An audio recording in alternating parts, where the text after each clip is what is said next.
welcome here today at this session.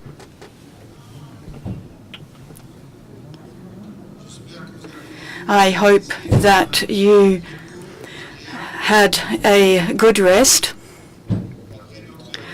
after the fruitful session that we had yesterday, and that you enjoyed the reception organized yesterday at the wonderful Nowruz Palace, and the hospitality and the wealth of Tajik culture. Without further ado,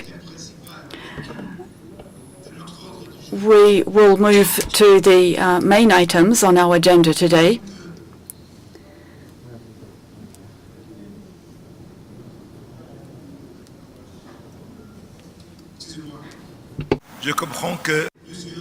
I understand that several draft resolutions are currently being circulated and will soon be put online on the conference website in every language. With the permission of the members proposing these texts, I would like to ask that these draft resolutions be presented under the relevant items on the agenda or under AOB, so that we can immediately turn now to examining item 11 on the agenda,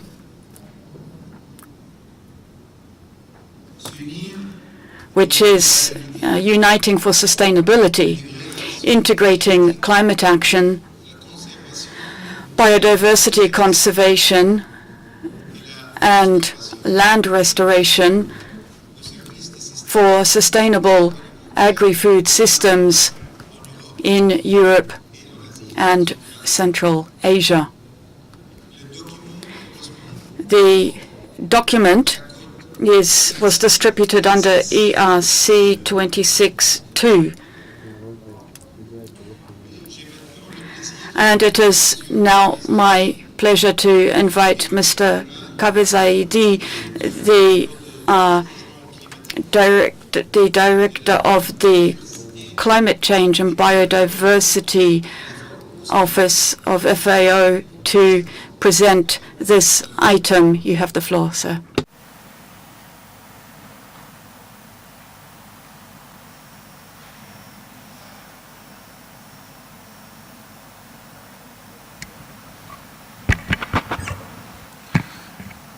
Thank you very much. Excellencies, distinguished delegates, dear colleagues, a very good morning to you. As you heard, I have the honor of introducing the item and its background document to you this morning. As we all know by now, agri-food systems in Europe and Central Asia very much stand at a crossroads. Across this region, from the water-stressed drylands of Central Asia to the intensive agricultural zones of Europe, we're facing three interconnected challenges: climate change, biodiversity loss, and land degradation. These, of course, are not separate or isolated issues. They reinforce one another, creating a systemic threat to food security, to rural livelihoods, and ecosystems. The evidence is increasingly clear. 28% of assessed species living exclusively in this region are already threatened. Landscapes are becoming more uniform, driving a decline in diversity, biodiversity, genetic diversity, and food diversity. Nutrient pressures are increasing, with nitrogen and phosphorus inputs now exceeding natural absorption by some 30 to 50%. Meanwhile, climate extremes, including droughts, heat waves, and floods, are accelerating land degradation and desertification across large parts of the region. Behind these trends lie real human impacts and costs. Over 24 million people in the ECA region faced severe food insecurity in 2023, with, of course, smallholders, pastoralists, and rural communities bearing the heaviest burden. Women and youth experience heightened vulnerability due to limited access to productive resources, technologies, finance, and social protection. These challenges underline that fragmented responses will simply not be sufficient. We cannot address climate adaptation without restoring degraded land. We cannot conserve biodiversity without transforming agricultural practices. And we cannot achieve food security without securing the tenure and land and natural resources that smallholders and vulnerable groups depend on. This is why we need an integrated approach that aligns climate action, biodiversity conservation and sustainable use, and land restoration, what we could call the climate biodiversity land nexus. Practical pathways forward need to include climate resilient and biodiversity friendly agriculture, soil and land restoration, low emission agri-food practices, and strengthened data and early warning systems. At the same time, we need to focus on the enabling conditions needed to scale these solutions. These include policy coherence, aligned financing, capacity development, social inclusion, and of course, regional cooperation. Global and regional frameworks already point in this direction. The 2030 Sustainable Development Agenda, the Rio Conventions, and regional mechanisms like the International Fund for the Aral Sea, or IFAS, all call for integrated action. Translating ambition into impact requires coherent national implementation, effective governance, and finance that actually rewards sustainability rather than degradation. Today's discussion provides an opportunity to exchange experiences and perspectives. How are countries, your countries, working to align national policies and actions across these domains of climate, biodiversity, and land? What policy levers and approaches, whether subsidy, reform, land consolidation, or integrated spatial planning, are you using and are proving to be effective in practice to deliver measurable outcomes across the three areas? And where can FAO best support our members through technical assistance, capacity development, and regional cooperation? Looking ahead, the upcoming conferences of the parties this year under the UNFCCC, the Climate Convention, to be held in Turkey, the Convention on Biological Diversity that will be held in Armenia, and the Convention on Land Degradation that will be held in Mongolia. These three, held in the same year, offer an important strategic window to further strengthen coherence and ambition across this triple agenda. Today offers an opportunity to identify practical, actionable ways forward that turn this nexus from a concept into reality on the ground in support of more resilient, more sustainable, and more inclusive agri-food systems across the region. Thank you very much. No need for clapping.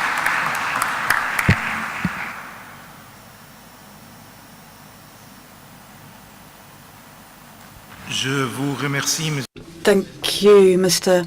Zahidi, for this introduction, these opening remarks on this item on the agenda today. And we will continue with a panel discussion bringing together eminent delegates. Let me say that this exchange will take place in an informal setting and will be part of the report. It does not anticipate in any way the statements that will be made by the delegations. It's now my pleasure to give the floor to Raymond Jelly, who will act as the moderator for this panel discussion. Mr. Yeli, you have the floor. Thank you very much. I'm hearable, right? Thank you very much, Chair. Thank you very much. Good morning to everybody.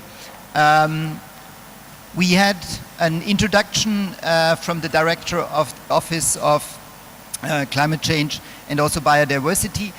We wanted to spend 30 minutes to make this a bit, let's say, more informal introduction of the item.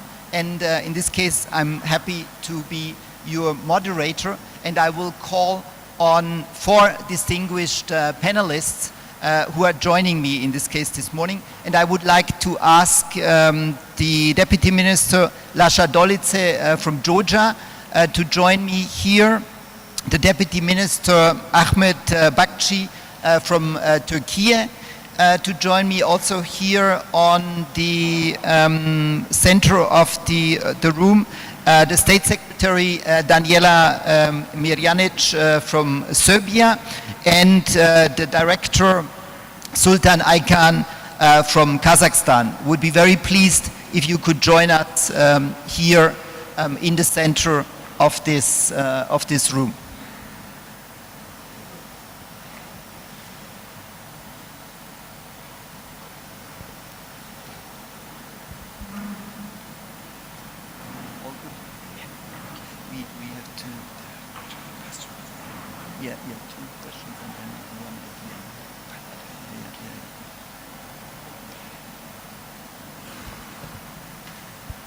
So thank you very much. I hope you feel very comfortable. We have a bit constraint. We have only 2 microphones, so we need to pass the microphones in between. And I do not want to do a long introduction because I think Kaveh said it already quite clearly, and he particularly emphasized in this case also the importance of moving from fragmented responses towards integrated territorial landscape approaches. And my first question in this case goes to the Deputy Minister Lasha Dolice from Georgia, because Georgia is advancing in land consolidation and rural development also more broadly. So how can land consolidation and special planning also support the broader objectives, including land restoration, biodiversity protection, as well as also climate resilience, while on the other hand, I think we always have the need to improve farm profitability. And Lasha, would you also be able to share some lessons learned which are useful also here for the audience? Thank you, Raymond. Land market is very essential for general development of agriculture, but it should not be considered in isolation from rural development and other aspects of development, such as resistance to the climate change. Land reform was initiated in my country in early 90s, and then we had very different problems from what we have right now. The country was facing the problem of famine, so the land was distributed in a hurry. So essentially everybody got the land, but in very minor quantities. Even now, perhaps 90% of the total population owns less than 1.5 hectares. That's okay, but from other perspective, that reform lacked all the fundamentals which are essential for the proper development as we see it right now, because over time, the improper use of land and degradation of soils became a very acute problem in conjunction and in combination with climate change, which is very visible in certain parts of my country. I would say that maybe some 25,000 hectares of land in my country already facing some degree of degradation, plus this is combined with the lack of water in some parts of the country, which again poses a serious problem, and all of this needs serious work and serious approaches to be resolved in a not so distant future. Right now, my country is undertaking serious steps to support the land consolidation in many parts of the country. Right now we are working with the World Bank and the FAO to draft the approach towards the land consolidation. We are working in the areas in which the fragmentation is the most acute, and hopefully sometime very soon we'll have some kind of roadmap which will be very essential for subsequent development of the land market. And this is happening through the FAO technical assistance in conjunction with the infrastructure project financed by the World Bank in eastern part of the country, which is connected to the rehabilitation of irrigation infrastructure, which will be of essence subsequently, because like many other countries, we also experience very sudden accumulation of precipitation, which goes without helping irrigation. Now we are facing two problems. Somehow we have to restore the water, and on the other hand, we have to improve the efficiency of its use, as well as improve the efficiency of land use. So we are trying to approach the problem from the complex perspective. We are trying to save the water, build the infrastructure, improve the usage of land, plus remove the problem of land degradation and address the problem of rural development. And I think only in conjunction, if we combine all these elements together, we can hope for some sustainable success in the future. So that would be my approach. Thank you, Lasha. Any lessons learned? Many lessons learned, yes, definitely. I would say that if anyone tries to approach the land reform, initially it requires some serious considerations. Time is to be taken. It doesn't require decisions to be taken in rush. That's number one. Number two, the development when it concerns the farm efficiency cannot be achieved without considering all the serious aspects, the combining aspects of the whole problem. Unfortunately, in the beginning, we concentrated too much on distribution of land. We didn't pay attention to the usage of land, which was a mistake. But at the time, this mistake was accepted because we didn't have much of the option. Right now, we have to correct the mistakes which were made some 30 years ago, but I hope we are moving in right direction, because this holistic general approach will help consolidate land and allocate it to the best productive uses in conjunction with the support to its quality and securing biodiversity of the country. Thank you, Lasha. I want to move to one additional aspect which is particularly also highlighted in the document, which has been also mentioned by Kaveh, and I would like to address this also to Turkey, to the Deputy Manager Bakshi. The document specifically stresses the alignment of national climate, biodiversity and also land frameworks and mobilizing investment. Deputy Minister, looking ahead to the UN FCCC, the COP31, how is Turkey aligning in this case with the policies?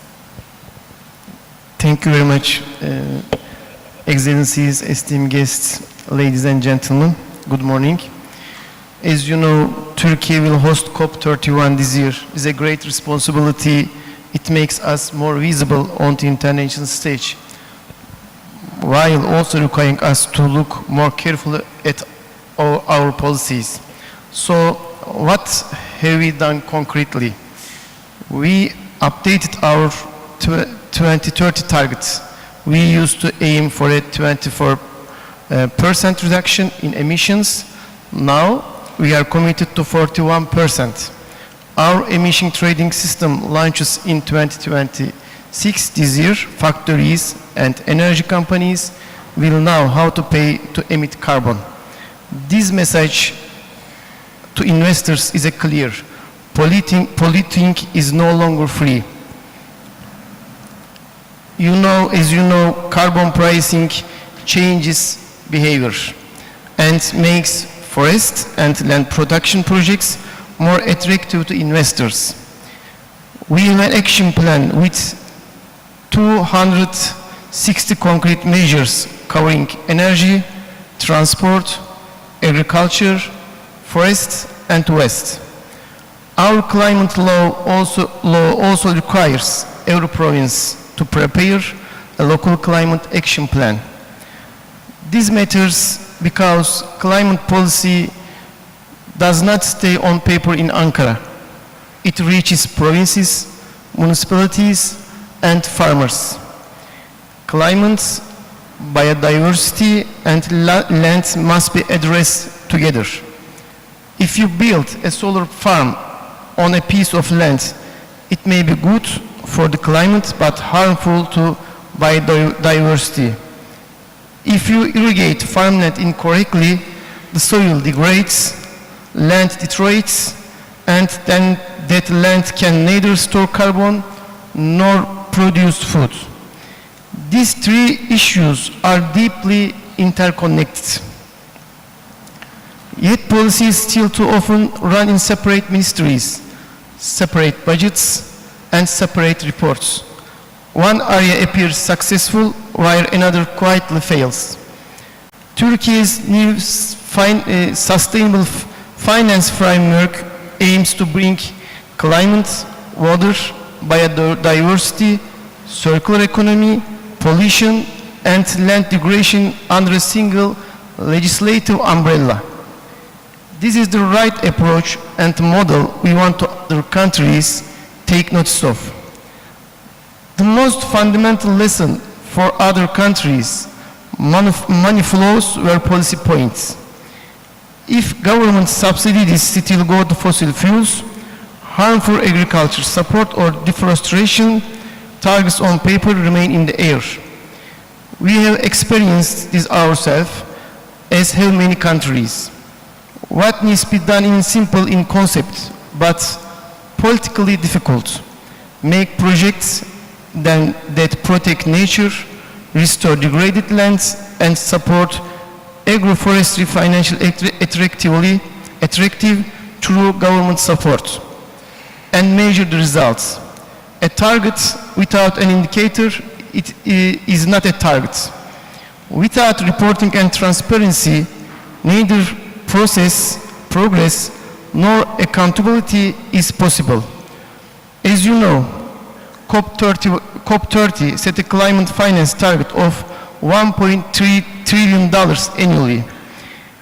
This money must be spent wisely, directed toward projects that simultaneously protect climate, biodiversity, and lands, nature-based solutions, wetland restoration, climate-resilient forestry. Otherwise, we solve one problem while making another worse. There is one reality Turkey must acknowledge. Coal subsidies continue. Our NDC is not fully aligned with the 1.5-degree pathway. These are difficult things to say, but necessary. Hosting a conference makes it easier to speak, but the credibility is only earned by putting your own house in order. We are taking steps in the direction, and we will continue to do so. We see COP31 not as a showcase, but a genuine turning point. Climate, biodiversity, and land must no longer be treated as separate files. They must be addressed as one whole. We intend not just to say this, but live until living concrete decisions. To the end, we have made real synergy a priority in our global climate agenda, so that all three Rio conventions serve one another in practice on the ground. Because COP31 will be implementation COP, not one overshadowed by negotiations. Thank you. Thank you very much, Deputy Minister, on this one. And actually, I would like to embark also to ask State Secretary Daniela Mirjanic, connected to this, let's say, governance structure, which the Deputy Minister was already mentioned. Serbia is advancing its climate and biodiversity commitments, and also, of course, EU integration plays an important role. So what mechanisms helped Serbia in this case to strengthen the policy coherence? Thank you. Thank you very much for invitation and for the opportunity to participate in this panel. For Serbia, policy coherence is very important because the climate change, biodiversity loss, and land degradation are not separate issues. They affect the same land, the same farmer, the same rural communities, and the same food production system. This is our response must also be connected, coordinating, and practical. One of the main mechanisms that helps Serbia straight policy coherence in the EU assessment process. It gives us a clear framework for aligning national legislation and policy with the European standards, especially in agriculture, environmental protection, climate policy, water management, and the land use planning. This is important because it helps us evade fragmented action and encourage different sectors to work in the same direction. The second important mechanism is institutional cooperation.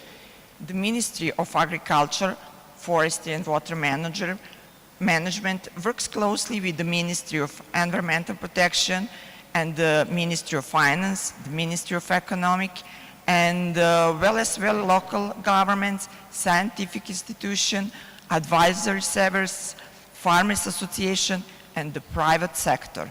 This cooperation is essential because climate action, biodiversity protection, soil protection, and the rural development cannot be implemented but by one institution alone. Serbia has also built an important policy framework through the several case documents. These include the Climate Change Adaptation Program for 1923 to 1930 and the Action Plan, the Low Carbon Development Strategy, the Integrated National Energy and Climate Plan, the National Guidelines for Adapting Agriculture Producing the Changed Climate Conditions, the Draft Agriculture and Rural Development Strategy for 1996 to 1934, and the proposal Environmental Protection Strategy Green Agenda for period up to 1933, as well as the national guidelines for the adapting agricultural production to change climate conditions that are currently being developed. Together, this document help us connected climate action, soil and water protection, biodiversity, rural development, and food production. In agriculture, these policies are translated in the several groups of measures. The first group is adaptation and risk reduction. Serbia is facing more frequent droughts, heat waves, increased rainfall, and floods. So we need better water management, irrigation, and drainage, and the stronger protection of agricultural producers from the extreme weather events. The second group of measures is related to soil protection and sustainable land management. These include better soil management, crop rotation, cover crops, prevention of the erosion, proposed use of the organic and mineral fertilizer, and preservation of the soil fertility. The Code of Good Agricultural Practice is important here because it translates climate, land, and biodiversity priorities into everyday farming processes. And the third group in the climate smart and sustainable agriculture production. We are working to reduce the use of mineral fertilizer and pesticides, supporting organic production, promote regenerative and climate smart policies, and improving the management of manure and the other resources is livestock production. These measures are important both for mitigation and adaptation. The fourth group is education, advisory support, and knowledge transfer. Serbia has a strong network of agricultural advisory services, and they are very important because they work directly with farmers. Through the advisory works, training, and practical guidelines, farmers can better understand understand climate risks and apply subside practical practices in the daily production. A very good example of this practical approach in Serbia is cooperation with FAO through the project of strengthening the resilience of the agriculture sector to national disaster. This project includes training for institution, advisory services, and farmers, practical manuals, e-learning tools, and demonstration fields. Farmers had the opportunity to see climate-smart practices directly in the field, which is more useful than only reading policy documents. Digitalization is also an important mechanism. Through TIAGRA, introducing in 2 years ago, Serbia modernized the registration of agricultural holdings and made the application process for subsidies more transparent and easier for farmers. This help cannot public support administration and farmers is a more efficient way. Financing is also essential. National subside, rural development measures, IPRD support and cooperation with Ministry of Finance help us connect policy priorities with the real investment. In that way, support can be directed toward climate-smart investment, organic producers, better water management, soil protection, rural infrastructure, and support for small farmers, women, and young people. For Serbia, the key lesson is the integrated implementation cannot stay only at the level of strategy. It must reach and field the farm and the local community.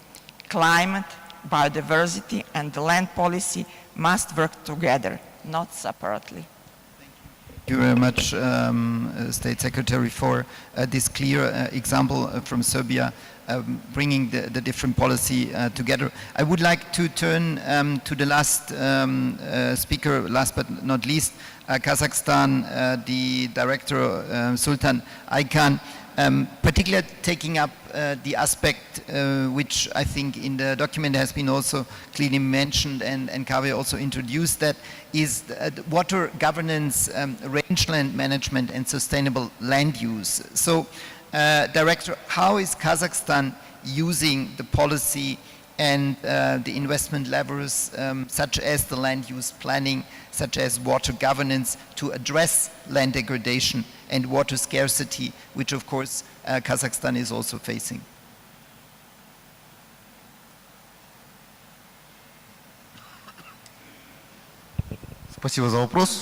Thank you for the question.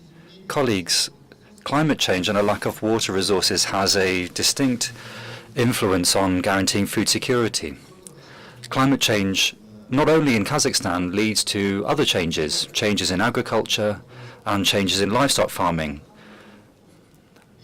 The main risk factor, or minimizing those risks, is one of the most important areas that we work. The state is doing everything that it can so that farmers can access green technologies. Kazakhstan is today taking a comprehensive approach to resolving a number of different issues. These is land degradation, climate change, and maintaining biodiversity, as well as increasing sustainable farming. The basis of this work is bringing together state policies, investment, and modern technologies. First and foremost, what we're doing is adopting the necessary strategic documents at high level that allow us to guarantee carbon neutrality and adaptation to climate change. These set the transition to a more sustainable model of agriculture. One of the key areas is land recovery. Kazakhstan has large areas of agricultural land, but much of this land includes degraded soil and therefore can't be properly used. Therefore, we're setting up economic and political stimuli through our existing legislation. We have a measure covering rational use of land. If farmers don't use the land as they could, or we see a degradation in the soil, then within the legislation we can take the necessary measures. Besides this, the Parliament is also considering a law on soil conservation, which would set up the necessary institutional and economic stimuli for work in this area. with this land. We're also working to achieve carbon neutrality. To do this, we're working actively with all of the international organizations, including FAO, so that we can implement successful policies from partner countries. We also have our leading scientific institutions where we're working on these issues. Last year, we opened the first facility which works with all of the necessary equipment and allows us to carry out the necessary scientific research and to give recommendations to farmers. Thinking about pasture land, our state policy here first and foremost aims to improve the condition of the land and the use of rotational grazing. Besides these measures, we also have state support so that farmers are able to improve the condition of the soil. There's another important stimulus that we have, and that's our state support. This is something that we do through subsidies, credit, and tax incentives. When it comes to the subsidies, at the moment in Kazakhstan, we have a full cycle of different measures through our state support, and from year to year, the volume of this financing is increasing. When it comes to the credits that we offer for farmers, there's a big problem, and that is the lack of access to financing. The state, over the past 2 years, has vastly increased the amount of credit that's available for farmers, and today, this has already reached a very large sum in Kazakhstan, unprecedented government measures that are now available for farmers. We also have investment measures and state default which allow us to help farmers when they're introducing best practices. I'd like to also take this opportunity to note that Kazakhstan is a country that is always ready for open dialogue, and we invite all of our partners who are here today in this room to take part in bilateral and multilateral cooperation under the aegis of international organizations. We are always ready for open dialogue and mutually beneficial partnership. If there are any particular questions, then we're happy to answer them. After this session today, I also have representatives with us from our national centers in the area, who are the coordinating organizations between the state and academia. They bring together 33 different academic organizations that work in agriculture. In Kazakhstan, we created, therefore, all of the necessary conditions through the state policies so that we can develop our agriculture and that we can introduce contemporary methods. Thank you very much. Thank you very much, Kazakhstan. I think also an excellent example when we talk particularly about the integrated implementation, particularly of also water governance. Ladies and gentlemen, I mean, we were in principle planning to do another round of questions, but we are certainly also a bit in time constraint. So if you do not mind as panelists, I would like to close, in this case, this short intervention. I hope it was informative for the audience, because I think the background document emphasized integrated approaches. You have given also good examples, and I think already from your intervention it clearly shows that sustainable agri-food systems require an implemented approach, an integrated approach, a stronger policy coherence. We have heard good examples, but it's also important to have the global commitments translated into practical action. So I would like to thank you very much for being ready to share from Turkey, Serbia, Georgia and Kazakhstan some of the examples, and thank you very much for the readiness in this context. So maybe a short applause by the audience for our panelists. And with that, I would like to give back to the chair. Thank you very much. Thank you very much, Mr. Yela. And thank you, Mr. Zahedi, as well.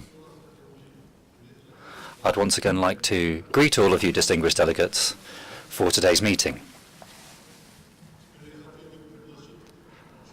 I would now like to invite the members of the conference to speak on the agenda item. Before I open the list of speakers, I'd like to remind you, distinguished delegates, that your statements should not exceed 4 minutes in length and should stick to the subject at hand.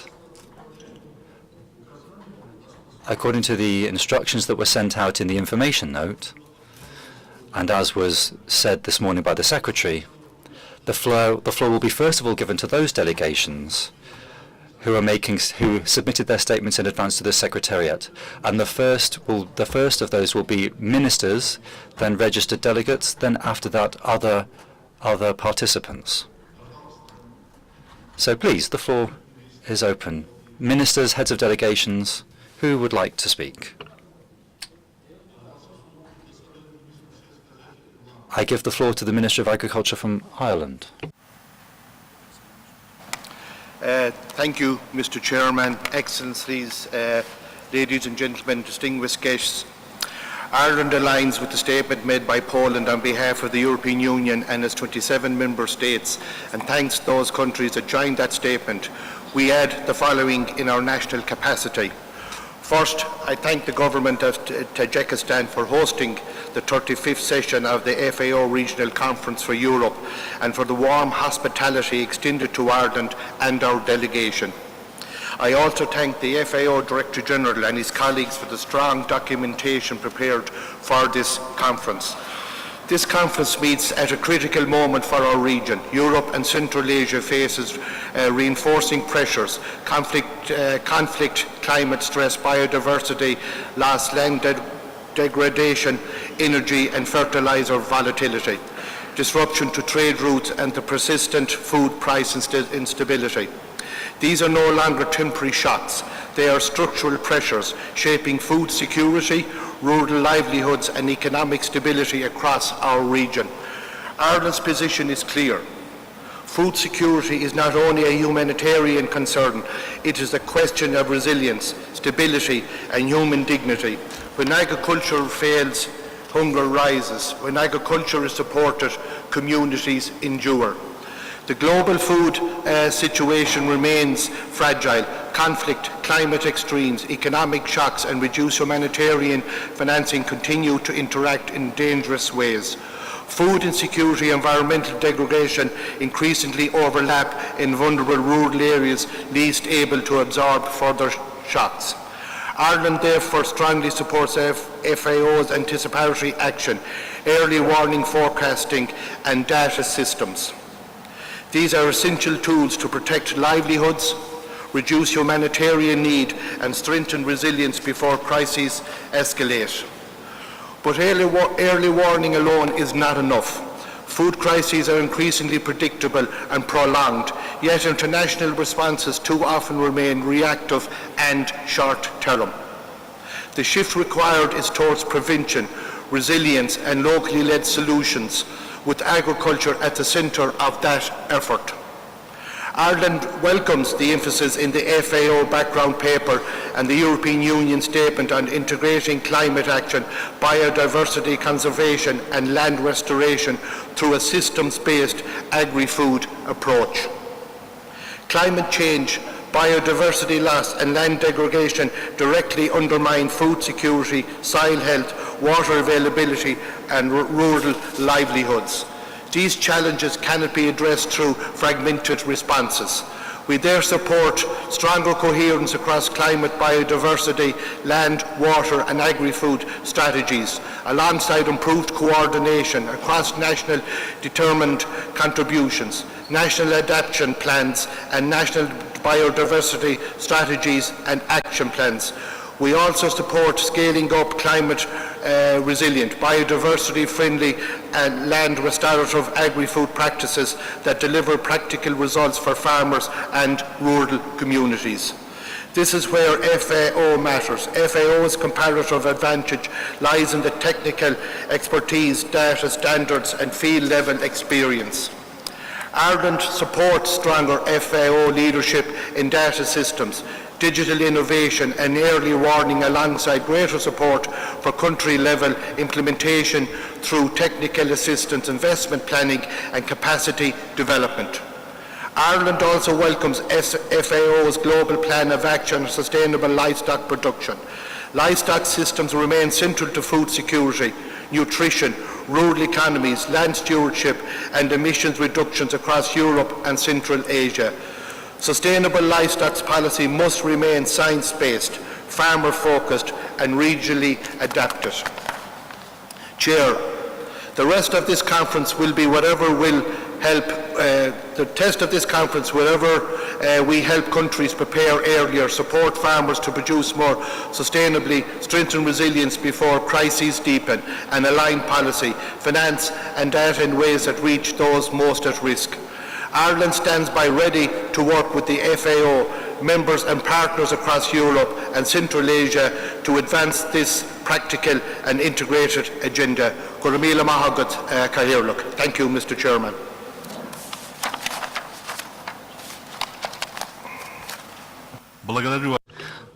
I thank you, Minister. I now give the floor to the next speaker. You have the floor.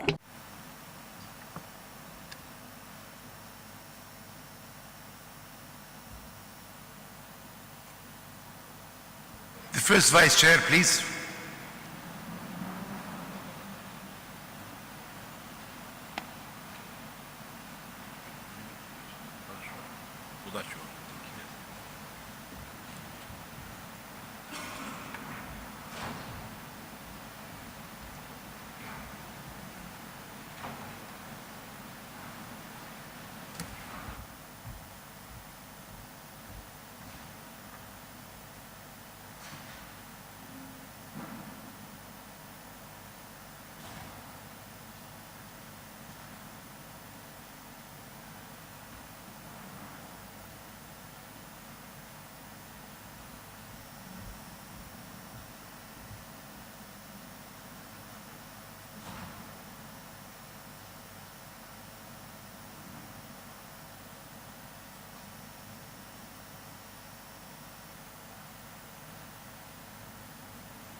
Good morning, colleagues. It's a great pleasure to be in the chair as First Vice Chair, and thank you for the support that you give me to take on this role. First job is to give the floor to the European Union. European Union, the floor is yours. Thank you, Chair. Good morning, ladies and gentlemen. I'm honored to speak on behalf of the European Union and its 27 member states. Albania, Bosnia and Herzegovina, Georgia, Moldova, Montenegro, Norway, Serbia, Ukraine align themselves with this statement. The European Union and its member states thank the Secretariat for the preparation of the comprehensive background document, noting with concern the growing impacts of climate change, biodiversity loss and land degradation, and on food security and nutrition, livelihood and ecosystem.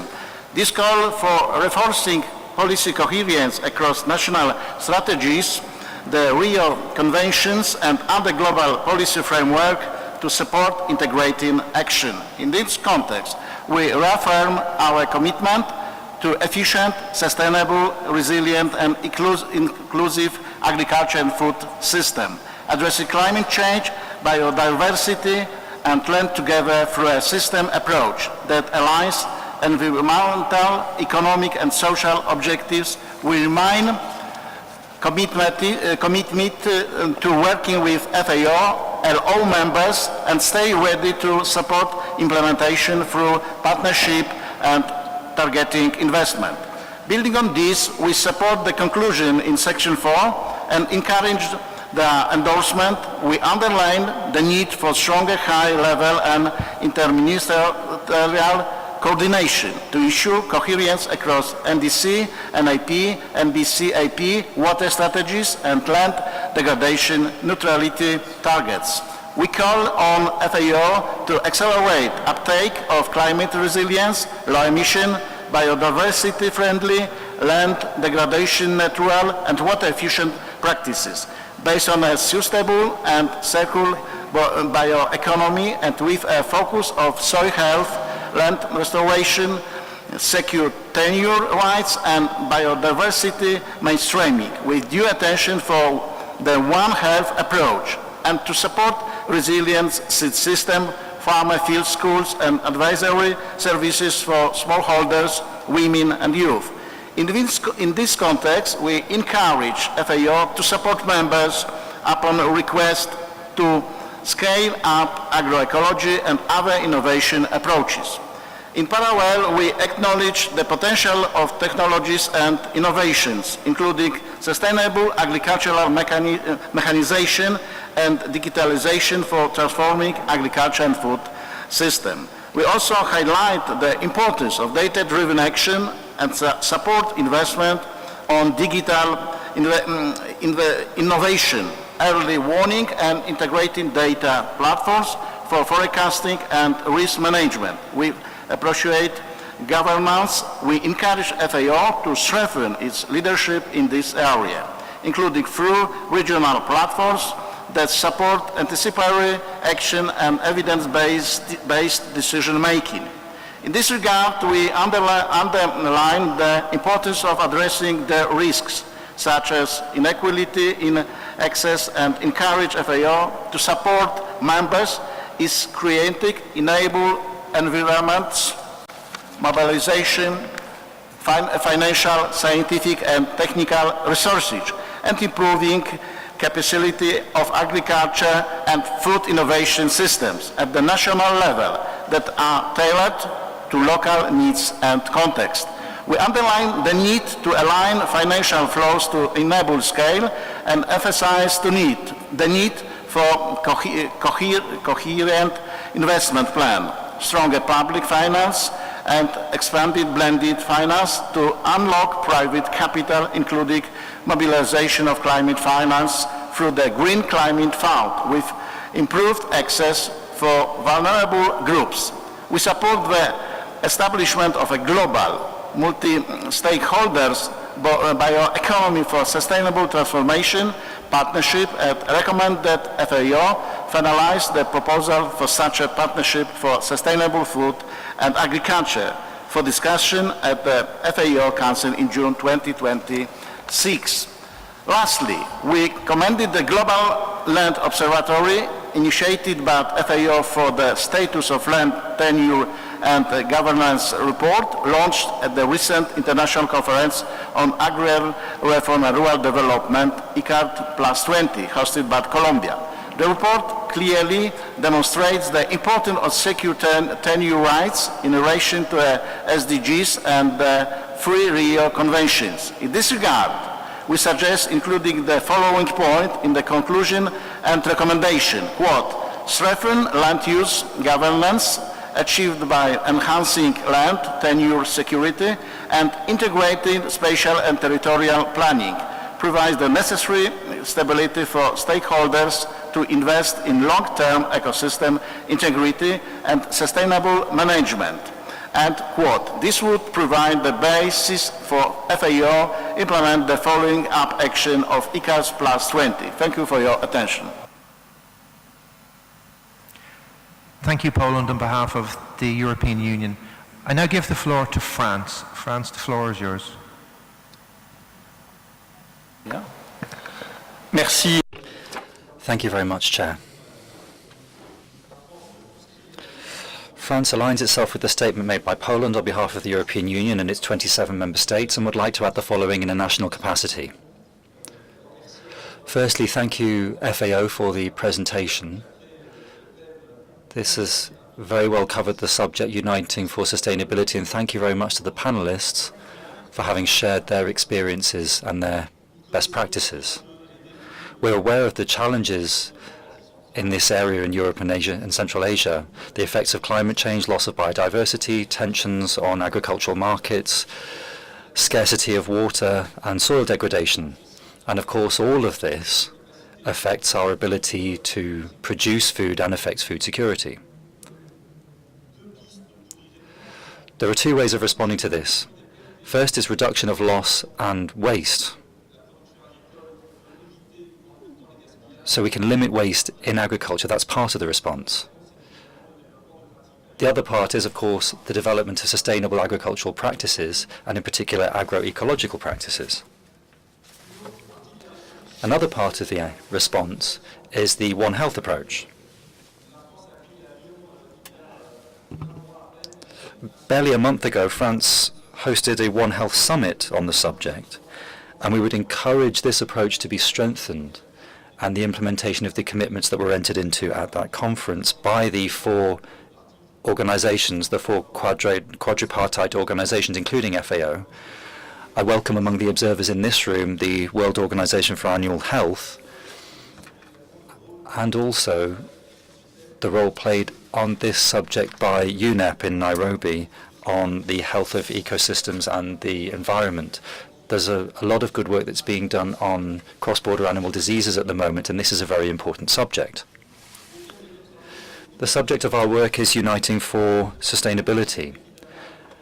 The answer is, of course, multilateral cooperation, and France remains committed to multilateralism, in particular in agriculture and food, and also considering the climate, given that these are all very important issues. And we restate our role in support in this, and the standard-setting role of FAO, and also the work of the Committee on World Food Security.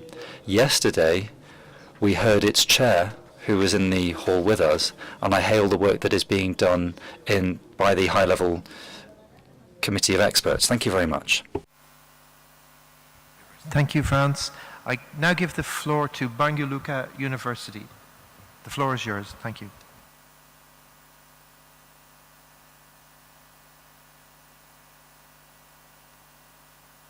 Distinguished Chair, Excellencies, colleagues and partners.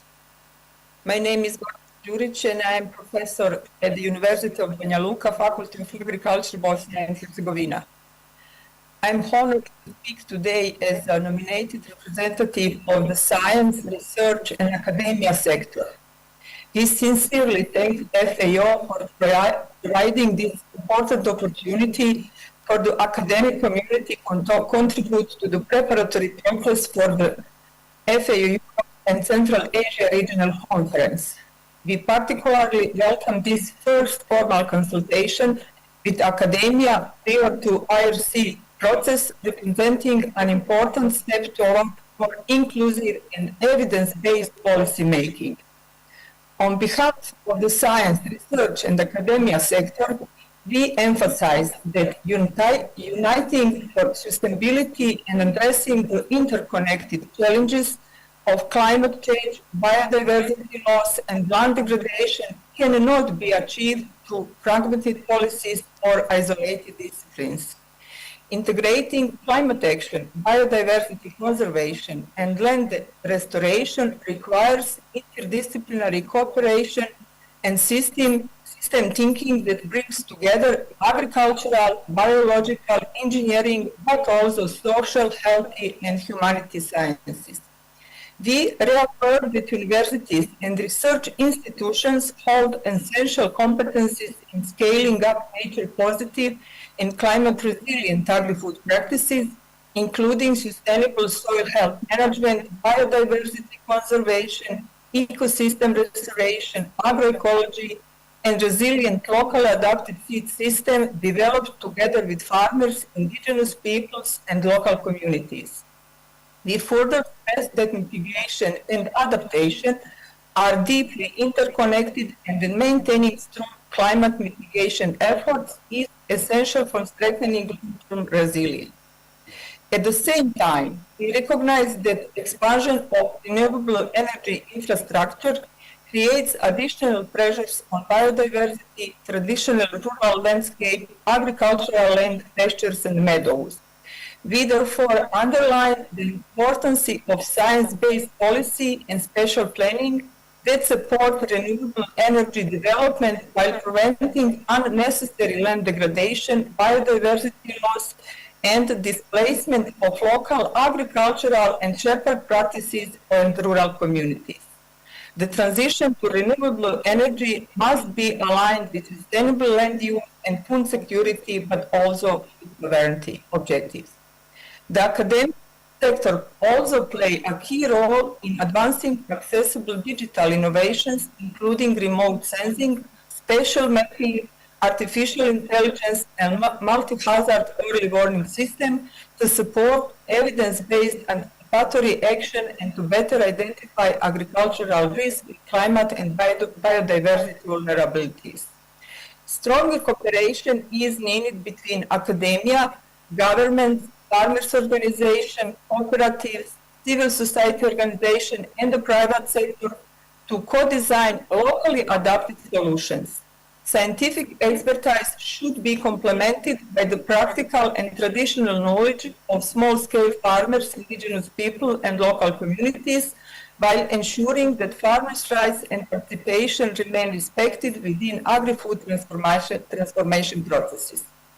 Finally, we encourage greater investment in farmer field school, living demonstration farms, extension services, and rural ICT infrastructure to strengthen cooperation between academia and all relevant stakeholders, ensure that innovation and sustainable practices reach vulnerable rural communities in practical and inclusive ways, and support youth, young family farming, and the continuity of life and sustainable livelihoods in rural areas. And the last but not least, we need stronger promotion and concrete actions to encourage young people to study agriculture and engage in research and rural development. Agriculture must be presented not only as a traditional sector, but also as a field of innovation, environmental stewardship, food security, and sustainable entrepreneurship.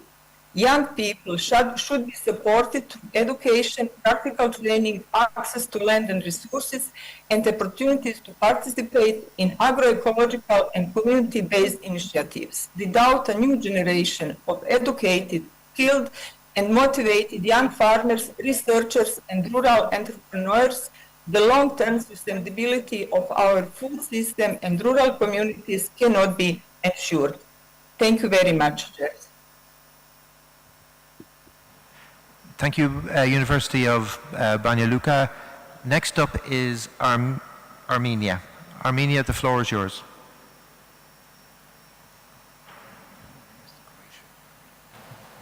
Thank you. I hope I'm audible.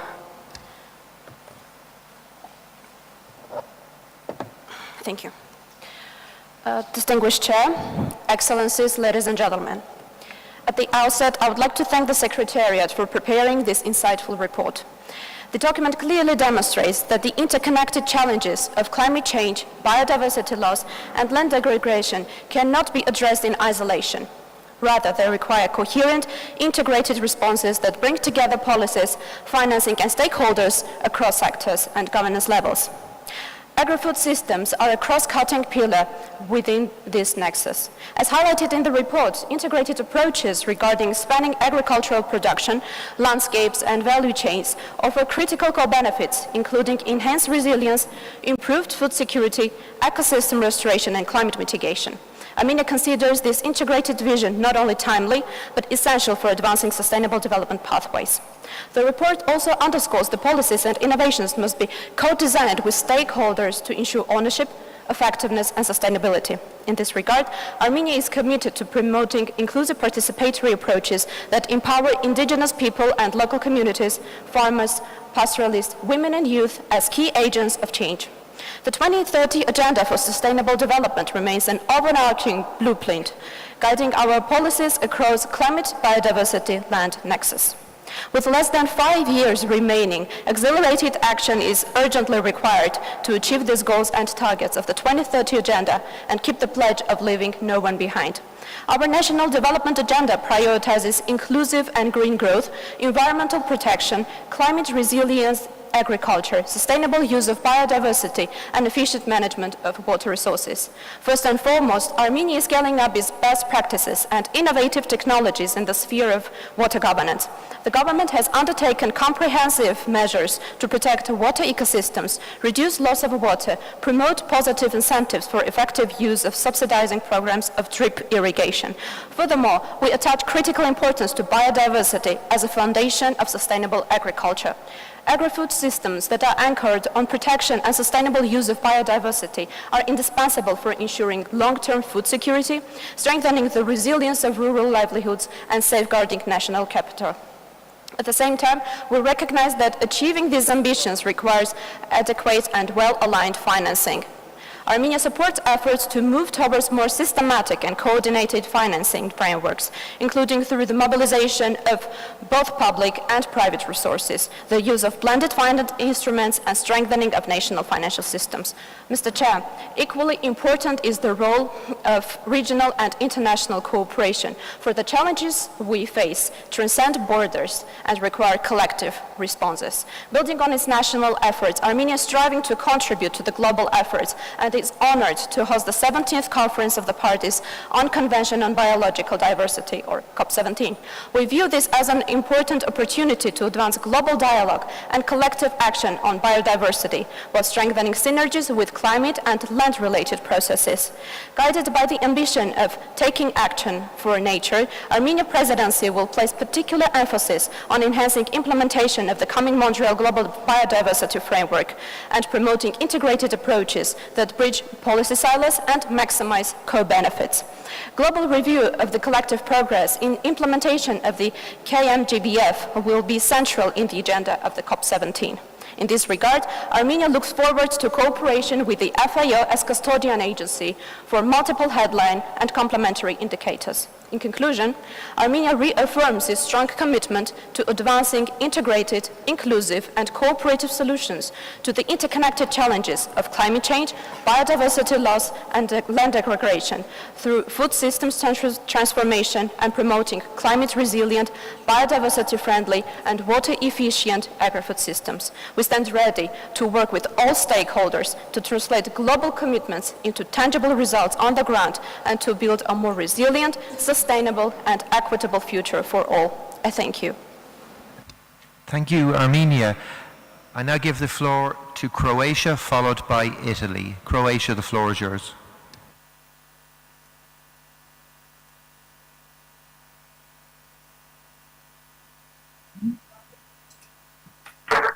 DAY2. Hello. Hello, please can we speak later?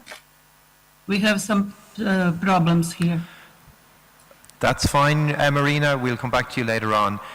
Italy, the floor is yours. Thank you, Mr. Chair. I would like to begin by expressing my sincere gratitude to the government of Tajikistan for their warm hospitality and for the opportunity to visit this beautiful country. The generosity and openness we have experienced are deeply appreciated. Allow me also to extend a warm greeting to the Regional Representative for Europe and Central Asia, Mr. Viorel Gutu, and to the Conference Secretary, Mr. Nabil Ganji. I would like to convey my sincere appreciation for their commitment and leadership. Italy aligns itself with the statement of the European Union and its 27 member states as just delivered by Poland. Climate change, resource depletion, and growing food insecurity exact decisive action, particularly in vulnerable regions. Italy contributes to this essential debate and is committed to building a model of agriculture that is inclusive and deeply rooted in tradition and innovation. This transformation should also take account of the principle of food sovereignty, that is the right of each country to define its own agricultural policies, protect its farmers, and ensure adequate access to safe, high-quality and locally produced food, while fully respecting an open and fair system of international trade. Food is not only a commodity, it is a right, and is tightly linked to national cultures and identities. identities. For this reason, food sovereignty must enable each country to shape its own agricultural model according to local traditions. Our national strategic plan under the Common Agricultural Policy is based on an ecological transition for a sustainable growth from an environmental, economic and food security viewpoint. It supports farmers as key custodians of food, culture and territory and values biodiversity as a key to resilience in the future. Italy has a deeply rooted tradition of agricultural diversity as local varieties and ancient farming practices coexist with cutting-edge research and innovation. Biodiversity remains the basis of a resilient, productive and sustainable food system as well as of plant breeding and genetic improvement. Yet these genetic resources are under serious threat, going from climate change to environmental degradation and the erosion of traditional knowledge. The Italian Ministry of Agriculture, Food Sovereignty and Forest is working closely with scientific institutions to map and preserve biodiversity by using advanced tools like genomic sequencing and bioinformatics. This enables to identify valuable genetic traits such as drought tolerance or disease resistance that can be integrated into modern breeding programs and enhance at the same time the peculiarity of local varieties. Moreover, Italy is promoting sustainable practices for land use that protect natural ecosystems, soil fertility and pollinators, which are critical allies in maintaining agricultural productivity. As soil rich in organic matter is more fertile, more capable of retaining water and mineral substances necessary to the roots of plants. Sustainable soil management is effective for the productivity and at the core of global strategies aiming at reaching climatic neutrality biodiversity restoration. Italy is also supporting research in climate-resilient crop varieties, improved livestock genetics, and nature-based solutions that enhance carbon sequestration and soil health. However, for this transition to be successful, farmers need more than technology. They need access to finance, training and know-how, and incentives to adopt new practices. This also requires inclusive policies, strong rural networks, and the preservation of local knowledge. For these reasons, we strongly support enhanced international cooperation through the integration of diverse knowledge systems and by the sharing of best practices, so that our policy frameworks be characterized by multidisciplinary research and be rooted locally. In this context, Italy also welcomes the result of the International Conference on Agrarian Reform and Rural Development, ICARRD+20, organized by the government of Colombia. Together, we can ensure that food systems be not only productive, but also fair and sustainable for future generations. Thank you. Thank you, Italy. I now give the floor to the Russian Federation. The floor is yours, Russian Federation. Thank you, Mr. Chairperson. The Russian Federation agrees that the consequences of climate change and biodiversity loss and land degradation in combination are undermining food security and also undermining livelihoods for rural people in the Europe and Central Asia region.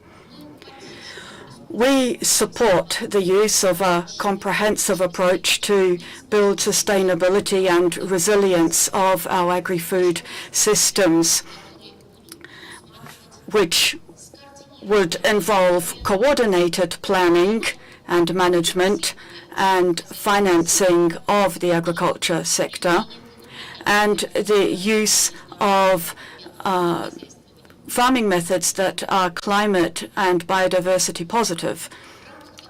Now, as part of this approach, in 2024 to 2026, we have launched a climate agriculture climate optimization process, which makes use of digital technologies and also environmentally friendly practices across the agriculture sector. In our economic development strategy, we have a low carbon component for agriculture, and here we've set the target of intensifying agriculture production, while at the same time reducing the environmental footprint. increasing carbon neutrality and green technologies. This involves using low carbon agriculture practices. We have also achieved results in reducing the agriculture footprint on the climate. Our greenhouse gas emissions have reduced by more than twofold compared to the 1990 level. And we will continue to increase the absorption capacity of our forests, and we will use rational livestock approaches to reduce carbon emissions, and rationalize fertilizer use, which will also help to reduce nitrogen dioxide emissions. Also, let me note that taking into account emissions, the way it's taken into account, this is far from perfect, the system as currently used. For example, the European Commission gives figures showing that 10% of methane emissions are coming from forestry. But these calculations are being calculated through models in several countries, and then these figures are extrapolated to passive forests in other countries. And the result is that it's recommended to use a single coefficient of risks for Russia and for China, for example. But this clearly is a simplification, and it cannot be seen as a scientific evidence-based approach. So this decarbonization of national economies, this is something that requires additional analysis in terms of the end beneficiary. Most of the emission studies are one-sided in the way they're conducted, and there's a question of the money that is involved and which is being put to use by various funds. We see all kinds of preferences at work for our own people. This is becoming part of this decarbonization trend in the economies. Essentially, the European decarbonization agenda, through fees imposed on importers, doesn't meet the internal norms of the EU, and it looks more like a kind of extortion model for outside producers and for financing Europe's own decarbonization processes. In order to exclude any possibility of manipulation, we would propose including in the report the following: to ask FAO to carry out a study on the impact of fiscal border carbon regulations, and in particular the EU's carbon border adjustment regulation on food security, and to present potential recommendations for mitigating the impact of such artificial mechanisms restricting the movement of products into food markets. Thank you. Thank you, Russian Federation. I now give the floor to Albania. Albania, the floor is yours. Thank you. Excellencies, distinguished delegates, I am honored to address the 35th session of the FAO Regional Conference for Europe and Central Asia, and I thank FAO and the Republic of Tajikistan for the excellent organization of this important gathering. I have the honor of conveying to you the warm greetings of the Minister of Agriculture and Rural Development of Albania, Mr. Andis Sala. Albania welcomes the overarching theme of this conference, Uniting for Sustainability, which reflects the urgent need to integrate climate action, biodiversity conservation, and land restoration within the transformation of agri-food systems in line with the FAO strategic framework and the 2030 Agenda for Sustainable Development. Albania fully aligns with the European Union's positions under the agenda items addressed in the written consultations in line with our status as an EU candidate country. EU integration is the central strategic objective guiding our reforms, policies, and institutional efforts. Over recent years, Albania has undertaken significant reforms in agriculture and rural development with a strong focus on food safety, animal and plant health and institutional strengthening.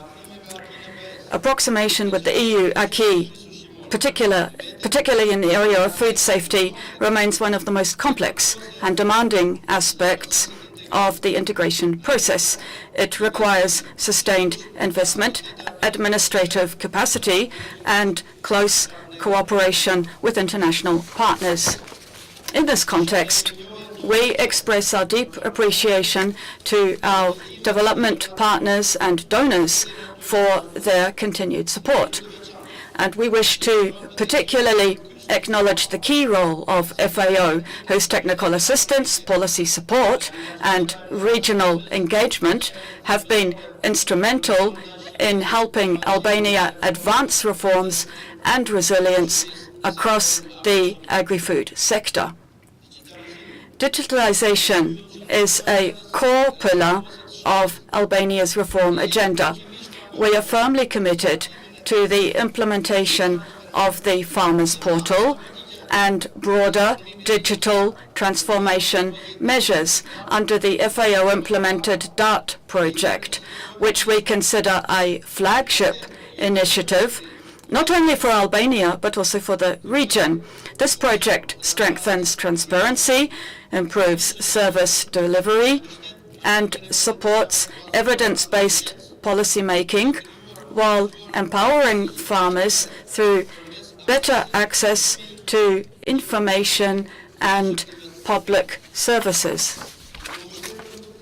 Building on this experience, Albania would be keen to work closely with FAO to organize a regional conference on digital agriculture to be hosted in Albania later this year or in early 2027. The objective of this conference would be to share regional experience, promote innovation, and enhance cooperation on digital solutions that support sustainable, inclusive, and resilient agri-food systems, particularly for farmers, youth, and rural communities. Climate action represents an equally strategic priority for Albania's agri-food transformation, fully aligned with the European Green Deal and our broader EU integration path. The growing pressures of climate variability on farmers, forests, and rural landscapes call for accelerated investment in adaptation, mitigation, and nature-based solutions. In this context, Albania stands ready to deepen its collaboration with FAO in accessing climate and environmental finance and in jointly developing sound investment ideas that respond to national priorities and to the wider regional sustainability agenda. In conclusion, Albania reaffirms its strong commitment to FAO's mandate, to regional cooperation, and to the shared objective of transforming agri-food systems in Europe and Central Asia in a sustainable and inclusive manner. Thank you. Thank you, Albania. Belgium is next, followed by private sector and then Israel. Belgium, the floor is yours. Mr. Chairperson, on behalf of Belgium, I would like to express our sincere gratitude to the government of the Republic of Tajikistan for its warm hospitality and for facilitating this important event. Belgium aligns itself with the statement delivered by Poland on behalf of the EU and its 27 member states. Belgium commends FAO for its continued leadership in advancing the transformation of global agri-food systems. Today's food systems face interlinked challenges: persistent hunger and malnutrition, climate change, biodiversity loss, viability of the agricultural sector and rural areas, and increasing socioeconomic inequalities. Belgium fully shares the assessment that systemic transformation is required if we are to achieve the SDGs, in particular SDG 2, while respecting planetary boundaries.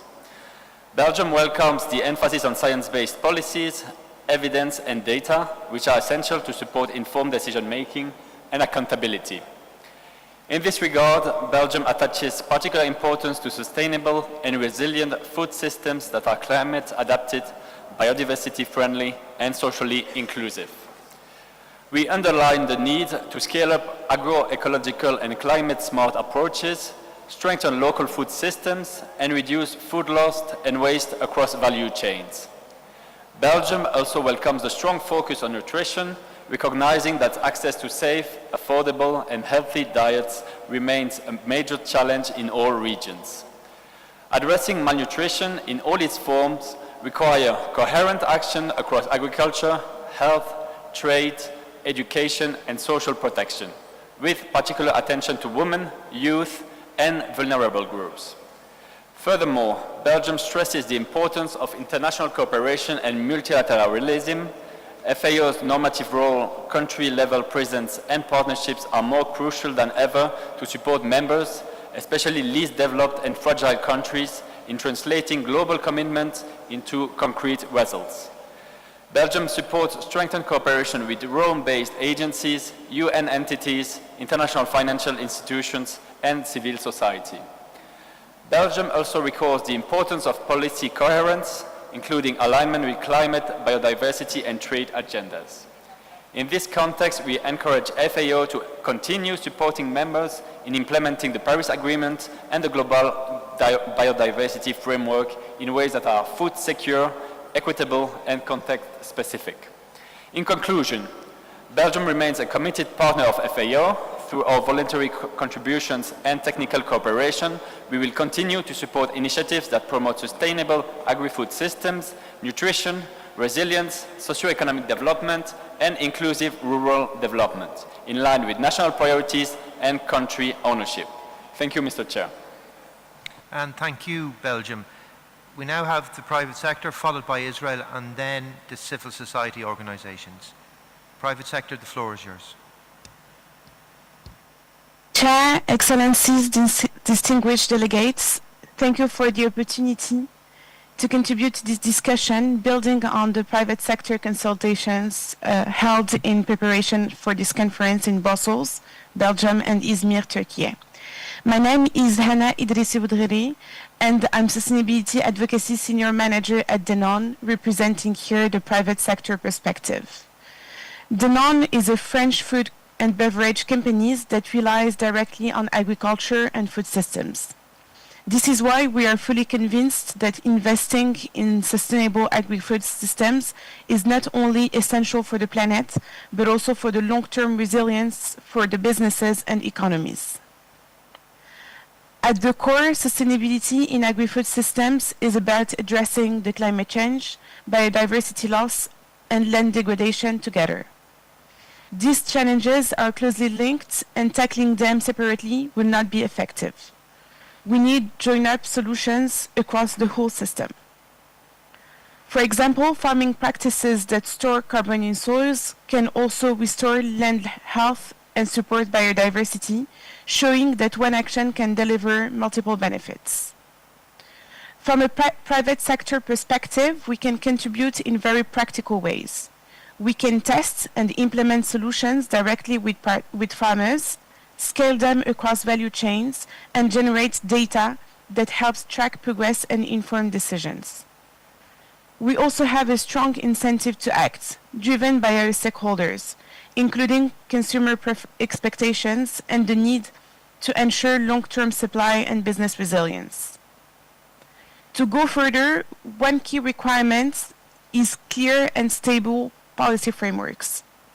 Companies need consistent, science-based, and predictable rules to invest with confidence and scale solutions across countries, including in Europe and Central Asia. It is also important to promote a system-wide approach. Rather than opposing sectors or value chains, which should focus on solutions that work across the entire agri-food system, creating shared benefits and limiting trade-offs. In terms of priorities, we already know many of the solutions we can scale. These include climate resilient and biodiversity-friendly farming practices, better water management, stronger early warning and data systems, capacity building, and inclusive governances. These all are critical to strengthening resilience in the region. To support this transition, we need simple and aligned way to measure progress. Data should be measurable and useful for decision-making while keeping the cost and administrative burden manageable for farmers and for companies. Finally, on impact assessments, this is a positive and necessary direction, but it needs to remain practical and proportionate with costs shared fairly. Public policies have a role to play in enabling this, including through co-funding approaches. In conclusion, stronger collaboration between the public and private actors is essential. By working together, we can turn shared ambitions on climate, biodiversity, and land into concrete, scalable solutions for more resilient agri-food systems. Thank you very much. And thank you, private sector. I now give the floor to Israel, followed by civil society organizations and GIZ. Israel, the floor is yours. Thank you. Dear Secretary, Director and Chairpersons, Excellence, good morning. I'm very sorry I couldn't be there with you this week. Israel thanks FAO Regional Office for the comprehensive background document and for this important panel. Israel is increasingly adopting an integrated approach to agri-food systems by aligning climate change action, biodiversity conservation, and land restoration under a unified sustainability framework. Central to this strategy is the recognition that resilient food production depends on health of natural ecosystems. Consequently, Israel has implemented policies that combine water-saving irrigation technologies with soil health restoration and preservation of local genetic diversity. By leveraging precision agriculture and desert agriculture expertise, Israel seeks to create a circular agri-food model that reduces waste and strengthens domestic food sovereignty against the backdrop of regional climate volatility. This holistic vision is heavily supported by national initiatives, including the National Food Security Program, which aims to ensure a stable supply of nutritious food while mitigating the environmental footprint of the agriculture sector.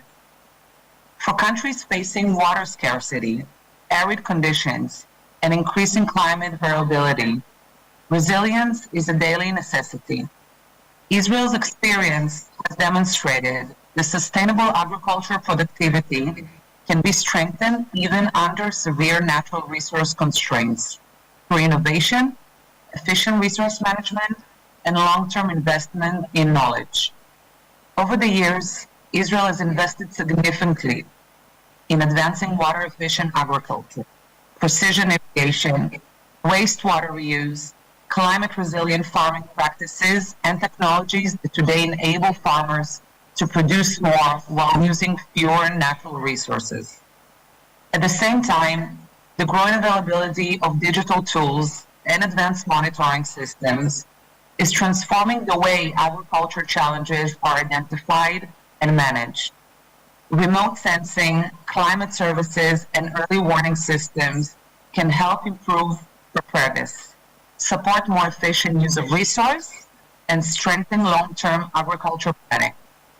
Israel therefore supports continued region cooperation, expanding practical and science-based tools that can enhance resilience and lead to better results.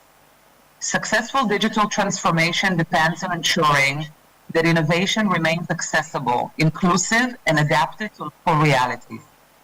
Investments in capacity development, advisory serving, knowledge sharing, and solutions that are farmers-oriented remain critical for ensuring that innovation translates into improvements on the ground. In this context, Israel values FAO's important role as a platform for technical cooperation, knowledge exchange, and capacity development. As we understand it, challenges are interconnected and have no borders, and our duty is to work together to advance and develop solutions. I thank you. Thank you, Israel. Next is the civil society organizations, followed by GIZ, and then Switzerland. Civil society organization, you have the floor.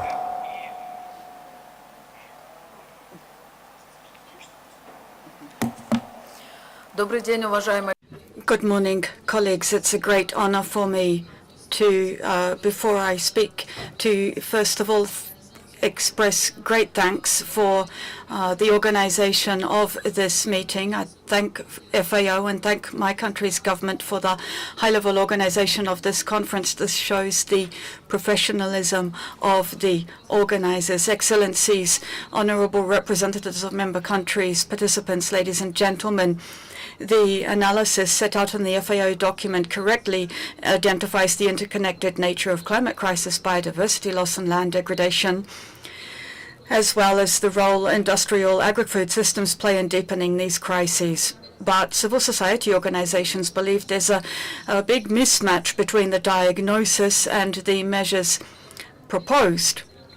The analysis does recognize the structural impact of industrial agriculture, but the proposed actions are too limited and insufficiently transformative to address the root causes of ecological and social vulnerability in the region in Central Asia and Europe. So the key to overcoming the crisis in the climate crisis, biodiversity loss and soil erosion lies in ensuring that land, water and territories are not overexploited, but are governed in ways that meet people's needs, respecting ecosystems and the interests of future generations. In this context, agrarian reform must be a central element of the Sustainable Development Agenda in our region. And so implementing the ECAD plus 20 process and its outcomes should be a priority for the region. Agrarian reform in the 21st century should be understood in a comprehensive, transformative manner based on the 4 R's principle: recognition of collective and customary rights, reparations and restitution, particularly in relation to colonial and historical injustices, redistribution of land, water and territories in response to a growing concentration of resources, and effective regulation of natural resources and food systems. These dimensions are all essential to ensure fair, inclusive and sustainable governance of territories and natural resources. Civil society organizations also stress that the right to food should be explicitly recognized as a central response to interconnected trends and challenges, including socio-economic vulnerability in rural and urban areas. Issues of justice cannot be separated from access to land, water, seeds, and dignified livelihoods. And so a human rights-based approach is needed to ensure that resilience policies meet people's needs, the needs of communities, and not just solely economic and technological priorities. Civil society participants in the consultation noted the growing trend in the region towards policies focused on industrialization of agriculture and short-term productivity growth. But we need to ensure that this process takes into account the interests of small-scale producers who still make up the major part of the farming community in many countries across Europe and Central Asia.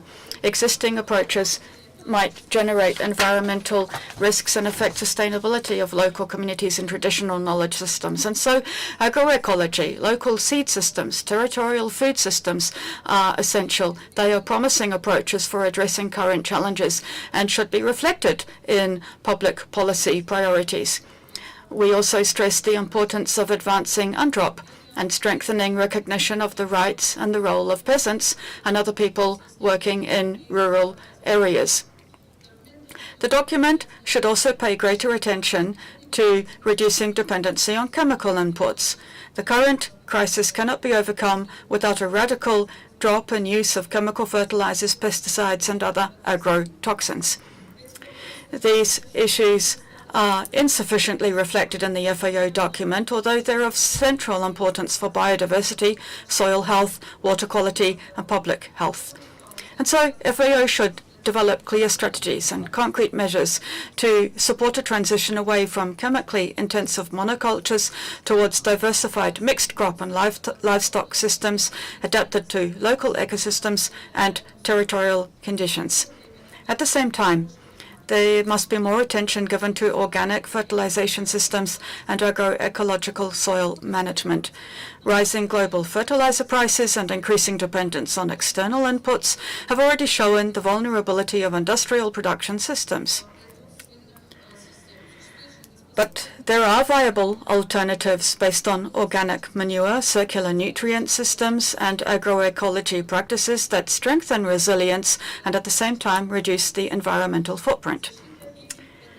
Protecting and promoting local seeds and animal breeds should also be a key component of resilient strategies. Local and traditional seed varieties have adapted over centuries to specific territories and ecosystems and play a key role in climate adaptation and biodiversity conservation. Increasing replacement of local seeds with industrialized, standardized varieties undermines biodiversity and weakens resilience of agriculture systems. And so supporting farmers' seed systems, participatory plant breeding, and local breeds are essential for ecological sustainability and for food sovereignty. Civil society organizations also express concern over growing emphasis on digitalization without enough attention to issues of governance, ownership, and control over data. There are major unanswered questions about who processes, controls, and benefits from data and digital technologies. Resilience can't be built on systems where knowledge and strategic information are in the hands of a few actors or external forces. Public oversight, democratic participatory governance, and access to digital systems must be guaranteed to prevent further dependency and inequality. Finally, references to the Rio Conventions and international environmental negotiations must go beyond general commitments and support a structural transition towards agroecology and agrarian reform. Agroecology and democratic territorial governance must be key components of international talks on climate change, biodiversity protection, and combating desertification.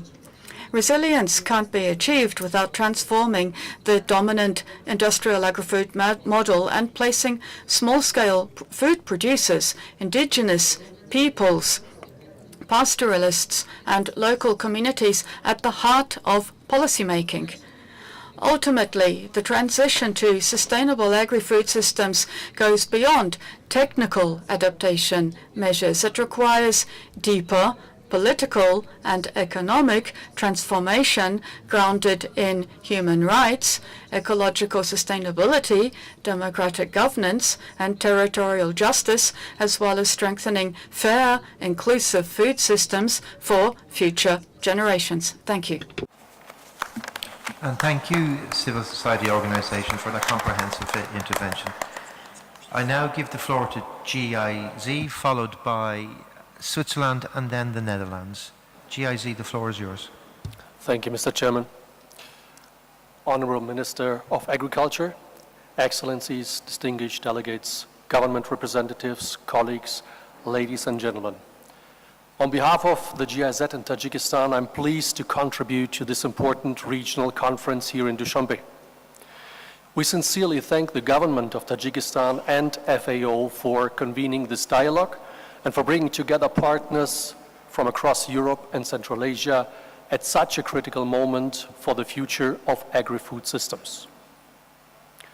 Across the region, agri-food systems are facing increasing pressure from climate change, land degradation, and growing water scarcity. These challenges are already affecting agricultural productivity, rural livelihoods, and long-term economic resilience. At the same time, agriculture remains central to food security, employment, and social stability across Central Asia. In Tajikistan and throughout the region, these dynamics are particularly visible in the cotton sector. Cotton is not only a key export commodity, but also a major source of income for rural households and an important component of agricultural economies. Yet it is highly climate sensitive. Rising temperatures, changing precipitation patterns, and increasing pressure on water resource are already impacting productivity, soil health, and the sustainability of production systems. The transformation of agri-food system is therefore no longer a future discussion. It is an immediate economic, environmental, and social necessity. Through the initiative Green Transition through the Cotton Value Chain in Tajikistan, supported by the European Union and the German government, GIZ is working closely with national institutions and partners to support a transition towards more sustainable, climate resilient, and economically viable cotton production. Our work focuses on three key areas. First, strengthening climate resilient land use practices. This includes promoting soil conservation, improving water efficiency, and supporting climate-informed decision-making at both farm and policy levels. Second, supporting sustainable value chain development. Sustainable production must be linked to functioning markets, investment opportunities, and long-term competitiveness. We are therefore working across the cotton value chain from farmers to processors and textile producers to strengthen sustainability, resource efficiency, and economic opportunity. And third, strengthening institutional coordination and systems. Long-term transformation requires strong institutions, reliable data, and coordinated action. GIZ is supporting government partners in improving cross-sectoral coordination, strengthening monitoring systems, and aligning sectoral approaches with national climate and development priorities. These efforts are closely aligned with the broader regional priorities discussed at this conference, including climate action, biodiversity conservation, sustainable land management, and resilient agri-food systems. They also contribute directly to the achievement of the Sustainable Development Goals. At the same time, we recognize that this transformation, of course, cannot be achieved by individual actors alone. Strong partnerships are essential. We highly value the leadership of the government of Tajikistan, particularly the Ministry of Agriculture and the Committee of Environmental Protection, as well as the close collaboration with FAO and other development partners. Conferences such as this are important not only for dialogue, but also for building coordinated and practical responses to shared regional challenges. Looking ahead, we see three areas where collective efforts should be further strengthened. First, scaling climate-smart practices beyond pilot initiatives to reach farmers at scale. Second, mobilizing investment and climate finance to bridge the gap between policy ambition and implementation. Across the region, increasingly, the challenge is not the absence of strategies, but the need for operationalization of investment-ready action. Third, leveraging innovation and digital solutions to improve advisory services, strengthen data systems, and support informed decision-making across agri-food systems. In this particular context, GIZ has supported the three national designated authorities in Tajikistan, Kyrgyzstan, and Uzbekistan in the development of a regional Green Climate Fund project proposal which foresees substantial grant financing from the Green Climate Fund and the German Federal Ministry for Economic Cooperation and Development, as well as the substantial loan financing from the European Investment Bank. This proposal was submitted to the GCF 2 weeks ago, and we are confident to be able to start implementation by next year, addressing the main areas of concern which I just mentioned. In closing, the transition towards sustainable agri-food systems is not only about environmental sustainability. It is also about resilience, livelihoods, economic opportunity, and long-term regional stability. As country director of GIZ in Tajikistan and Kyrgyzstan, I would like to reaffirm our commitment to continue working closely with national, regional, and international partners to support a resilient and sustainable transformation of agri-food systems across Central Asia. تشکری زیاد برای همکاری و برای توجهتون.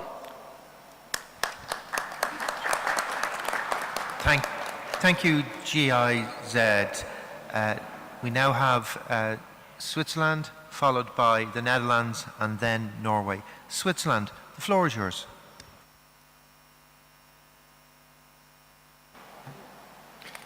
Thank you, Chair.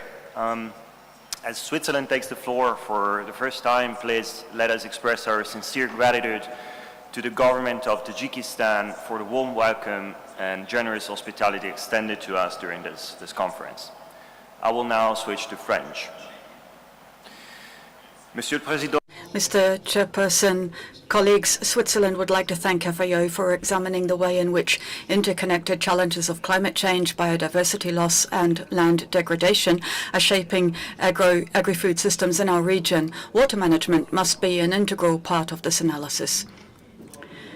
Like, as other members have said today, Switzerland encourages the use of a holistic approach, and we see in particular agroecology as key for tackling simultaneously the challenges linked to climate, biodiversity and water management, but also healthy food and social values.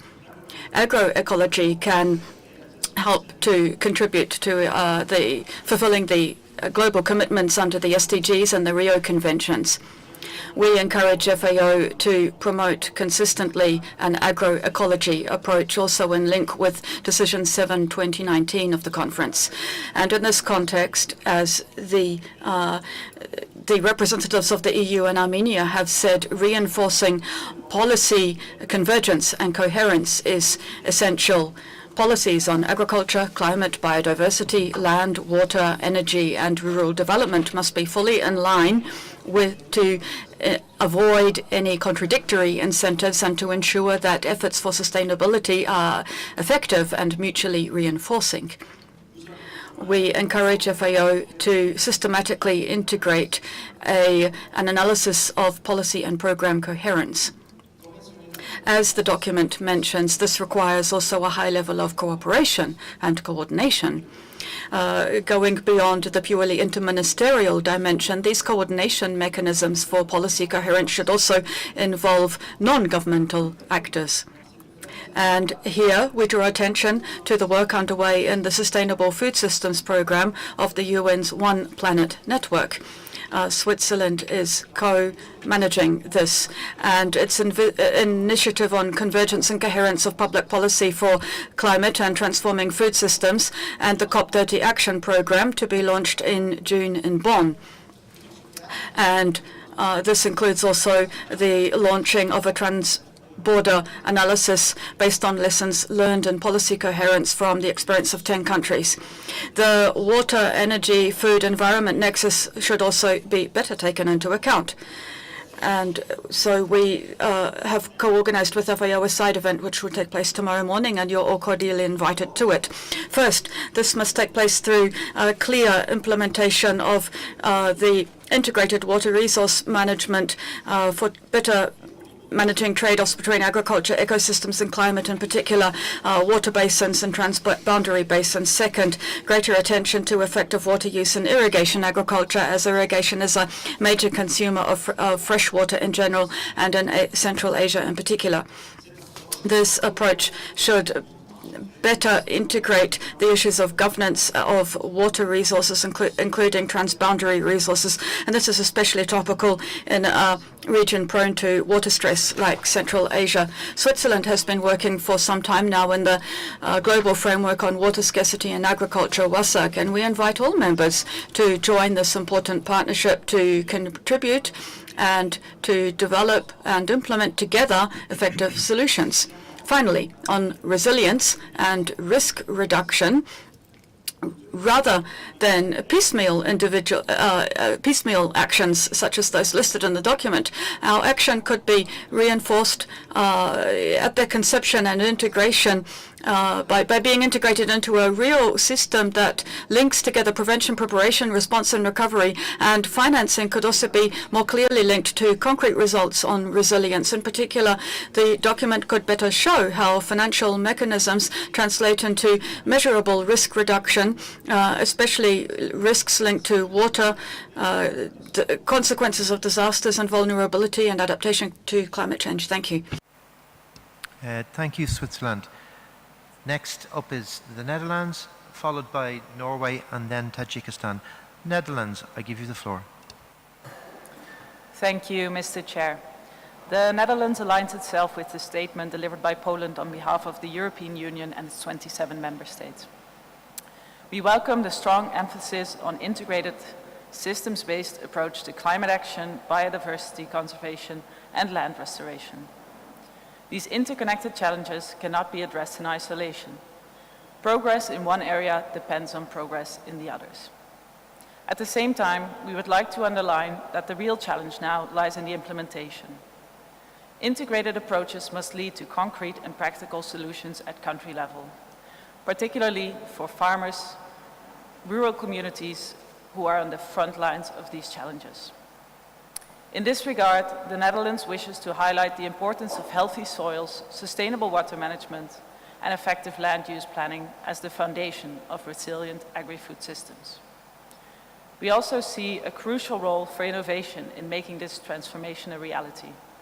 Not only digital innovation, but also innovation in farming practices, advisory services, and knowledge systems that help translate policy into action.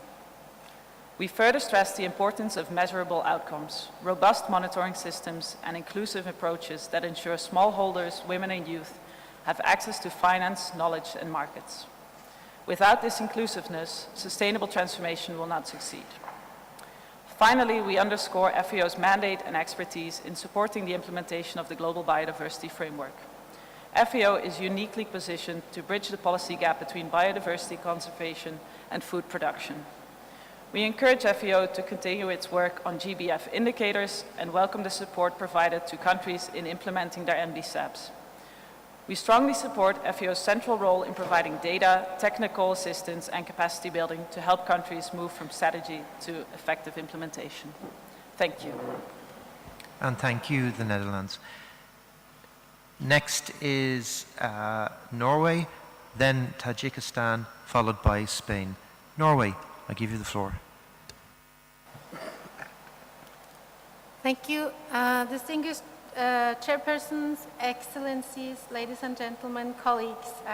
Since it's the first time that I take the floor at this regional conference, I wish to express gratefulness to the Republic of Tajikistan for the warm hospitality and for hosting the 35th Regional Conference for Europe.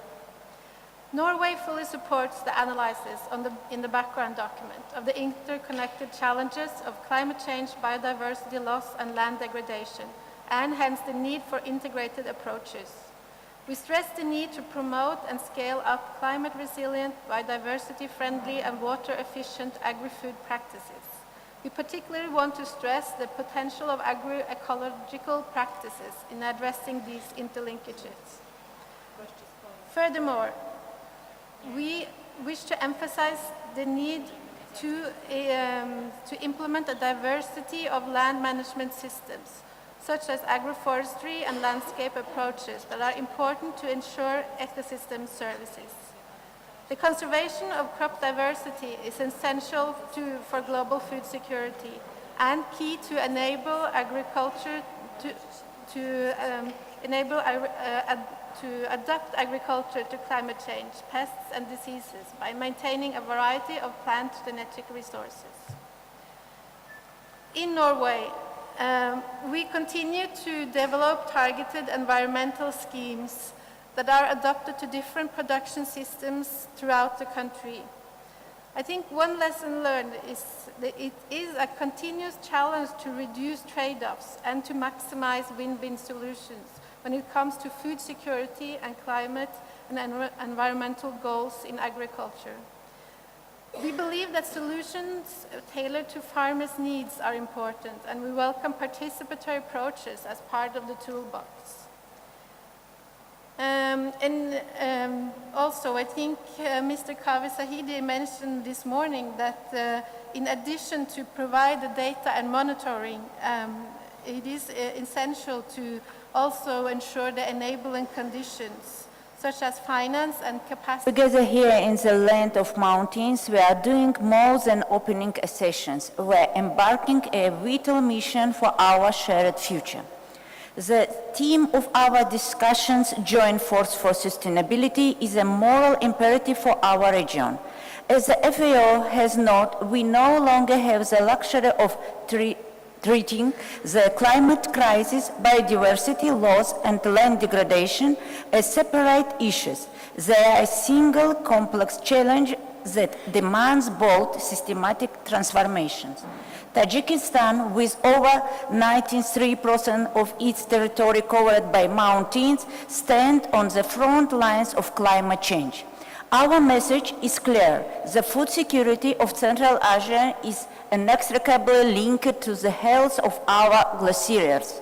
We are proud that through our national initiative, the United Nations has declared 2025 as the International Year of Glacier Preservation. For Tajikistan, integrating climate action into agriculture is the only way to safeguard the water resources that sustain our entire region. Tajikistan provides over 60% of Central Asia's water, yet we are witnessing a tragedy in slow motions. We have already lost over 1,000 glaciers. By 2050, glaciers' volume are projected to shrink by another 30%, creating 8 million hectares of irrigated lands across the Aral Sea basin. Furthermore, our mountains are a global cradle of biodiversity, housing the wild ancestors of vital crops. To lose these species is to lose the genetic foundation needed to breed the resilient harvest of tomorrow. In alignment with the FAO's call for resource mobilizations, Tajikistan proposed 5 concrete pillars for regional actions. 1. Climate-smart seed production. We propose establishing a regional center in Dushanbe to breed drought and staff-tolerant crop varieties adapted to mountain ecosystems. 2. Digital irrigation investment. With the water losses reaching 40%, we call for a specialized fund to prioritize green financing for precision irrigation and soil sensors. 3. Infrastructure resilience. We are constructing 5 major agro-logistic centers to protect farmers from market volatility and reduce post-harvest losses. 4. Regional risk monitoring. We offer our National Glacier Center as a base for a regional agri-climatic monitoring system and provide farmers with real-time data. 5. Empowering women and youth. We must expand green micro-lending for smallholders, specifically supporting women farmers who are the guardians of local food security. I urge our development partners to move away from fragment, short-term projects towards systematic financing that match the scale of our challenges. Let us use this platform in Dushanbe to turn dialogue into destiny. Thank you for your attention. And thank you, Tajikistan. I give the floor now to Spain, followed by the United Kingdom, and then Croatia. Spain, the floor is yours. Gracias. Thank you, Chair. And thank you to the government of Tajikistan for organising this conference and for its very warm welcome. Spain aligns itself with the statement made by the delegation of Poland on behalf of the European Union and its 27 member states. We'd like to make the following comments in a national capacity. Firstly, we thank the Secretariat for providing the document which is the basis for the debate on this agenda item. We'd also like to thank the members of the panel for having shared their experiences with the conference and them sharing with us the many challenges that they face in creating a sustainable and resilient agri-food system. As the report says, these challenges are deeply interconnected and cannot be addressed in isolated fashion, as was explained to us by the panelists in their presentations. We must reinforce the consistency of national and international policies through strengthening governance and institutional governance. And this is exactly one of the areas where FAO can play a more important role. Secondly, we need to accelerate the adoption of sustainable and resilient agricultural practices. This includes, among other things, the promotion of farming systems that improve efficiency in the use of water and nutrients, that reduce the dependency on external fertilizers and also contribute to the conservation of biodiversity and soil health. Policies to provide the necessary incentives through mobilizing financial resources to ensure that farmers are able to reduce the risks involved in changing from conventional practices to practices that are more sustainable without endangering the viability of their farms. Thirdly, we'd also like to stress the importance of innovation in digitalization. It is essential that we promote training and transmission of knowledge about new technologies, and that innovation and digitalization are accessible to all, in particular to small and medium-sized farms. We'd also like to stress the importance of responsible governance of land tenure and strengthening the sustainable use of land or soil. In this sense, we think that it would be very positive if the FAO organized follow-up on the work on the conclusions from the ICAR 20 conference that was held in Cartagena, Colombia, to strengthen the commitment of members on responsible land tenure.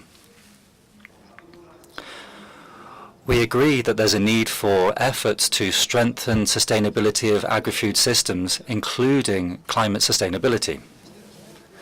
In this respect, we wish to stress the importance of encouraging the use and application of international standards established by the Intergovernmental Panel on Climate Change for the calculation of emissions from farming, including rice culture, which is the norm in the European Union.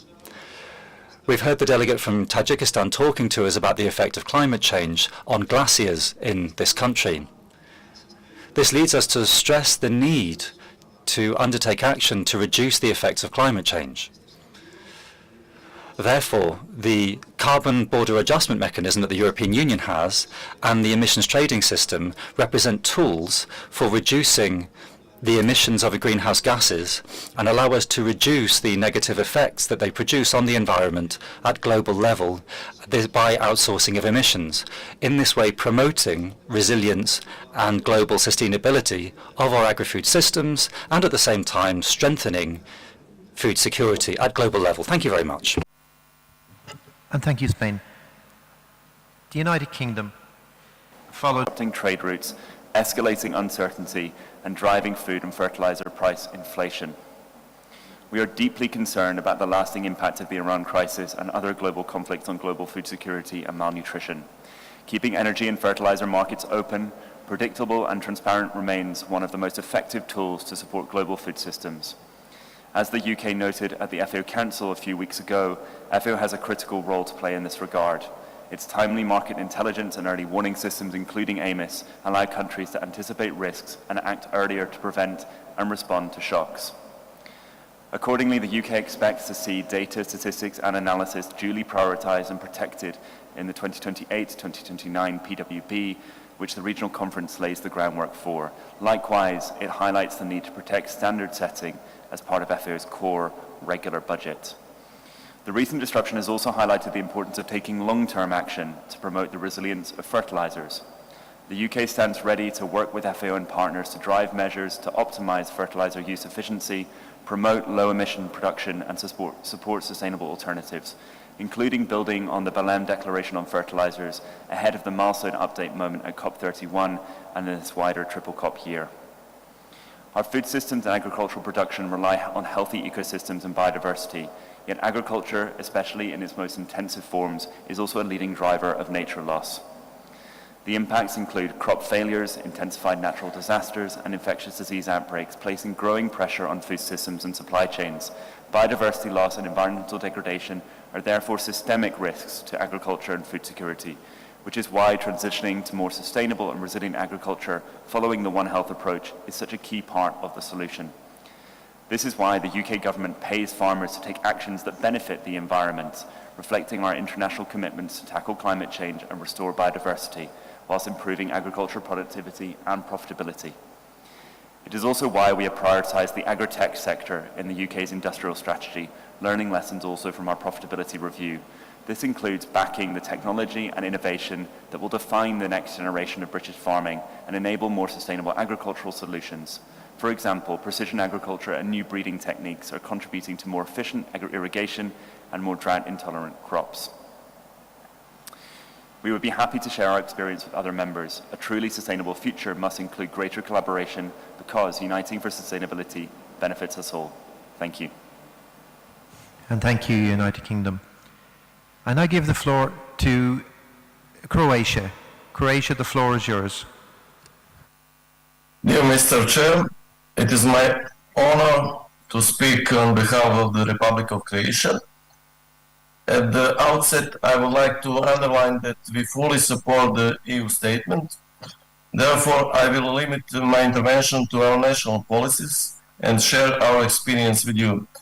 Allow me to begin by thanking the FAO Regional Office for Europe and Central Asia for their efforts in organizing this conference and to congratulate the government of Tajikistan for hosting it. In these turbulent times, we are all called upon to focus our work on advancing sustainable, resilient, and inclusive agri-food systems that are exposed to various risks. At the same time, we have to ensure food security for our citizens. Croatia supports the work of FAO in empowering small and young farmers, as well as family farms, through inclusive rural transformation, digitalization, and innovation. The discussion paper clearly highlights the interlinkages between climate change, biodiversity loss, and land degradation, all of which affect agricultural production. In its document, FAO calls for the promotion of integrated approach in shaping agri-food systems. In this regard, Croatia would like to emphasize three key elements on which our activities and actions should be focused: promoting climate resilient practices, digital innovation, and improved access to financing. First, regarding the promotion of climate resilient practices, partnership with farmers is of utmost importance. Farmers should be encouraged and supported in adopting innovative, smart technologies, as well as ecological and carbon sequestration practices in agriculture. It is necessary to expand the uptake of agricultural practices that are climate resilient, to protect biodiversity and water resources, and improve soil health. In addition, Croatia recognizes the full potential of the bioeconomy and the opportunities it offers for the future further development of the agri-food sector. These potentials are particularly pronounced in Central and Eastern European countries. Our national bioeconomy strategy for the next decade is prepared and will be adopted soon. In this strategic document, we have brought together all bioeconomy sectors, all ministries, local and regional levels, the academic and research community, entrepreneurs, and other experts from various sectors as a unique example of how cross-sectoral cooperation can function. I believe that cross-sectoral cooperation and the interconnectedness of local, regional, and international levels can yield outstanding results. Second, digital innovation represents a challenge for Croatia agriculture, as it does for many countries. Although there is growing interest in precision agriculture and the use of smart technologies, their application in practice remains limited. Croatia lags the EU average in digitalization, which further hampers the competitiveness of small producers. The National Recovery and Resilience Plan of the Republic of Croatia includes the development of digital solutions, strengthening the capacities of advisory services and systems for monitoring environmental data. investment in innovation and research is essential for shaping agri-food systems. Therefore, digital innovation should be strengthened and early warning systems developed to improve risk management and data-driven decision-making. Third, improve access to financing. Adequate financing of measures aimed at climate resilient practices and the development of digital solutions must be targeted at beneficiaries and sectors where it is most needed, such as small and medium-sized farms, young farmers, and vulnerable agricultural sectors. This requires decisive measures to strengthen the capacities of both the private and public sectors, as well as policy coherence. It is crucial to enhance policy alignment and intersectoral coordination to improve the planning, implementation, and monitoring of projects that will contribute to the transformation of agri-food systems in the Europe and Central Asia region, aligning productivity with sustainability. Ladies and gentlemen, on this occasion, I would like to thank FAO for its support over many years through expert advice and for connecting countries in regional projects that will be creating conditions to strengthen family farms through inclusive rural transformation, digitalization, and innovation. Thank you for your attention. Thank you very much, Croatia. I give the floor now to Belarus, to be followed by Portugal. Belarus, please, the floor is yours.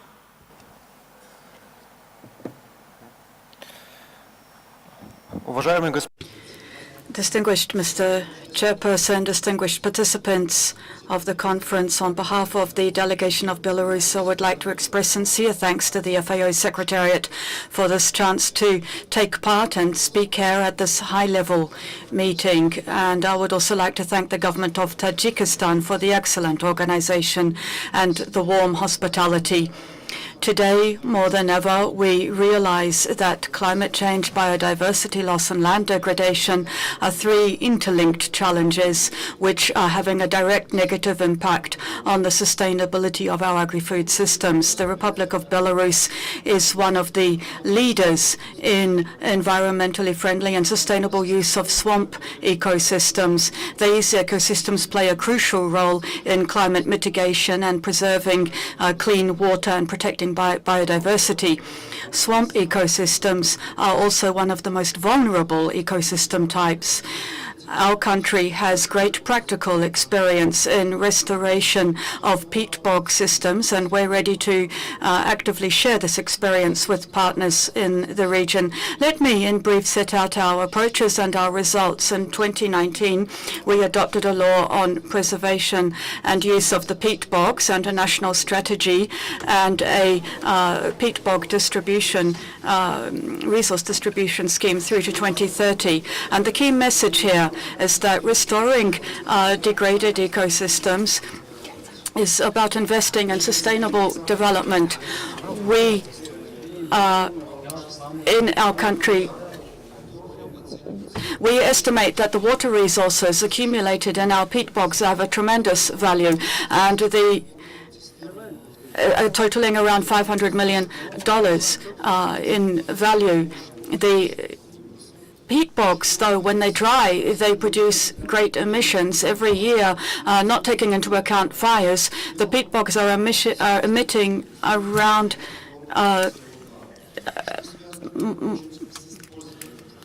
huge amounts of carbon dioxide. And for all of these reasons, starting in 2017, we have started work on restoring these peat bogs, and we have built up 56%, restored 56% now. We have strategic indicators on this and have implemented implemented much of what was planned here. We are also using other methods to restore our ecosystems and restore arable land. For example, we are planting different plant varieties in degraded areas, and including in the swamp ecosystems, and other also taking livestock measures to maintain these ecosystems. All of this has helped us not only to reduce carbon dioxide emissions, but also to minimize the threats to the threat of peat bog fires. And this is helping us to preserve the environments for rare breeds of animal species. We are very much aware of the fact that sustainable agri-food systems are possible only if we have healthy lands and a healthy climate. And our experience shows that restoration of the swamp ecosystems has a multiplying effect. It's economically justified in terms of climate action, in terms of integrated action to protect biodiversity and the environment. Now we're ready to share the methods that we've used and our scientific and technological methodologies, and also our plans for swamp ecosystem management. And together with FAO, we're ready to develop these projects regarding peat bog use to share with our partners in Europe and Central Asia. We call on all participants to join efforts on environmental restoration. This will guarantee the future of sustainable agri-food systems. Thank you. And thank you, Belarus. I now give the floor to Portugal. Portugal, please, the floor is yours. Thank you, Mr. Chair, and good morning. Let me say that it's a real honor to serve under your leadership, sir. Mr. Chairperson, Excellencies, since this is the first time we are intervening, allow us to start by expressing our deep appreciation for the government of Tajikistan for the outstanding organization of this regional conference and for all the FAO's regional office work to set up this gathering. We welcome this important debate on this item, and we align ourselves with the statement delivered by Poland on behalf of the European Union. We would like to underline the importance of integrating climate action, biodiversity conservation, and land restoration into a single, coherent approach to sustainable agri-food systems without forgetting the main goal, which is the production of food and fibers. Across our region, and as eloquently said yesterday by His Excellency, the Prime Minister of Tajikistan, we are seeing clear trends. More frequent droughts, declining pollinators, soil degradation, and increasing pressure on water resources. These trends directly affect productivity and resilience. To respond effectively, we need strong monitoring systems, harmonized indicators, and integrated data. We recognize the importance of systems approaches and integrated land use planning. To this end, addressing land tenure frameworks is a crucial element for the success of these approaches. Portugal has been advancing technical solutions, including under our National Plan for Sustainable Agriculture. We are promoting active land management and practices that increase soil carbon sequestration, reduce emissions, and putting into place the biodiversity measures supported by special planning. We value FAO's work supporting members with assessment frameworks, geospatial platforms, and guidance on nature-based solutions. Continued regional cooperation and methodological alignment are essential. The reference document offers a broad view and many challenges to address. We believe that we should better focus our work. Regarding this, Portugal identifies 4 main priorities: restoring degraded soils, scaling up low-carbon practices, strengthening agrobiodiversity, and ensuring equitable access to digital innovation, particularly for small producers. Portugal remains committed to technically robust and integrated approaches and stands ready to work closely with FAO and all members. Thank you, Mr. Chair. Obrigado, Portugal. That concludes the list of speakers to take the floor. But before we go on to our next item, I wish to give the floor to Poland on behalf of the European Union to exercise a right of reply. Mr. Chair, thank you for giving me the floor. With regard to the comments made by Russian delegation of the US Carbon Border Adjustment Mechanism, we would like to make the following comments. Climate change is a global problem that needs global solutions.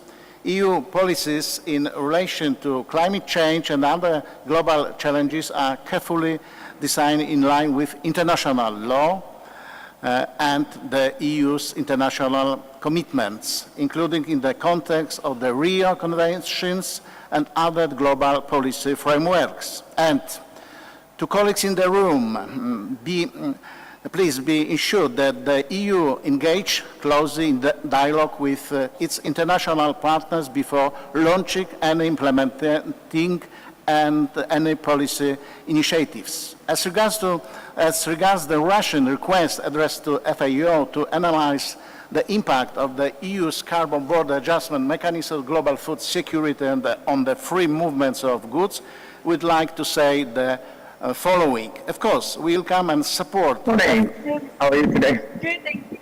Good. Of course, we welcome and support FAO's impartial analytical work in the impacts of trade-offs which policy may have on global food security and nutrition. However, we consider that the request to FAO, as it has been made by the Russian Federation, in based on and lack a clear relation. We would therefore object to including this request in the report of this session. Thank you for your attention. Thank you, Poland. I now give the floor to the Russian Federation in response. Russian Federation, the floor is yours. Thank you very much, Chair.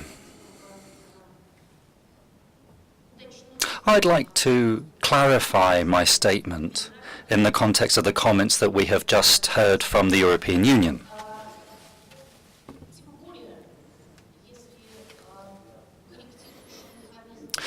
So we have this corrective mechanism that was just mentioned, and that's developed in line with the provisions of international law. Then maybe in that case, there's nothing to worry about if FAO carries out a corresponding analysis and provides that analysis to us. There have already been situations, and I think we don't need to go into them. But if there is a need to, then I can do so. There were situations when there were initiatives, and those initiatives at first glance looked very positive. But then subsequently, it turned out that there were additional trade barriers, and that they impeded free trade. Therefore, if the European Union has any doubts about the wording that we've provided, we're willing to meet on the borders of this conference, and with the help of the Secretariat, we can come up with a text. However, we think that if the correction mechanism really is transparent, then there's simply nothing to be scared of about FAO conducting a study on it. Thank you very much. Thank you, Russian Federation. We have noted both of those interventions, and if there is no further comments from the floor, I propose to move on to the next item.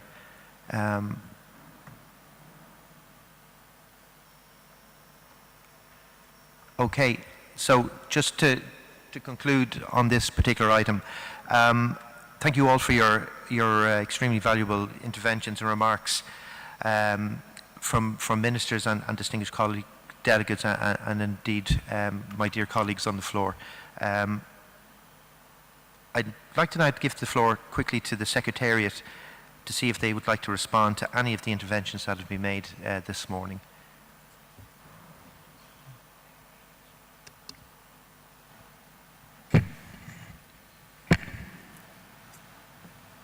Thank you very much, Chair. It was indeed a much appreciated round this morning where we've learnt a great deal from members' actions and support for this agenda item.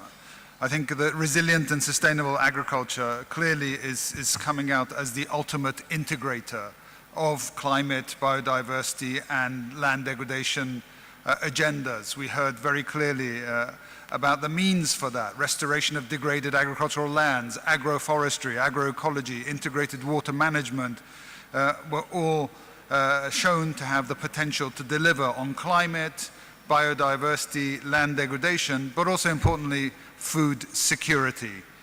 We also heard clearly that translating this reality into action at scale needs integrated and coherent national policies, including on subsidies, and many examples of those were provided to us. We also heard clearly that scaling up these actions, these cross-cutting actions, requires investments, including with and through the vertical funds of GEF, GCF, where FAO, of course, stands ready to continue supporting members in this region. Thank you very much.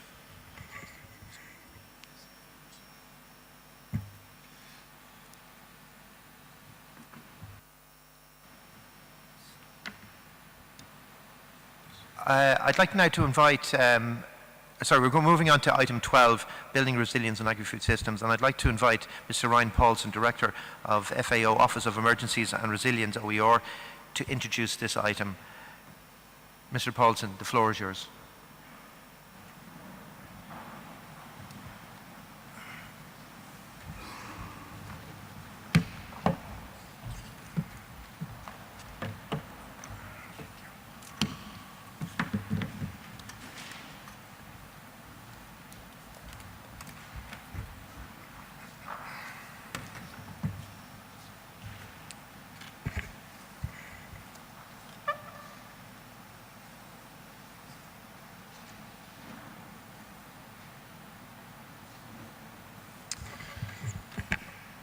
Thank you, Chair, Excellencies, distinguished delegates.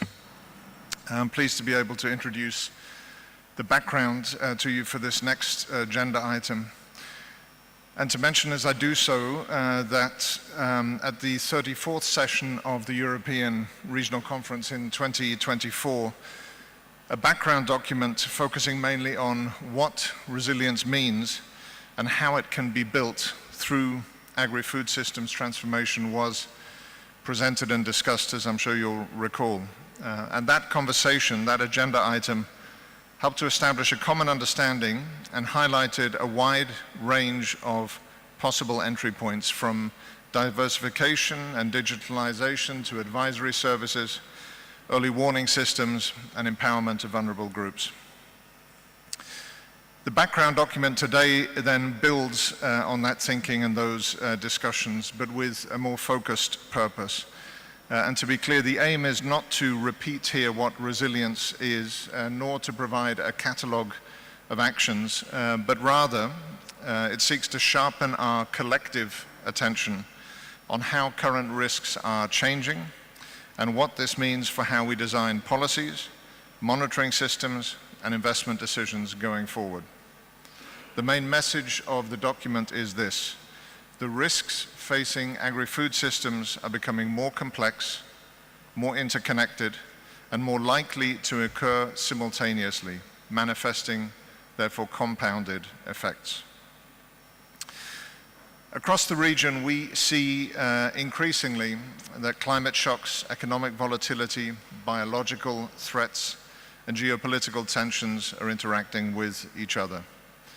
A disruption in one component can quickly cascade across the entire system with impacts that are far greater than any one single shock on its own. This interconnectedness is now a defining feature of modern agri-food systems. Colleagues, the document therefore shifts the discussion from individual risks to multi-risk realities. And it highlights that while risk profiles differ across subregions and countries, no country is immune to the effects of shocks, whether environmental, economic, or biological. Even in a region where average undernourishment levels remain relatively low, food insecurity, affordability of healthy diets, and livelihood vulnerability remain real concerns for millions of people. Importantly, the document that you have also emphasizes that these risks do not affect everyone equally. Women, youth, smallholders, and other vulnerable groups are often more exposed to shocks and have fewer resources to absorb or to recover from those shocks.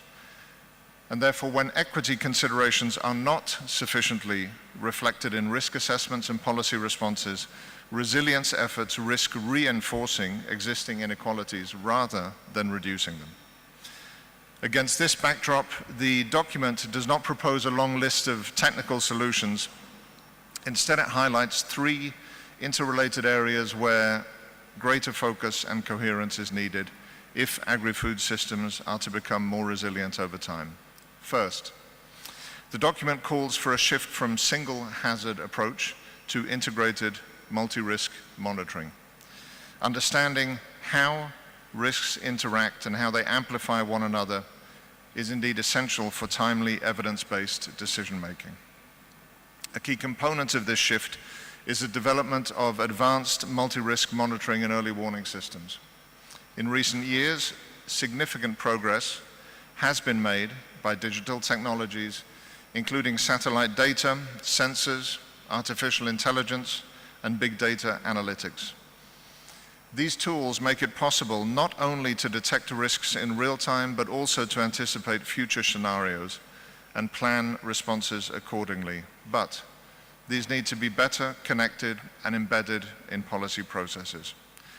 To contribute to these efforts, FAO has developed an open risk monitor platform for monitoring and analyzing food security risks and facilitating coordinated early detection, early warning and response on global, regional, or indeed at a country-specific scale. Second, the background document stresses the need to systematically integrate equity and vulnerable considerations in resilience strategies.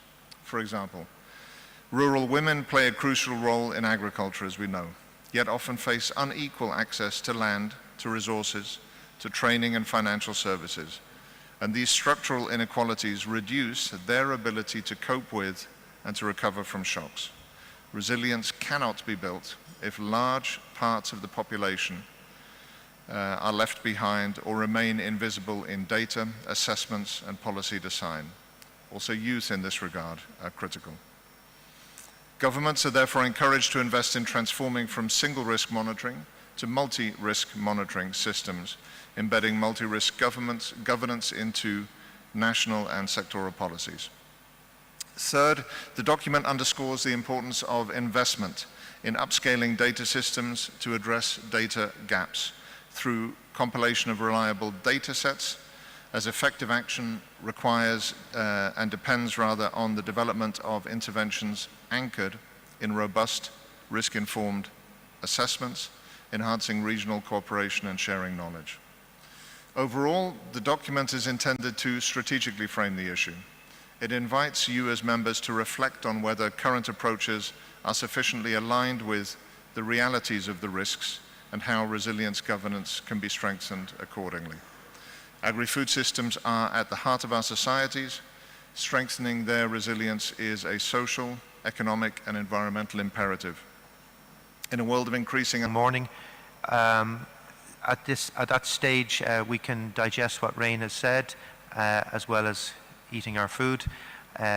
So, colleagues, first video up, we break for lunch. We will start at 1400 hours on the nod. I will start even if there's nobody in here. We'll start sharp because we're playing catch-up, and we will have the national statements then. Please, if we could have the video, and when this is complete, colleagues, we will break for lunch. Thank you.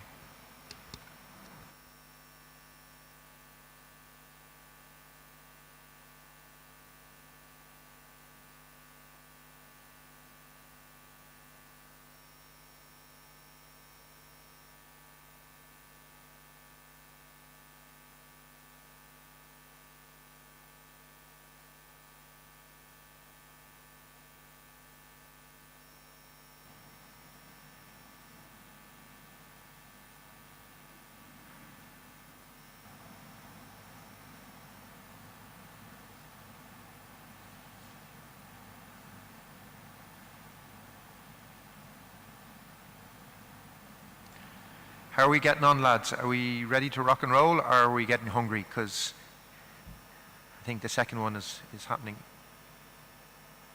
Here we go. Just in time. Excellencies, ladies and gentlemen, it's a great honor to address the 35th session of the Regional Conference for Europe of Food and Agriculture Organization held in Dushanbe. First of all, I would like to express sincere appreciation to the government of Republic of Tajikistan and to the leadership of Food and Agriculture Organization for the wonderful arrangements made for the conference with the highly relevant theme, Uniting for Sustainability. Allow me to also convey to all the participants warm greetings and best wishes of the Secretary General of Shanghai Cooperation Organization, Mr. Nurlan Ernabaye. Distinguished colleagues, today the world is facing increasingly complex challenges which affect the global agriculture scenario. Issues such as climate change, land degradation, water scarcity, biodiversity loss, supply chain disruptions, and market volatility continue to undermine food security and sustainable rural development. According to the latest international estimates, about 673 million people worldwide experience hunger in 2024, while more than 2.3 billion people face moderate or severe food insecurity. While the latest UN assessments indicate a slight decline in global hunger levels, progress remains uneven across regions. In this context, the theme of the conference, Uniting for Sustainability, is timely and relevant. It clearly reflects the growing understanding that the food security and sustainable agriculture development demands collective action, international solidarity, and effective multilateral cooperation. The SCO member states consistently attach special importance to strengthening cooperation in the field of agriculture. We have a legal foundation of such a cooperation, which is the agreement between governments of SCO member states on cooperation in agriculture, signed in June 2010. This document is a foundation for practical collaboration in areas such as crop production, livestock breeding, veterinary science, seed production, irrigation, agriculture machinery, agriculture research, and innovation. Apart from the agreement, the principal mechanism for advancing agriculture cooperation within the SCO is the meeting of Ministers of Agriculture. I would like to highlight a few outcomes of the 11th meeting of Ministers of Agriculture, which was held on 15th April this year in Bishkek, with the participation of representatives of Food and Agriculture Organization. During the meeting, the parties adopted the plan of action for the implementation of the program for development of cooperation in the field of crop breeding and seed production among SCO member states. Similarly, the member countries approved the regulations governing new cooperation mechanism, the expert group on cooperation in crop breeding and seed production within the framework of the permanent expert working group of SCO member states in the field of agriculture.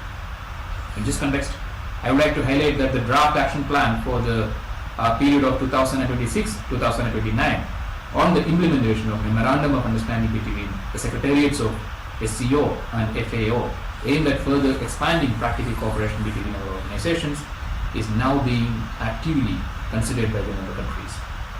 In addition, the SCO member states continue to discuss implementation of several promising initiatives, including the draft concept for establishment of joint electronic platform, which is called SCO Food Security Atlas, and the draft concept of cooperation with the development of organic agriculture. Excellencies, the SCO highly values its partnership with Food and Agriculture Organization and remains committed to further strengthening practical cooperation with international and regional organizations in addressing common challenges in agriculture sector. We are convinced that the exchange of national experience, scientific knowledge, innovative technologies and multilateral cooperation mechanisms can significantly contribute in achieving sustainable agriculture development and food security in the Eurasian region. We are confident that the outcomes of this conference will provide additional momentum for expanding international cooperation and promoting shared approaches to sustainable development. Thank you for your attention. Dear colleagues, that concludes our morning session. Let me remind you that lunch is provided in the Soman Hotel Building 1. To colleagues in the hall and to our colleagues online, whether they're in Longford or in Tuscany or any of the other wonderful cities in our region, we will resume at 2 o'clock sharp, whether I'm on my own or there's a crowd.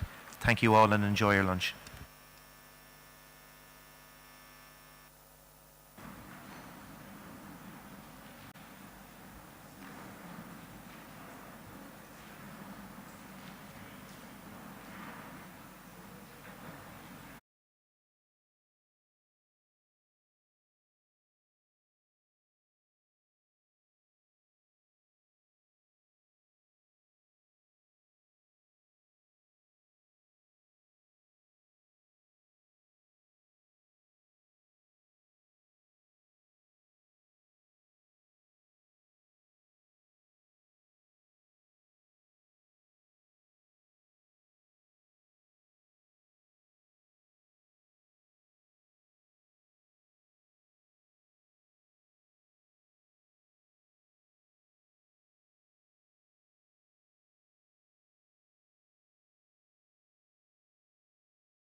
Yes, and it turns on the mic.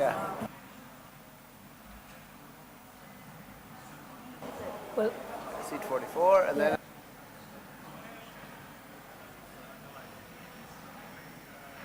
Okay.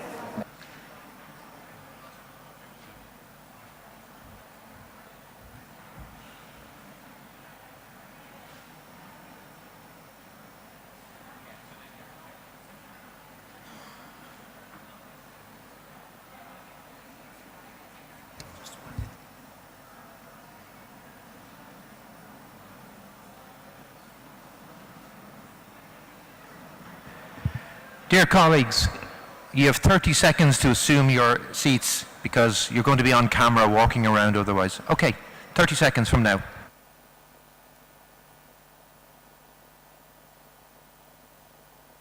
Recording in progress.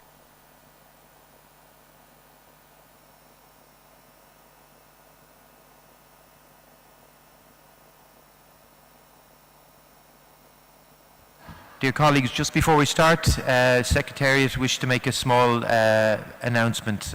If you could just listen, please.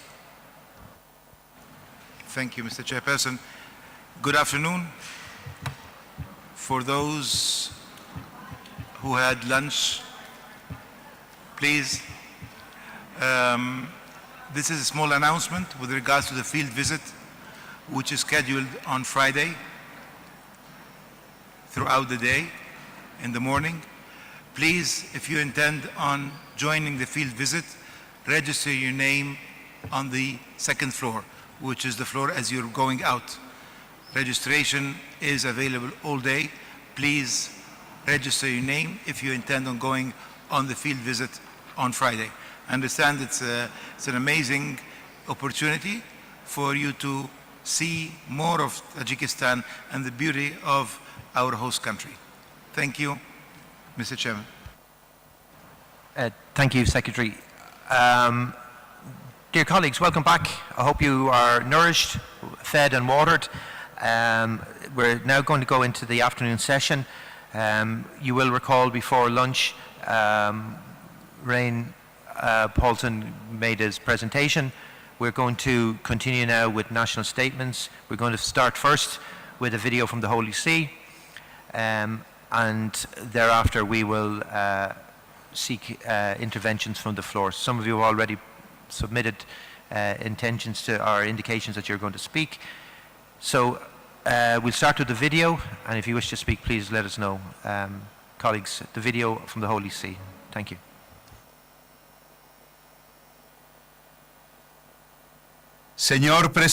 Mr. Chair of the Regional Conference for Europe of the FAO Ministers, distinguished delegates, ladies and gentlemen, I would like to thank the organizers of this conference for giving us once again an opportunity to together address an issue of great relevance, building resilience of agri-food systems to ensure that no one goes hungry and that all can have a full and tranquil life. And in this context, it's important to step up concrete action to take decisive steps for food security in a global context that is marked over these last years by a whole succession of acute crises with a combination of brutal wars, economic recessions, extreme weather events, political instability, and market volatility, which have produced a lethal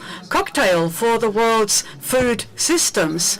And to reverse this negative trend, it's essential that we strengthen the convergence of effective policies with a coordinated and synergy-based action, the call to advance together in fraternal harmony. This should be what guides our policies and our investment, because only through sincere and constant cooperation can we build food security that is just and that is accessible for all. And this requires that all have secure and free access to sufficient, safe, and nutritious and culturally appropriate food. And in this context, express recognition in the national legal frameworks of those European countries that have not yet done so would be an incentive to help us to move towards food models that integrate social justice, environmental sustainability, and respect for the human person as the guiding principles of all public and private action. And all of this would be greatly helped too if we act to build more resilience for our food systems, making this strategy a priority, an urgent priority for our times. This does not mean producing more using the same methods as always to offset the losses, but rather transforming the way we produce our food, ending for once and for all a vision that is based on greed-driven exploitation of natural resources and focuses instead on investing in the most vulnerable and neglected rural areas and supporting the agriculture sector with wise economic and political decisions that encourage young people to stay in agriculture rather than abandoning farms to move to the cities. And it is thus absolutely crucial that the agri-food chain that the farming and livestock sector here, animal husbandry and the processing sector, distribution, trade and retail trade all have to be guided by a logic that focuses on environmental stewardship and on the human dignity, promoting decent jobs at the local level and meeting food needs today without compromising the future.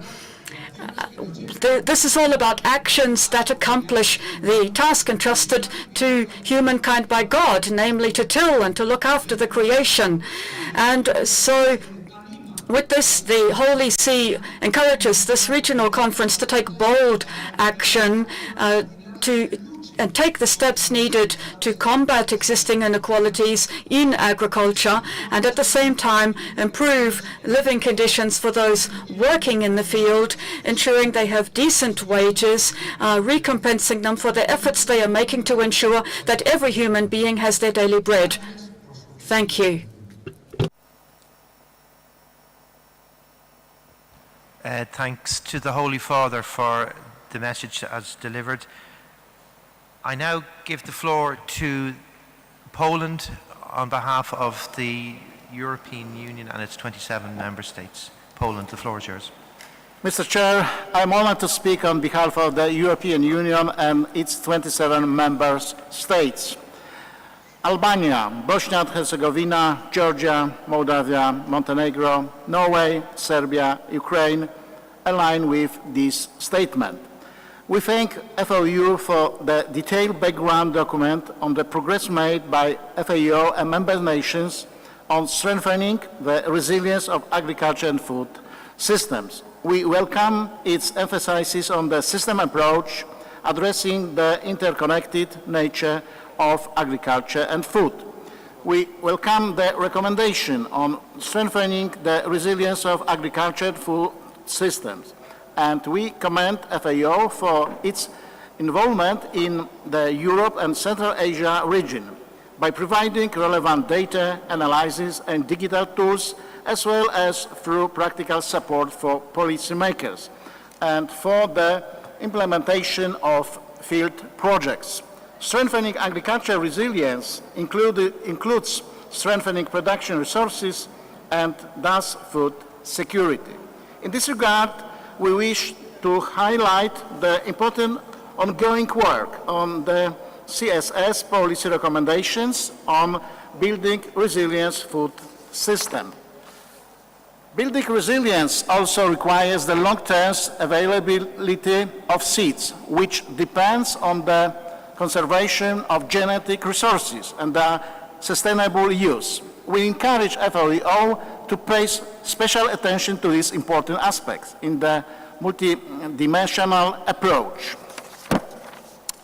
From the EU policy perspective, strengthening the resilience and sustainability of agriculture and food systems has become a central focus. Accordingly, EU strategies also encompass support to third countries in their food sovereignty, resilience and sustainability, ensuring access to safe, high quality and nutritious food for all, including the most vulnerable. Therefore, building resilient agri-food systems must be linked with the promotion of sustainable, healthy diets and addressing all forms of malnutrition.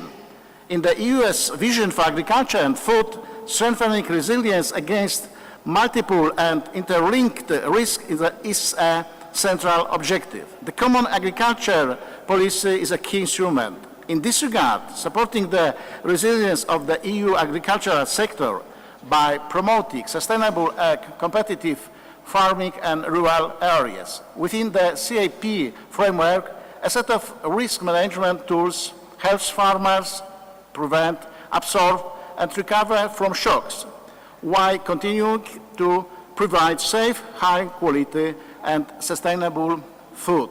We would like to highlight the important role of data and statistics and call on FAO to continue to provide reliable and evidence-based information, data and statistics to the membership. Data and statistics are a core element of FAO's constitutional mandate and a valuable source for national governments to inform their policy making. Adequate and reliable financial to this important work, which is a part of FAO's core mandate, is essential. Beyond options of relocating excessive contributions while protecting the overall stability of the regular budget, we call on FAO to consider two other complementary financing mechanisms for this important work. Firstly, a small percentage of each technical cooperation project could be allocated to data collection, validation, and analyzing to better embed the statistical capacity in FAO operational work and to make each intervention evidence-based. Secondly, low and low middle-income countries could close national data gaps by joining the 54 2030 initiative, a free agencies partnership between FAO, IFAD and the World Bank that builds sustainable national agricultural survey system. We invite FAO to continue to provide data analysis, the digital tools, as well as practical support for policymakers and for the implementation of field projects. We stand ready to continue to work closely with the regional office and to share knowledge and experience with our partner countries in the region. Thank you for your attention. Thank you, Poland. Up next is France, to be followed by Italy and then Belgium. France, the floor is yours. Thank you, Mr. Chair, and I will speak in French. La France. France aligns itself with the statement made by Poland on behalf of the European Union and its 27 member states and would like to add the following in a national capacity. Firstly, I'd like to thank Mr. Paulson for the presentation that he made on our work and on this important subject. In particular, stressing the important role that women play in promoting agriculture and agriculture systems. Later in the week, we will have a side event dedicated to 2026, the Year of the Woman Farmer. And this is a very important subject. Mr. Paulson recalled the context that we're in, a context characterized by multiplication of crises, climate, environment, health crises, social crises, economic and geopolitical crises. And of course, the way in which these crises intersect. Resilience is therefore essential to our food security around the world. And resilience requires an ability to respond to shocks, but also an ability to carry out transformation and early alert mechanisms. On this subject, I'd like to give you an example. This is connected to the current situation in the Middle East and the fertilizer crisis. because of the block of the Strait of Hormuz. FAO and the services of the chief economist, who's with us today, have been doing remarkable work in this area and analysing the consequences of this external shock, this additional shock. So thank you very much to Maximo Torrero and to his team for the very high-quality work that they've done. This is a good example of what the FAO does to help us collectively to better anticipate certain shocks. There's another example, and this is access to data. This is something else that Mr. Paulson mentioned. FAO is a great supplier of data that helps us in once again anticipating problems and once again underlines the important role that FAO plays, and I hail that role. France would also like to stress the particular importance of the current work by the Committee on World Food Security.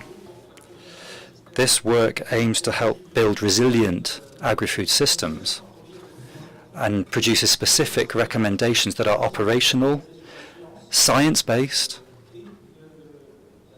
and the Committee on World Food Security also involves in its work representatives from civil society, the private sector, farmers. Yesterday, of course, we heard members of that community, and I think it's important, as is done in the Food Security Committee, to have that inclusive participatory dialogue. I thought it was important to mention it, and I'm happy to mention it in the presence of the chair of the CFS, that it does very important work. So thank you for the work within that committee. France is committed through its agriculture and development policies, in particular through our presidency of the G7 this year. We're committed to strengthening resilience of vulnerable countries, in particular through preventing the risk of natural disasters. This is a subject that we addressed at Lyon in promoting the One Health approach. There were recommendations that were very specific, and those recommendations addressed the environmental impact of certain foodstuffs on preservation of antibiotic effectiveness. We also worked on preventing future pandemics and on commitments in fighting against plastics in our daily products. These are all factors that can contribute to increasing our resilience in moving towards a One Health approach. One last thing. This is on vulnerable countries. Very often it is the African continent that faces the problems. Yesterday and today, at the invitation of Kenya and France, there was an Africa Forward Summit in Nairobi. The President is there to lead a round table on more resilient food systems. And I have no doubt that with all of the vulnerable countries, and in particular the African continent, the FAO and the Rome-based agencies have a decisive role to play. Thank you very much. Merci beaucoup à la France. I thank France. Italy is up next, followed by Belgium and then the private sector. Thank you, Mr. Chair. Italy aligns itself with the statement of the European Union and its 27 member states as just delivered by Poland. Building a resilient agri-food system is a concrete necessity if we want to guarantee food security, economic stability and social cohesion in an increasingly uncertain global context. From our perspective, from Italian perspective, to achieve this goal we must transform the way we produce food, placing sustainability at the core of agri-food system. The transformation requires supporting short supply chains, strengthening the link between production, territory and consumers, and enhancing the value created at local level. Raising the quality of food products must be a central objective, in contrast to homologation that risks weakening biodiversity, cultural identity and consumer trust. Quality, diversity and origin are key assets for resilient food system and fair markets. At the same time, it is essential to support farmers, who are not only producers of food, but also custodians of land, landscapes, traditions and natural resources. Recognizing and reinforcing their role means investing in the long-term sustainability, resilience and competitiveness of our agri-food systems. At the same time, by implementing sustainable practices, farmers make a decisive contribution to caring and maintaining the hydraulic and hydrogeological structure of soils, thus preventing hydrogeological disruption, land consumption, and reducing the impact of water stresses and extreme weather events. Policies aimed at fostering long-term resilience of food systems should entail a support for rural livelihoods to diversify the sources of income, as well as social protection programs like financial aid and insurance to build resilience and stability in rural areas. Moreover, technologies and innovations have the potential to accelerate this transformation. In Italy, over the last 50 years, the growth of agricultural productivity has been substantially promoted by investments in innovation, research and development. However, technology are essential to implement sustainable, efficient production systems that respect the environment, human health and animal welfare. These ongoing processes entail challenges that need to be addressed with the right approach. For instance, to reduce gaps in digital literacy is essential to promote the training of farmers and operators and to make the strategy of farms evolve. It is equally important to recognize that dialogue and political convergence at the international level play a crucial role. Global challenges just described require shared approaches, coordinated strategies and mutual understanding. For instance, trade distortions, market imbalances, data gaps produce negative effects on agricultural markets by reducing the competitiveness of the agricultural sector in general. To avoid these scenarios, we need to operate in an open, transparent, rule-based, non-discriminatory and multilateral trading system that is consistent with the WTO rules. In this light, Italy calls for strengthened multilateral cooperation to reinforce partnership, mobilize scientific expertise and invest in climate-resilient agri-food innovation. Italy supports initiatives such as the Agricultural Market Information System, AMIS, which enhance transparency and stability and fully values the essential role played by the FAO and its work in the region. Together, we can ensure that food systems are not only productive, but also fair and sustainable for future generations. Thank you. Thank you, Italy. Next is Belgium, followed by private sector. Belgium, the floor is yours. Mr. Chairperson, Belgium allies itself with a statement delivered by Poland on behalf of the EU and its 27 member states. Global trends are profoundly reshaping agri-food systems, exposing them to an increasing convergence of multiple risks. Recent crises have shown how vulnerable food security is to shocks that are no longer isolated, but often simultaneous and cascading. These compounding risks affect agricultural production, disrupt value chains, and threaten farmers' livelihoods.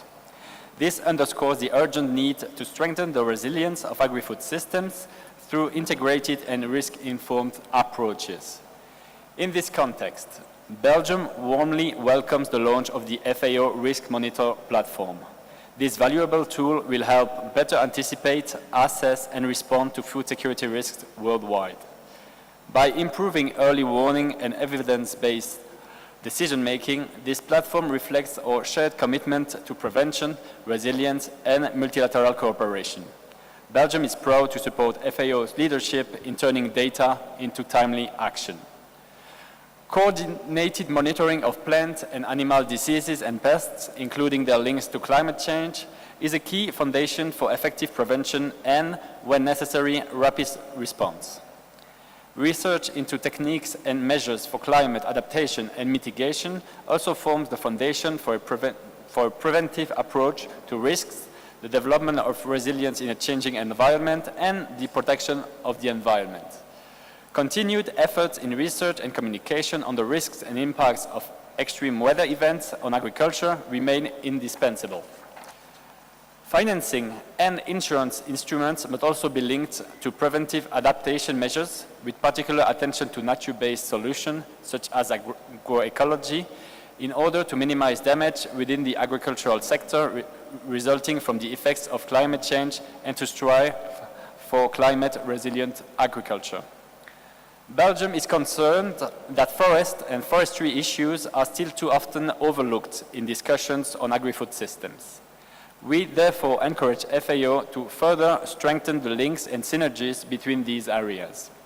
Such coordination is essential to effectively address the interconnected challenges of climate change, land degradation, biodiversity loss, and food security, while ensuring inclusive socio-economic development. Belgium knows the strong alignment between the lessons and recommendations emerging from this conference and the ongoing work of the Committee of World Food Security on building resilient food systems. Belgium remains fully committed to constructive dialogue and international cooperation to strengthen the resilience of agri-food systems, including through the CFS. Thank you, Mr. Chair. And thank you, Belgium. Next up is private sector, followed by the Black Sea Economic Cooperation and then the academia representative. I give the floor to the private sector.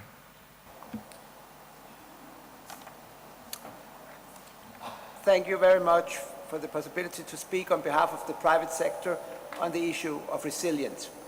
The private sector that I represent today includes both farmers within democratic and majoritarian farming organizations, farmers-owned cooperatives, and private sector food companies. I'm Tobias Kreis, Head of Policy Brussels at the Danish Agriculture and Food Council.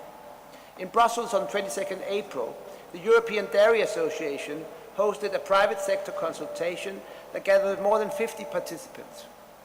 On 29th April at Izmir, the Izmir Commodity Exchange hosted a similar event. The private sector consultation in Brussels featured a best practice example of public-private collaboration between farming organizations and multilateral organizations such as the FAO, namely the USD 50 million Green Climate Fund TUNSA project for agricultural cooperatives that has been co-developed by the Cooperative Partnership for Climate, Food and Forestry, which consists of the farming and forestry organizations of Denmark, Finland, the Netherlands, and Kenya, and the Dutch Agri-Development Agency, AgriTerra. An example of large-scale climate action that also enhances resilience and food security, TUNSA, which is the first GCF project focusing on the transformative potential that agricultural cooperatives can play in climate action, is set to mitigate and abate some 1.2 million tons of greenhouse gases by 2030 by investing in transfer of know-how and technology, that is agricultural advisory across continents, and promoting sustainable agricultural intensification. This is an example of an approach that addresses climate, biodiversity, and land use together, and nexus that colleagues at Izmir identified as a critical necessity for both sustainability and resilience, and also that delegates this morning have underlined.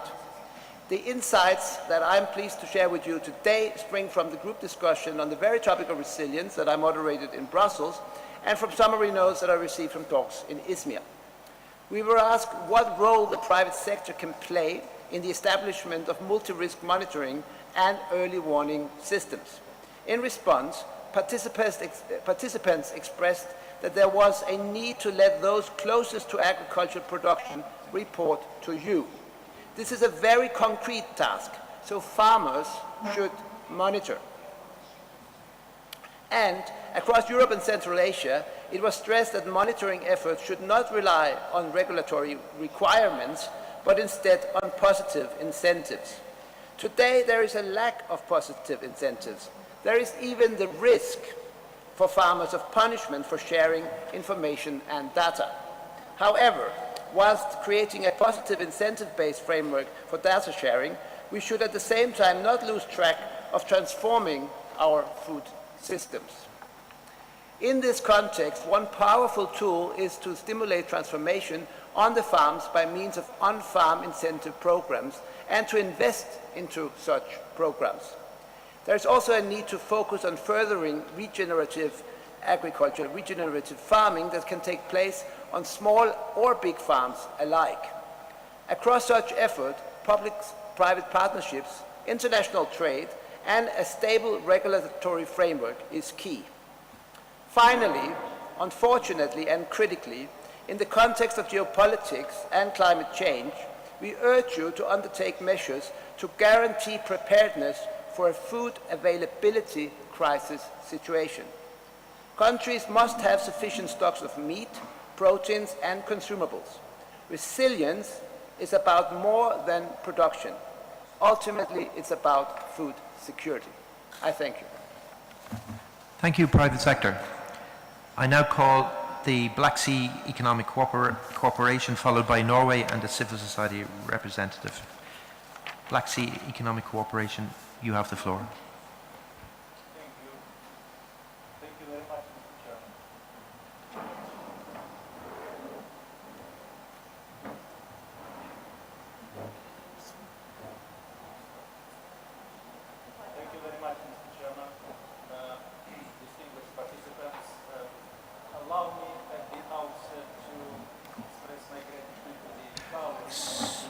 can we just get some clarity on the audio? We cannot hear the representative.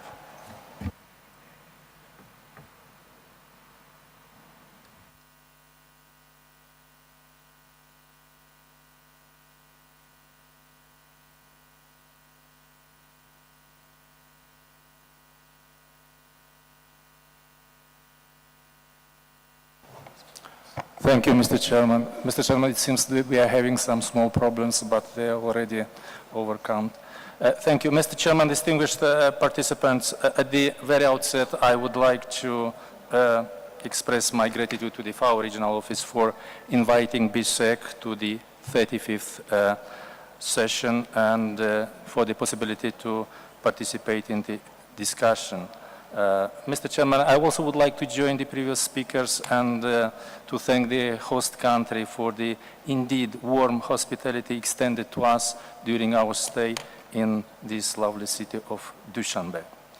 Mr. Chairman, since the theme of the present session is devoted to the theme Uniting for Sustainability, allow me very briefly to highlight the activities and priorities of BSEC organization related to sustainability and in particular to climate change and biodiversity with emphasis on sustainable agri-food systems. The activities of the BSEC in this field are guided by the updated BSEC economic agenda, a strategic document approved by the BSEC Council in 2023. It emphasizes the need to improve sustainable rural productivity and enhance the international competitiveness of the member states in food and agricultural products while promoting the effective and sustainable use of land resources for agricultural production. At the experts level, the BSEC Working Group on Agriculture and Agro-Industry, through the joint work conducted in the framework of the BSEC, is focusing on environmental sustainability, combating food loss and waste, and efforts to counter the adverse effects of climate change on agriculture. BSEC countries are committed to complement the global efforts and to prevent the reduce of food loss and waste. We had a workshop on food loss and waste recently in the BSEC.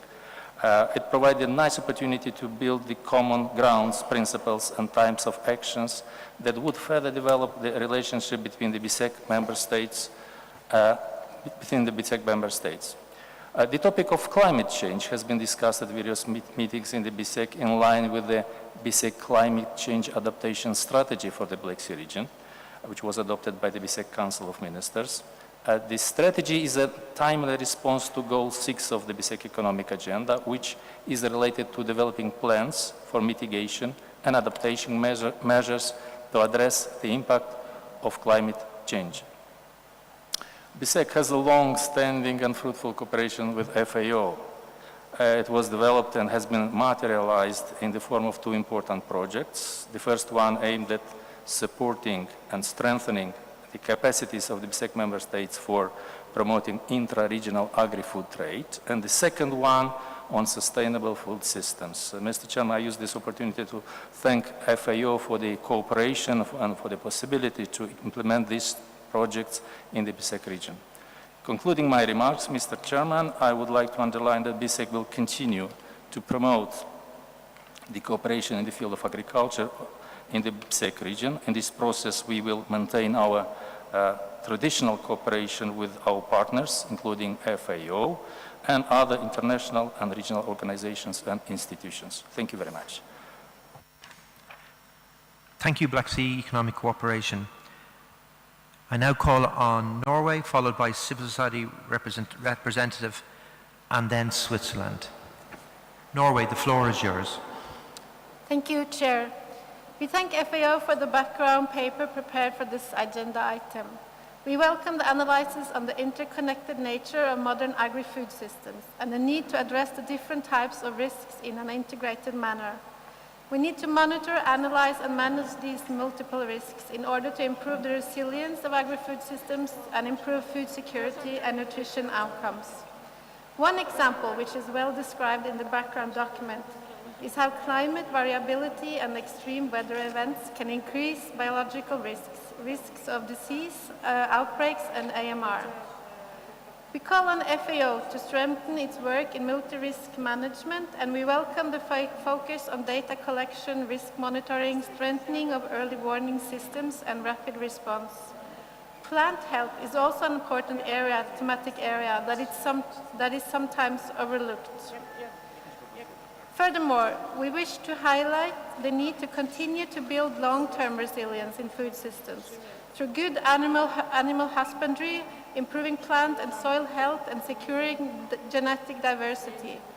Diversification strategies, both in terms of production systems and income sources, also deserve attention. The resilience of food systems relies on the capability of food producers and food systems workers to adapt to changing environment. Information, extension services, and systems that strengthen farmers' position in the food value chain is key. We welcome the focus on gender equality, and we wish to highlight the report on the status of women in agri-food systems in this context. In Norway, preparedness is high on the agenda. Only 3% is arable land. To protect agricultural land in the context of competing demands, ensure food production throughout the country, recruitment to the sector, and generational renewal is a policy goal. With these comments, we support the priority actions outlined. Thank you, Chair. Thank you, Norway. Civil society representative, Switzerland, and then Portugal. Civil society representative. Thank you, Chair. I have the honor of speaking on behalf of Nyeleni Europe and Central Asia Food Sovereignty Network, which brings together civil society organizations representing small-scale farmers, pastoralists, fishers, indigenous peoples, migrant and agricultural workers, consumers, NGOs, as well as rural women and youth across our region. Firstly, I'd like to thank the chair of the CFS yesterday for mentioning the fact that in the CFS, and on the basis of a high-level panel of experts report, there is a policy process underway, building resilient food systems, and the civil society and indigenous peoples mechanism, of which we are part, is actively involved in building that policy framework. The current framing of resilience in agri-food systems must be deepened to address the structural causes of vulnerability rather than merely focusing on the technical risk management tools. While the FAO background document quite rightly highlights the growing concurrence of climate, economic, and geopolitical risks, it doesn't sufficiently question the dominant model of industrial, highly specialized, and import-export-oriented agriculture that is itself a central driver of these vulnerabilities. From a CSO perspective, increasing specialization, concentration of production, and dependence on long global supply chains have created systemic fragility, amplifying the cascading effects identified in the FAO analysis. Reliance on a narrow range of commodity crops undermines the robustness and leaves both producers and consumers highly exposed to disruptions caused by climate change, conflict, fuel price increases, and economic instability.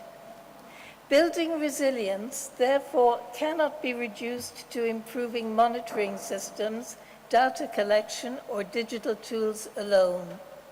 It requires a structural transformation of agri-food systems towards territorially embedded, diversified, and agroecological production systems. In this perspective, resilience is built through strengthening local food systems, territorial markets, short supply chains, and the autonomy of small-scale food producers who are already identified in the FAO document as among the most affected by multiple and intersecting risks. Agroecology, grounded in biodiversity, in local knowledge, participatory approaches, and low external input use offer concrete pathways to reducing dependency on volatile global markets, external inputs, and energy-intensive systems, thereby directly addressing the root causes of vulnerability. There are already numerous examples demonstrating how diversity strengthens resilience. One example we discussed during our civil society consultation prior to this meeting was a Chinese valley where farmers cultivate 96 different varieties of local rice that are resistant to the various different climatic and biological risks, ensuring that there will always be enough crops that survive under changing conditions. I have heard that here in Tajikistan, FAO has supported seed saving and biodiversity in remote rural areas and created women's seed banks, which is again the same sort of resilience building, and we congratulate you on that. So these similar approaches based on participatory seed breeding, traditionally and locally adapted varieties, diversified farming systems should be strengthened throughout the region. Particular attention should also be paid to animal breeding systems, as climate change is already disrupting ecological balances and is affecting livestock production in significant ways. At the same time, resilience strategies must adopt an equitable, transformative approach grounded in human rights and intersectional vulnerabilities. The current paper doesn't sufficiently recognize that food insecurity is already affecting between 20 and 25% of the population in parts of developed countries in our region, and that vulnerable populations are rapidly increasing due to the instability, to war, rising food and fuel prices. Preliminary evaluations suggest the current geopolitical crisis in the Gulf may further increase food prices by approximately 30%, pushing many, many more families into food insecurity across our region. For this reason, the human right to food must be central throughout the resilience framework we build. Public policies must prioritize secure access to land, water, seeds, and local markets, as well as fair and stable prices, decent incomes for producers, and public support systems enabling small-scale farmers, women, and youth to remain in and to enter farming. Social protection systems must also evolve to include food and food security measures that ensure access to healthy and nutritious food for all.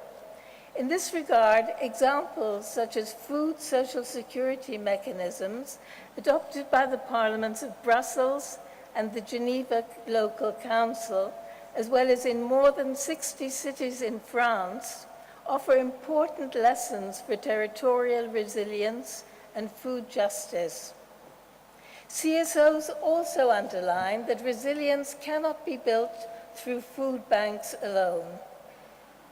While often presented as emergency responses, food banks may and frequently do undermine long-term resilience by reinforcing dependence on industrial food systems and distributing food that is frequently ultra-processed and nutritionally inadequate, thereby building non-communicable disease potential in those benefiting from the food.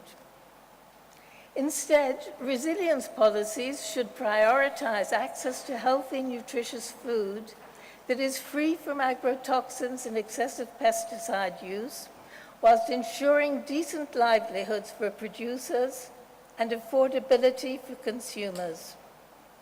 Comparative research on the relationship between nutritious diets, public health, and long-term resilience would therefore be highly valuable, especially considering the growing evidence linking healthy food systems with reduced rates of chronic disease. The strong focus in the FAO document on digitalization and multi-risk monitoring also requires a more critical assessment of the digital divide and the risk of further marginalization of small-scale producers who lack access to infrastructure, to financial resources, or control over data. Resilience strategies should therefore strengthen farmer-led knowledge systems, participatory research, public extension services, and locally rooted agroecological innovation, rather than relying predominantly on technological fixes. Furthermore, trade and market policies are largely absent from the FAO analysis, despite being key drivers of economic volatility and food insecurity in the region. Building resilience requires addressing the destabilizing effects of trade liberalization and free trade agreements which undermine local production and expose producers to global price fluctuations.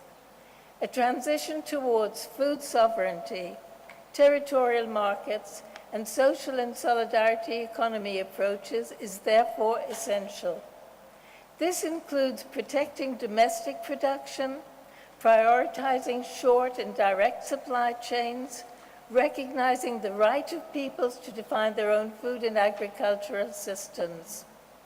It is also important to distinguish genuine peasant-based short food chains from contract farming systems controlled by large retailers and supermarkets. Finally, resilience must be understood not only as a technical or managerial objective, but as a political choice rooted in human rights, social justice, ecological sustainability, and democratic governance. Instruments such as UNDROP, UNDRIP, and the United Nations General Assembly resolutions on social and solidarity economy provide important foundations for this approach. The knowledge and resilience practices of indigenous peoples in our region should also be recognized and learned from. Above all, civil society strongly underscores that food must never be used as a weapon of war under any circumstances. Doing so is fundamentally incompatible with the construction of resilient, equitable, sustainable, human rights-based food systems. Thank you very much. And thank you, the civil society organisation representative, reminding us all that all God's children have a place in the choir. So we will go on to, I remind, if we could keep our interventions as tight as possible, we are trying to play a bit catch up on this morning. The floor, please, to Switzerland, followed by Portugal, and then Belarus. Switzerland. Merci, Monsieur. Thank you, Chair. Switzerland congratulates FAO on its projects, initiatives and implementation frameworks of recent years. They help to build the resilience of agri-food systems in Europe and Central Asia. We hail the integrated systemic approach reflected in the document. In particular, on the efforts aiming to follow up multiple risks, reducing the shortcomings in data, and all of this to support proper evidence-based decision-making, better integrating approaches surrounding equity. We appreciate in particular the growing attention paid to vulnerable groups whose differentiated needs are nonetheless insufficiently reflected in a number of the current actual evaluations around FAO projects and programs. We support the general guidance given and we support the particular elements as follows. Firstly, agroecology requires greater attention. The farming systems and agroecological supply chains allow us to reduce dependency on fertilizers, to strengthen local economies and to increase resilience in the face of shocks and pressure. Having said this, we'd like to recall the importance of conservation and sustainable use of resources, as have been underlined by my colleagues from Norway and the European Union. Secondly, Building resilience in the agricultural sector also requires addressing the structural issues around vulnerability and inequalities when they are context-based in particular, while also reinforcing the capacity for agency, in English, agency of the relevant actors. This requires long-term policies that are multi-sectoral, multi-level, and also involve a number of different stakeholders. That also includes a short-term response and complements those with structural long-term responses. To this end, Switzerland considers the equitably transformative resilient framework as presented by the HLPE, the high-level panel of experts, as a valuable innovative approach. By combining short-term responses with structural reforms, it allows us to reduce the probability and impact of future shocks and to prepare food systems and their stakeholders for future shocks and future uncertainties. It also helps build their capacity to respond in a swift and equitable way. Finally, Switzerland attaches great importance to the process of policy convergence within the CFS, as a number of my colleagues have already said. It's particularly around resilient food systems. We underline the value of the last HLP report on building resilient food systems. This represents a solid foundation for the discussions underway and for building political recommendations. We know that these political recommendations from the CFS are currently being drawn up and should be adopted at the 54th session of the CFS in October 2026. Switzerland calls on the FAO to commit actively to this process of policy convergence and to align its work around it. Finally, I'd like to take up what was said by my colleague from the European Union on the importance of data and statistics on this subject within the FAO in its programs and projects, and the need to ensure that we have significant financing from the regular budget of the FAO for this purpose. Thank you. Merci beaucoup. I love Swiss. I thank Switzerland. Portugal, followed by Belarus, and then Germany. Portugal, the floor is yours. Thank you. Thank you very much, Mr. Chair, for giving us the floor. We would like to begin to align ourselves with the statement delivered by Poland on behalf of the European Union and its 27 member states. We also thank FAO for the detailed background document on the progress made by FAO and member nations in Europe and Central Asia in strengthening the resilience of agri-food systems. We welcome its strong emphasis on the systems approach, addressing increasingly complex and interlinked environmental, biological, and anthropogenic risks. We just heard the CSO representative, and she is right. Building resilience requires structural changes in food systems. Portugal stresses that strengthening resilience must remain central to agri-food system transformation in Europe and Central Asia, supported by reliable and evidence-based data and statistics as a core part of FAO's mandate, alongside with practical support for policy makers and field implementation as essential elements for effective policies and resilience strategies. We also support the call made by by Belgium on better integration of agriculture and forestry. Portugal also underlines the importance of strengthening agri-food systems resilience to ensure food security. We support the ongoing CFS policy recommendations on building resilient food systems and emphasize that resilience should encompass sustainable and healthy diets, as well as access to safe and nutritious food for all, especially the most vulnerable. In this context, Portugal encourages FAO as discussions on the program of work and budget for 2028-2029 begin to ensure reliable and transparent financing for data and statistics while exploring complementary mechanisms, resources for data collection and analysis to strengthen statistical capacity and support evidence-based interventions. We emphasize the critical role of insurance and reinsurance mechanisms in empowering small-scale producers in agriculture and fisheries to manage increasing climate and market shocks. Building this pillar of resilience requires actionable implementation strategies, including the development of macro-level reinsurance pools, the creation of subsidized agricultural risk funds, and the deployment of mobile technology to improve smallholder access to these financial nets. Thank you, Mr. Chair. Thank you, Portugal. Belarus, followed by Germany, and then Spain. Belarus, I give you the floor.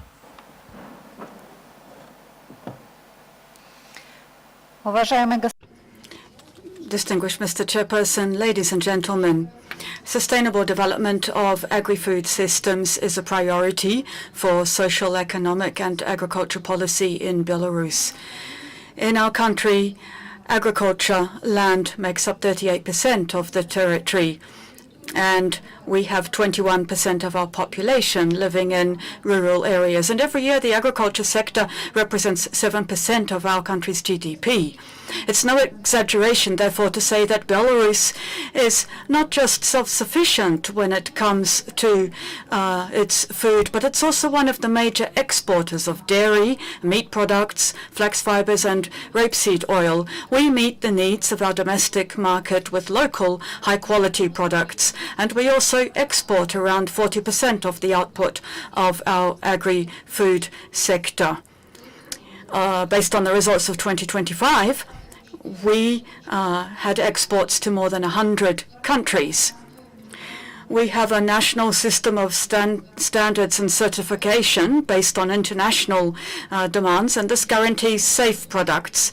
We're using energy-saving, innovative technology, which is helping us to secure competitive advantages for our products, above all raising quality and reducing production costs. And all of this together is based on our solid human resources potential. We're proud of our results, but we're not stopping here. And at a time of unstable global economic situation, we continue to move forward. It's important not just to preserve, but also to create conditions to continue supporting stable growth in our national economy and our society, and ensure that we can adapt to fast-changing climate and economic conditions. The main tasks for the agri-food sector are set out in our state program, the Agribusiness of the Future for 2026 to 2030. The priority tracks are completing work to establish a profitable sector based on a competitive, knowledge-driven agriculture sector, and also as part of the digital transformation of our economy, we're expanding use of advanced technology in production, processing, sales, storage, and export activity. And in this context, the focus is on developing digital agri-food production, expanding the product range, and making greater use of electronic trade and market platforms. Climate change is shaping our further work to create and to make practical use of innovative plant species and animal breeds that are promising. In this area, for example, we are setting up breeding facilities to supply to our poultry farms the breed stock we need to give us a supply of domestic crossbreeds for the sector. And then we have a strategy for developing cutting-edge pig farming based on the best world practice, and with a whole package of measures for intensive development in this sector. Innovation in any area of agribusiness requires constant renewal of knowledge, skills, and abilities. And here, our education system is focused on ensuring that we have qualified human resources for the sector, and also that we can meet the needs of management and experts in ongoing learning. And all of this is making a great contribution to ensuring sustainable agriculture production and ensuring that we have the conditions needed to give our rural population a better life. Mr. Chairperson, colleagues, our country greatly values its many years of fruitful cooperation with FAO. Belarus, as always, is open for dialogue, and we're ready to discuss different areas of cooperation and coming up with constructive cooperation models in the agribusiness, in the social area, and in rural development. As a participant in FAO, we support the proposals for the Regional Conference on stepping up efforts on agroecology to ensure food security and to reach the Sustainable Development Goals. Thank you. Spasiba, Belarus. Thank you to Belarus. Germany, Spain, and then Lithuania. Germany, the floor is yours. Thank you, Chair. Germany aligns itself with the statement made by Poland on behalf of the Cyprus EU presidency. We particularly support France and other European EU member focus on sustainability and the coherence among and with all the Rome-based agencies, and also civil society's emphasis on the human right to food. We thank the FAO Secretariat for the valuable background document on the multiple risks and solutions to address those. It again highlighted how much we are together in this. Resilience of agri-food systems is a global, European, German, and also Central Asian imperative. We have seen in the last 2 days to what extent the vulnerabilities due to climate change in this region require transforming our agri-food systems and enhance building resilience. Resilience also requires diversity. Diversity in seeds, in crops, in agricultural production, in scale, and in ideas coming out of our large and diverse region. Building resilience of agri-food systems and also ensuring climate-related and other sustainability issues requires a strong focus on data, metrics, and indicators. Risk monitoring only works with a strong database. Therefore, maintaining and further developing FAO's edge and comparative advantage in data and statistics has to be a budget priority for the core PWFB 28-29. We don't view it as a dichotomy with regard to technical cooperation. TCP should always allocate a small percentage on statistics and data capability. Only by preserving and developing further reliable data, we will be able to jointly advance our FAO's evidence-based work. Thank you very much. Thank you, Germany. Spain, followed by Lithuania and the Central Asia Regional Environmental Centre. Spain, you have the floor. Gracias, señor. Thank you, Mr. Chairperson. Spain aligns with the statement made by the delegation of Poland on behalf of the European Union and its 27 member states. And in national capacity, we would like to make the following remarks. We thank FAO for presenting the document on this item on the agenda, which gives us a comprehensive analysis of the challenges facing agri-food systems in Europe and Central Asia and how we should tackle them, taking a multi-risk approach. Spain, as a Mediterranean country, is systematically facing environmental risks, extreme weather events, including drought periods and also bio threats such as pests, which are affecting our crops and the resulting economic risks, in particular due to crises that are outside our country but are having systemic impacts on the entire agri-food system, as reflected in the report at FAO and the members. We need to be promoting national policies based on multi-risk analysis and multilateral cooperation, environmental and climate action is an example of where we can be working on governance. Also, national and regional cooperation should move from piecemeal projects to building national capacity that's ongoing, permanent, and that can build up resilience of the agri-food systems faced with different types of crises. This kind of capacity building should have as a key component creating more robust data systems, statistics and monitoring and early warning systems, always with an integral focus that is resilience-based and allows countries to better anticipate crisis situations and to take the needed steps more rapidly and with less of a burden. A key element here is to reinforce early warning systems and to have contingency plans in place adapted for all possible scenarios with an anticipation focus and restoring the balance of systems. We congratulate FAO for mentioning the equity dimension in resilience strategies, as was signaled in the report. women, smallholders, youth, and other vulnerable groups are more exposed to risks and have less adaptation capacity, and so they need to be a priority. They need to be taken into account in the early warning and monitoring systems. And finally, we would also like to congratulate FAO on the quality of the information on evaluation impacts and the work on the consequences for agri-food systems of the crises underway. Thank you. Muchas gracias, España. Thank you to Spain. So, last three to row the boat for this particular item is Lithuania, Central Asia Regional Environmental Centre, and finally Uzbekistan. Lithuania, the floor is yours. Thank you, Chair. Thank you, Chair. Lithuania aligns itself with the statement delivered by Poland on behalf of the European Union and its 27 member states. Lithuania thanks FAO for the comprehensive background document on building the resilience of agri-food systems.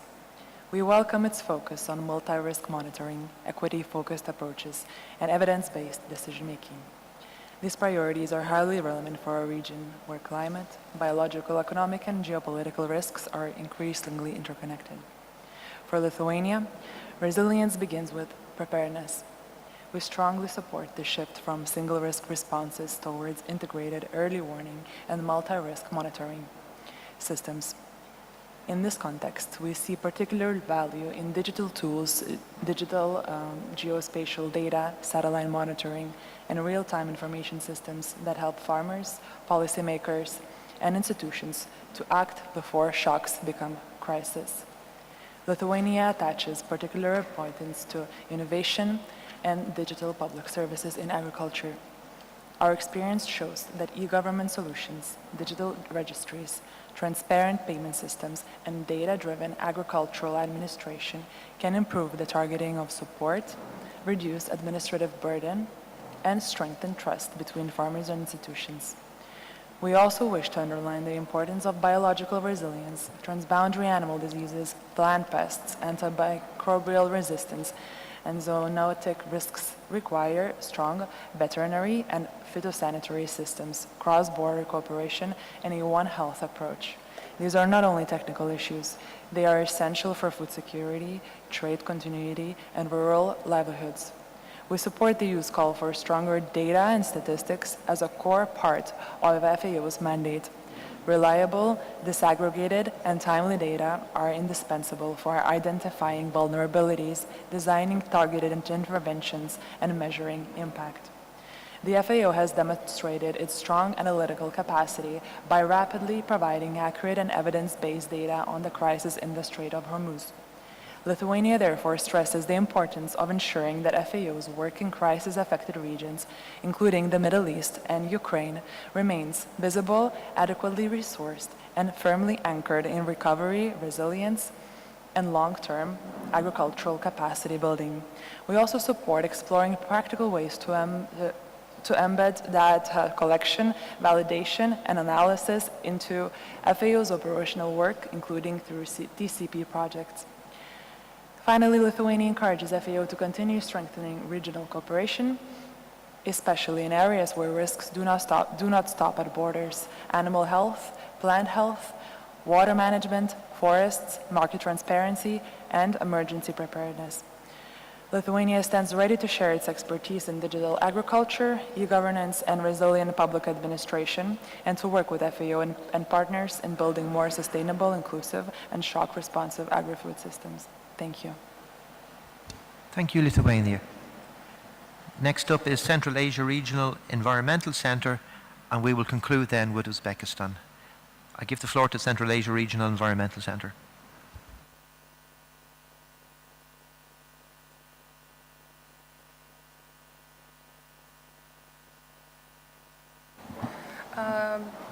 Excellencies, distinguished delegates, colleagues, I'm honored to speak on behalf of the Regional One Health Secretariat for Central Asia, hosted by the Regional Environmental Center for Central Asia, which stands for CAREC. First, I would like to thank FAO and other quadripartite partners for their strong technical leadership. The document we are discussing today, ERC36/6, gives a clear and useful analysis of transboundary animal diseases and the One Health situation in Europe and Central Asia, and we fully support its findings and recommendations. Let me briefly highlight the regional work that we are currently doing in the region. As the FAO report shows, our region faces serious and ongoing threats like swine fever, foot and mouth disease, highly pathogenic avian influenza, and the growing risk of antimicrobial resistance. These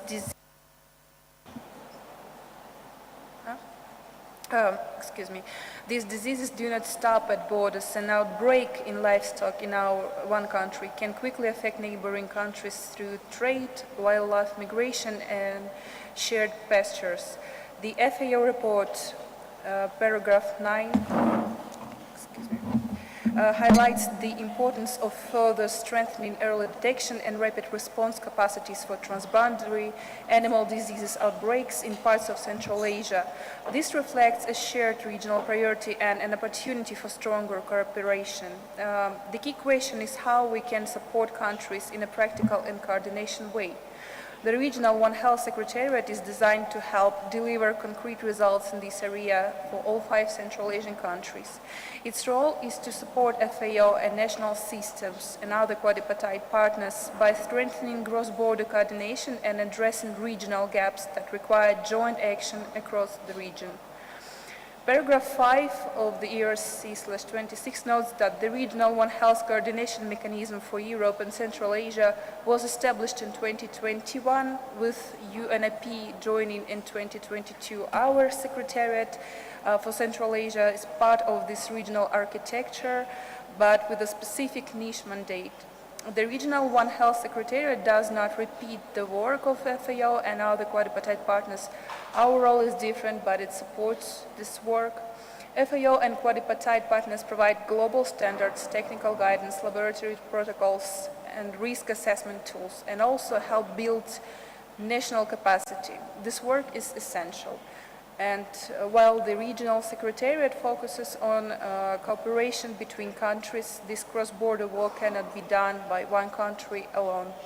We use data, methods, and tools developed by FAO and quadripartite partners and take it to the regional multi-country level. In this way, countries can practice sharing data, peer-to-peer learning, and coordinating their responses in real time. We intend to help countries see where their neighbors have useful strengths and how they can cooperate better.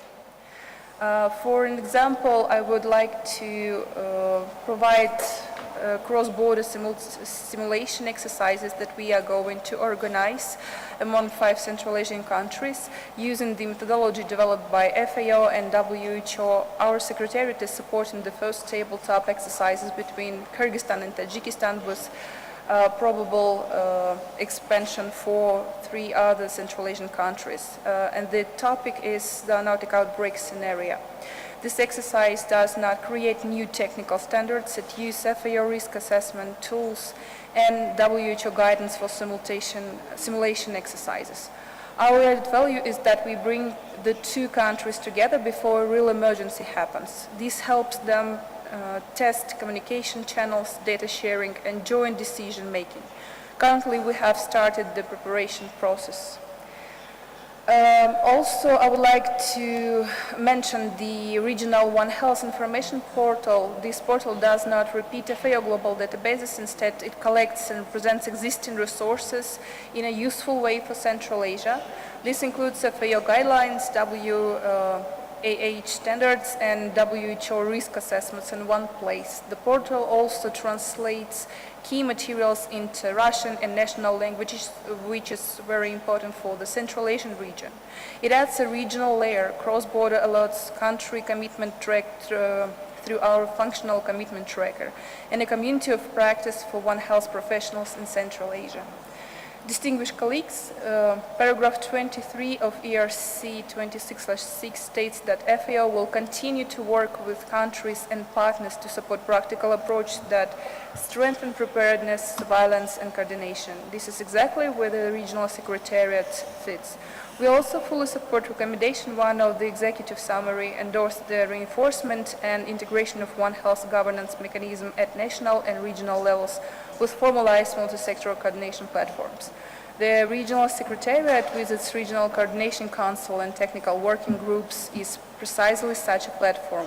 We are ready to serve as a natural regional mechanism for cross-border coordination, working hand-in-hand with FAO and quadripartite partners in complementary. We invite FAO and other organizations to continue giving us technical guidance. We also invite member states to use our secretariat as a neutral regional mechanism for addressing shared threats. Thank you. Thank you, Central Asia Regional Environmental Centre. And given that the subject matter of this excellent contribution was One Health, I'd remind colleagues that the global global conference on One Health and agri-food systems will be on from the 21st to the 23rd of September in Rome, and it is a really important subject for us, as articulated very clearly by our colleague just now. To conclude our interventions for this item, I now give the floor, last but not least, to Uzbekistan. Uzbekistan, the floor is yours. Dear Chairperson, Excellencies, distinguished colleagues, Uzbekistan aligns itself with the broader concerns raised on the agenda item and wishes to share our national perspective on building resilient agri-food systems. Climate change continues to expose structural vulnerabilities of our food systems. For Europe and Central Asia, challenges is particularly complex. Deepening water stress, land degradation, salinity, and aging irrigation infrastructure are compounding the climate risks already facing our farmers. These are not isolated national challenges. They are shared regional vulnerabilities that demand coordinated evidence-based responses. Uzbekistan is well aware of these realities, with over 53% of soil affected by salinization and river flows projected to decline significantly by 2050. Food security and agricultural resilience are at the very core of our national development agenda. Dear colleagues, Uzbekistan's approach is based on a simple principle. Resilient agriculture requires not only technologies and investment, but also resilient institutions and smarter public governance. This also includes strengthening agricultural statistics, developing early warning systems, and expanding the use of AI and digital technologies for evidence-based policy making. In November last year, Uzbekistan established a fully digital agriculture payment agency, a single unified platform that streamlines 52 types of subsidies across 15 groups and manages a portfolio of $180 million in 2026 alone. The design of our paying agency is derived on the experiences of Azerbaijan and Austria, whose institutional models were studied and adapted to our local context. This is precisely the kind of peer learning that delivers results. Complementing this, Uzbekistan adopted the law on the insurance of agriculture risks in April 2025, followed by a presidential decree establishing Agriculture Risk Insurance Fund, with the government covering 50% of the insurance costs to farmers. The objective is to increase insurance coverage to adapt climate change, income stability, and de-risking for smallholders who have historically borne the full burden of production shocks. These are not administrative changes. They are structural reforms that repurpose public spending from output-based subsidies toward resilient, evidence-based, risk-informed support to farmers. From January 2026 this year, Uzbekistan introduced a landmark fiscal reform, a zero VAT tax rate on agriculture products, excluding cotton and grain, for farmers and smallholders. This measure directly reduces the cost burden on small producers, improves their competitiveness, and streamlines diversification away from legacy crops toward high-value produce. Dear Chairperson, regional cooperation in Europe and Central Asia has made important progress under thematic areas: water, climate, food safety, and trade. But we believe the time has come to expand this cooperation to institutional and governance reform as a dedicated area of regional dialogue. what has worked, what hasn't worked, and how do we scale up proven models across borders. We call on ERC to consider establishing a dedicated regional platform for agri-food governance and institutional reform exchange, one that helps countries learn from each other's reforms, failures, and successes in building more resilient, farmer-centered public institutions. Building resilient agri-food systems begins with resilient institutions to support them. Uzbekistan stands ready to share its experience and to learn from others in shared behavior. Thank you. And thank you very much, Uzbekistan. And that concludes the interventions from the delegates. Thank you all very much for your extremely valuable remarks. We'll move it along, keep moving. I give the floor now to the Secretariat to see if they would like to respond in any way to the interventions made in the last couple of hours. Thank you very much, Chair, and thank you to all the delegates and participants for the rich discussion and the extensive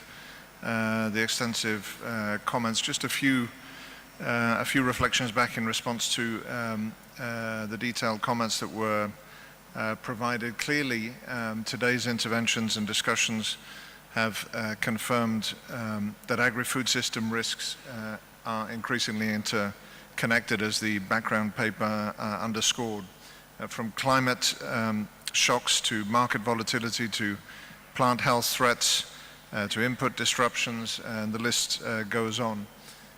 Participants highlighted the importance of science-based policies, reliable data, early warning systems, multi-risk monitoring, these elements that were put forward in the background paper.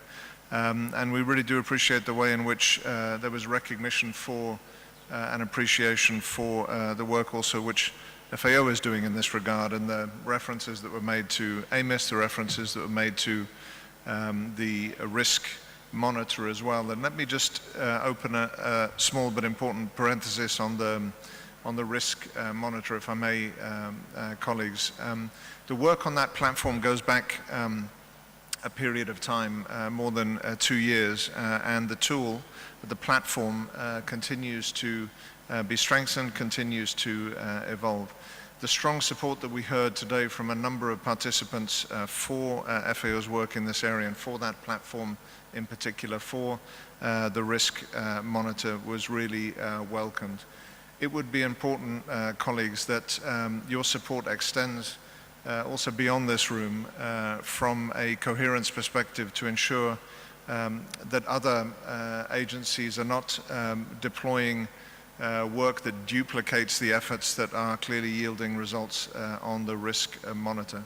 It's vital that we have a platform that is standardized to underpin the anticipatory action work that we want to do globally, and so we just want to make that point and that appeal if we could. Beyond that, colleagues, it was emphasized that short-term reforms are needed to prepare food systems for shocks, and long-term policies obviously also required to strengthen resilience efforts. There was strong recognition from comments around the room and online that resilience, of course, is not only about production as we know. It is absolutely about inclusive and sustainable agri-food systems that support farmers, that reduce vulnerabilities and strengthen preparedness, and that stronger cooperation across sectors and partners will be essential to build resilience in the uncertain environment in which was in fact described in the background paper. And again, in that regard, we appreciate the support and recognition, affirmation of the work that FAO is doing in support of members also in the context of preparedness and response actions. I think, Chair, I may stop there in the interest of time, and thank you again, delegates, for this vibrant discussion. Thank you, Rain. I was a tad previous in my statement about not having final comments or interventions. We do have one, and in the interest of collegiality and collaboration and cooperation, and which is the mood that we want to have in this room for the next 2 days, the EU Economic and Social Council, our committee, would like to make an intervention.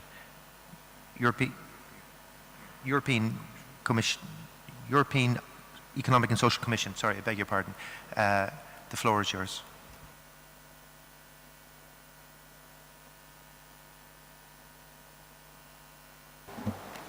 Merci beaucoup, Monsieur le Président. Thank you, Chair. It's a great pleasure for me to be here in Tajikistan and to discover the superb hospitality with which we've been welcomed. As a representative of the Economic and Social Committee, but also as the chair of the World Farmer Organization, a federation of 82 farmers' organizations around the world, I'd just like to make a few remarks. Firstly, you've talked about food transformation. I think that the world's farmers are all seeing their practices evolve, but they're not really seeing a revolution. It's evolution rather than revolution to try and improve the situation. Today there are 8 billion inhabitants in the world. A century ago there were 2 billion.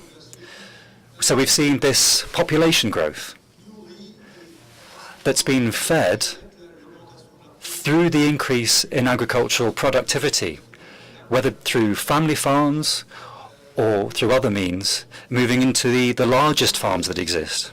Agroecology and regenerative agriculture are tools, and they're tools that allow us to improve our practices with all of the knowledge that we have. They should be highlighted. We can see that agriculture has solutions. There's something I'd like to stress that is an issue for many farmers around the world, and that's the availability of fertilizers. Fertilizers allow us to feed half of the world's population. If you don't have fertilizers, in particular nitrogen fertilizers, there are 4 billion people who won't have food. So the Strait of Hormuz is blocked. That means more than 1 billion of the world's people who will not be able to have enough to eat. We're very concerned about this issue. And it is above all the southern hemisphere that is going to be concerned by this issue. But tomorrow, it will be Asia, or where we are right now, who are going to go short.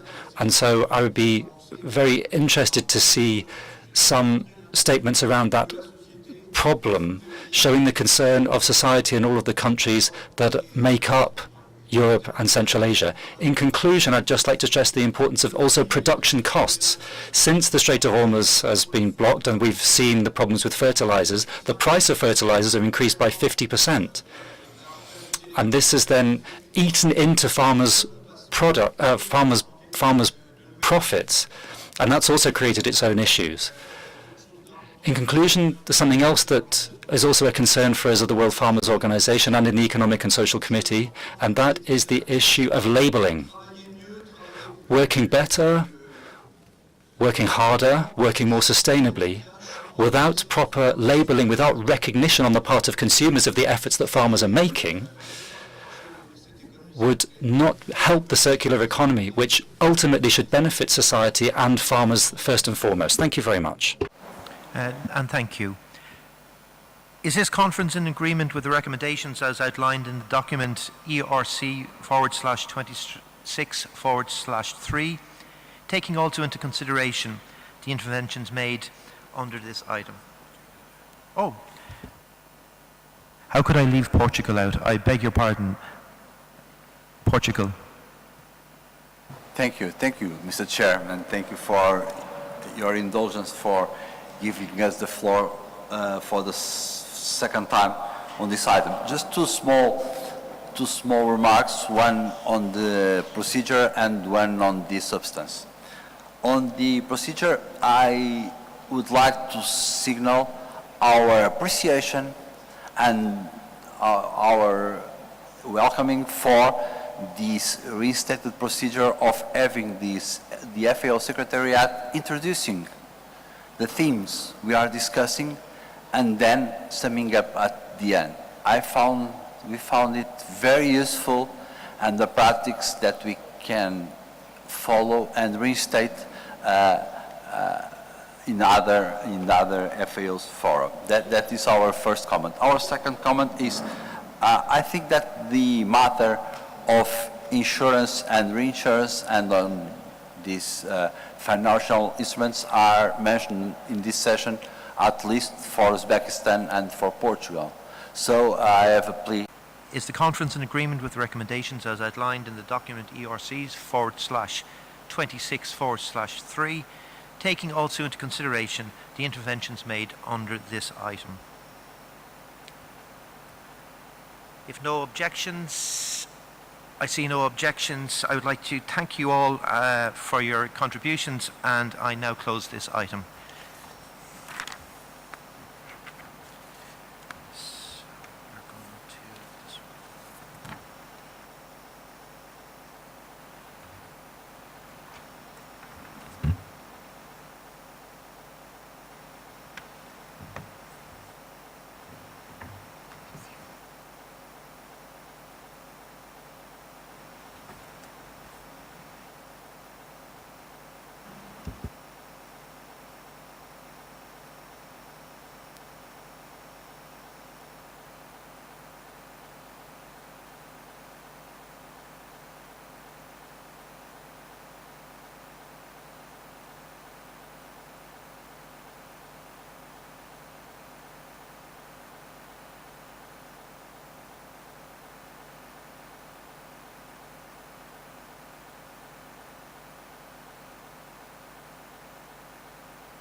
Dear colleagues, we move on to the next item, document number ERC/26/6, Partnership in Advancing Integrated Prevention, Preparedness and Response. I would now like to invite Mr. Thanawat Tinzen, Assistant Director General, Director, FAO Animal Production and Animal and Health Division, NSP, and Mr. Alexander Jones, Assistant Director General, Director, FAO Resource Mobilization Division, that's PSR, and Mr. Rain Poulson, Director, FAO Office of Emergencies and Resilience, OER, to introduce this item. Mr. Tinzen, Mr. Jones, Mr. Poulson, you all have the floor. Not at the one time, though.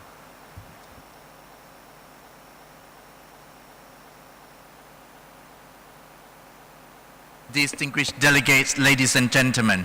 Okay, now I know that you can hear my voice loud and clear. This agenda item, we are very privileged to present you at the FAO Regional Conference for Europe and Central Asia. As you know, that transboundary animal disease do not respect borders, and we need our efforts, and we need global partnership in advancing integrated preventions, preparedness, and response to protect animals and human health, agri-food and livestock system, and food securities. And also, next please. Over the past 80 years, FAO has led global effort to prevent and control animal disease around the world. As you know, FAO was born in 1945. And then in 1946, the Animal Production and Health Divisions, one of the two very first technical divisions, was established. And since then, FAO has been at the forefront of the global efforts and support the countries to protect livestock, livelihoods, and also food securities. From rinderpest eradications in the past and today, One Health in Agri-Food System, our work at FAO, we combined science, innovation, field actions, and also strong partnerships with members and also others organizations. These legacies gave us the experience and also the confidence to meet today's challenge and prepare for tomorrow. Next, please. And our journeys in FAO, together with all the members, began with rinderpest eradication program in 1947, when rinderpest, the contagious disease in cattle, broke out in Europe, Asia, and Africa. And over the decades, FAO has supported countries build stronger animal health system to prevent and control disease such as foot and mouth disease, African swine fevers, avian influenza, while improving animal husbandries and livestock production worldwide. Our commitment is reflected in major milestones that you can see on this slide, including establishment of European Commission for the Control of Foot and Mouth Disease in 1945, and also the establishment of the AU, IBA, and also African Union, PANWAC, and others. Or even though when in 1964 FAO established the joint FAO IAEA centers, the Animal Production and Health Laboratories was established. And that's why I think all the work that we carried out over the years in terms of launch of emergency management system for animal health embraced in 1994, and also the creation of emergency center for transboundary animal disease responded to avian influenza outbreak avian influenza H5N1 outbreak in Asia. And that's why all the effort.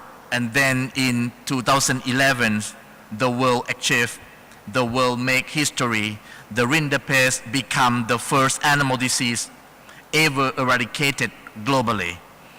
And that's why this year, 2026, we are taking the next step by launching the Global Partnership Program for Transboundary Animal Disease, GPPTAD. This new initiative built on 80 years of experience to support countries to meet today and tomorrow challenges. Next, please.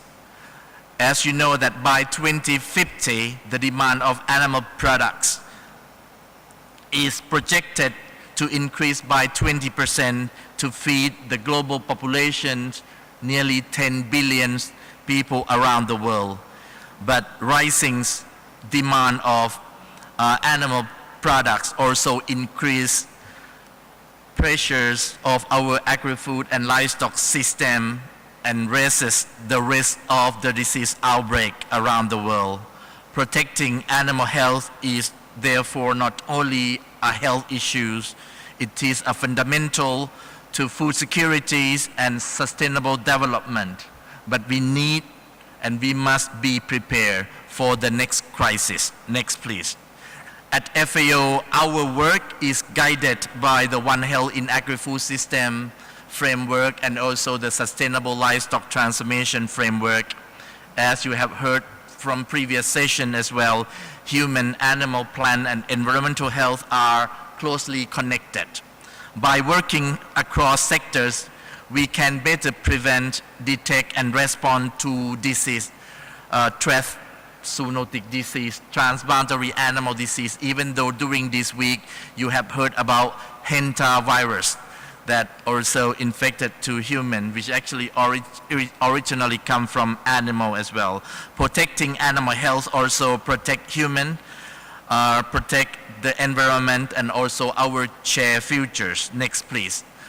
And that's why these slides show you that the transboundary animal disease are everywhere around the world, Africa, Latin America, North America, and also here in Europe and Central Asia. Our world is more connected than ever. Today, better roads, better infrastructures, more trade, and also more animal movements mean disease travel as fast as people and goods do. And African swine fever, foot and mouth disease, lumpy skin disease, avian influenza. You have heard all of these diseases that occurs here in Europe and Central Asia. These diseases do not respect borders, and new virus strains are getting closer to your borders every day. And no countries, no organization can solve this alone. That's why we need a global partnership. That's why we need global partnership program for transboundary animal disease, a global by design, as you requested us, and also by our joint effort. Next, please. Let me give you a few real examples in Europe and Central Asia. Today, lumpy skin disease came back to Italy, France, and Spain after it was under control for many years. Foot and mouth disease is back. Last year in Germany, Hungary, and Slovakia, and just this year in Cyprus and Greece. And now a new strain of FMD virus, SAT1, is circulating close to your borders, close to your livestock farms. And the new virus called SAT2 will arrive very soon. The pested ruminant continue to threaten sheep and goats, and African swine fevers affect 20 countries in these regions. Avian influenza has hit more than 42 countries across Europe and Central Asia over the past years. These are not distant problems. The disease are here, and the disease are now. And that's why this is a clear call for stronger regional cooperation, global cooperation, and that is exactly that GPPTAT is built to deliver together with the countries, at the country level, at the community.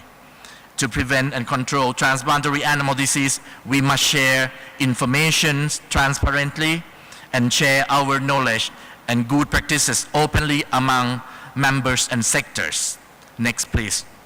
If you remember very well, when we have a big outbreak of avian influenza in Asia in 2004, over the past 20 years, FAO built a strong field presence of Emergency Center for Transboundary Animal Disease ACTAD across more than 50 countries, including Europe and Central Asia, in Azerbaijan, Kazakhstan, Tajikistan, and also Uzbekistan. And this map shows that commitment of the ACTAD operation across more than 50 countries before its terminations in early 2025 last year. But the world had changed, we know that. And while our foundation is strong, transboundary animal disease remains a persistent global threat. This threat has not gone away. It's around us, it's near us every day.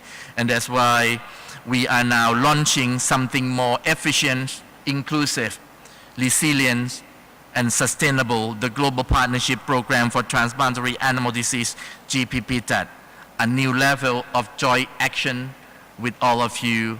And next I ask Alex to continue the second part of this presentation, please.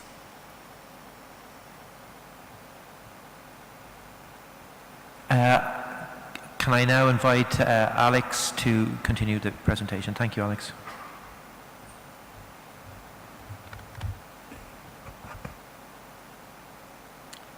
Thank you very much. As Tanawat was saying, the FAO's work in One Health and on transboundary animal diseases has been strong. It has been state-of-the-art.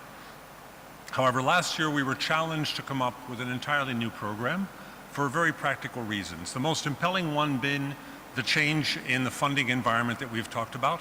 ECDAD was a very large program, as you saw, over 400 staff working in 50 countries. It cost upward of $60 million a year. And these funds were simply no longer available. And we want to stress that over 70% of those funds did come from the US government over that period. Although many generous contributions were made by other countries, many of you are here.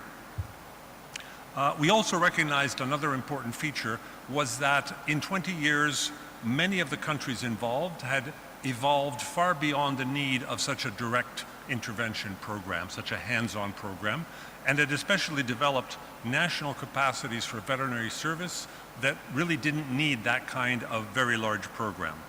So in brainstorming how we would look at a new generation ECDAD, which is not a replacement, but a whole new idea, we were comparing some of the ideas. And first and foremost, the heavy reliance on a single donor. We wanted to move to a model which was not just multi-donor, but long-term sustainable, not necessarily relying entirely on external action. And a lot of the narrative in the ODA picture over the last year and a half has been a greater move to national ownership of development programs, of blended finance, of involving the private sector, away from a simple donor-driven narrative. So moving to a country-driven, a country-specific narrative is very much the intention. Of course, it's a difficult model that we'll look at a little bit more indirectly. FAO was also closely in the lead of ECTAD, in partnership, of course, with other global partners, such as WOA, such as PAHO, and so forth.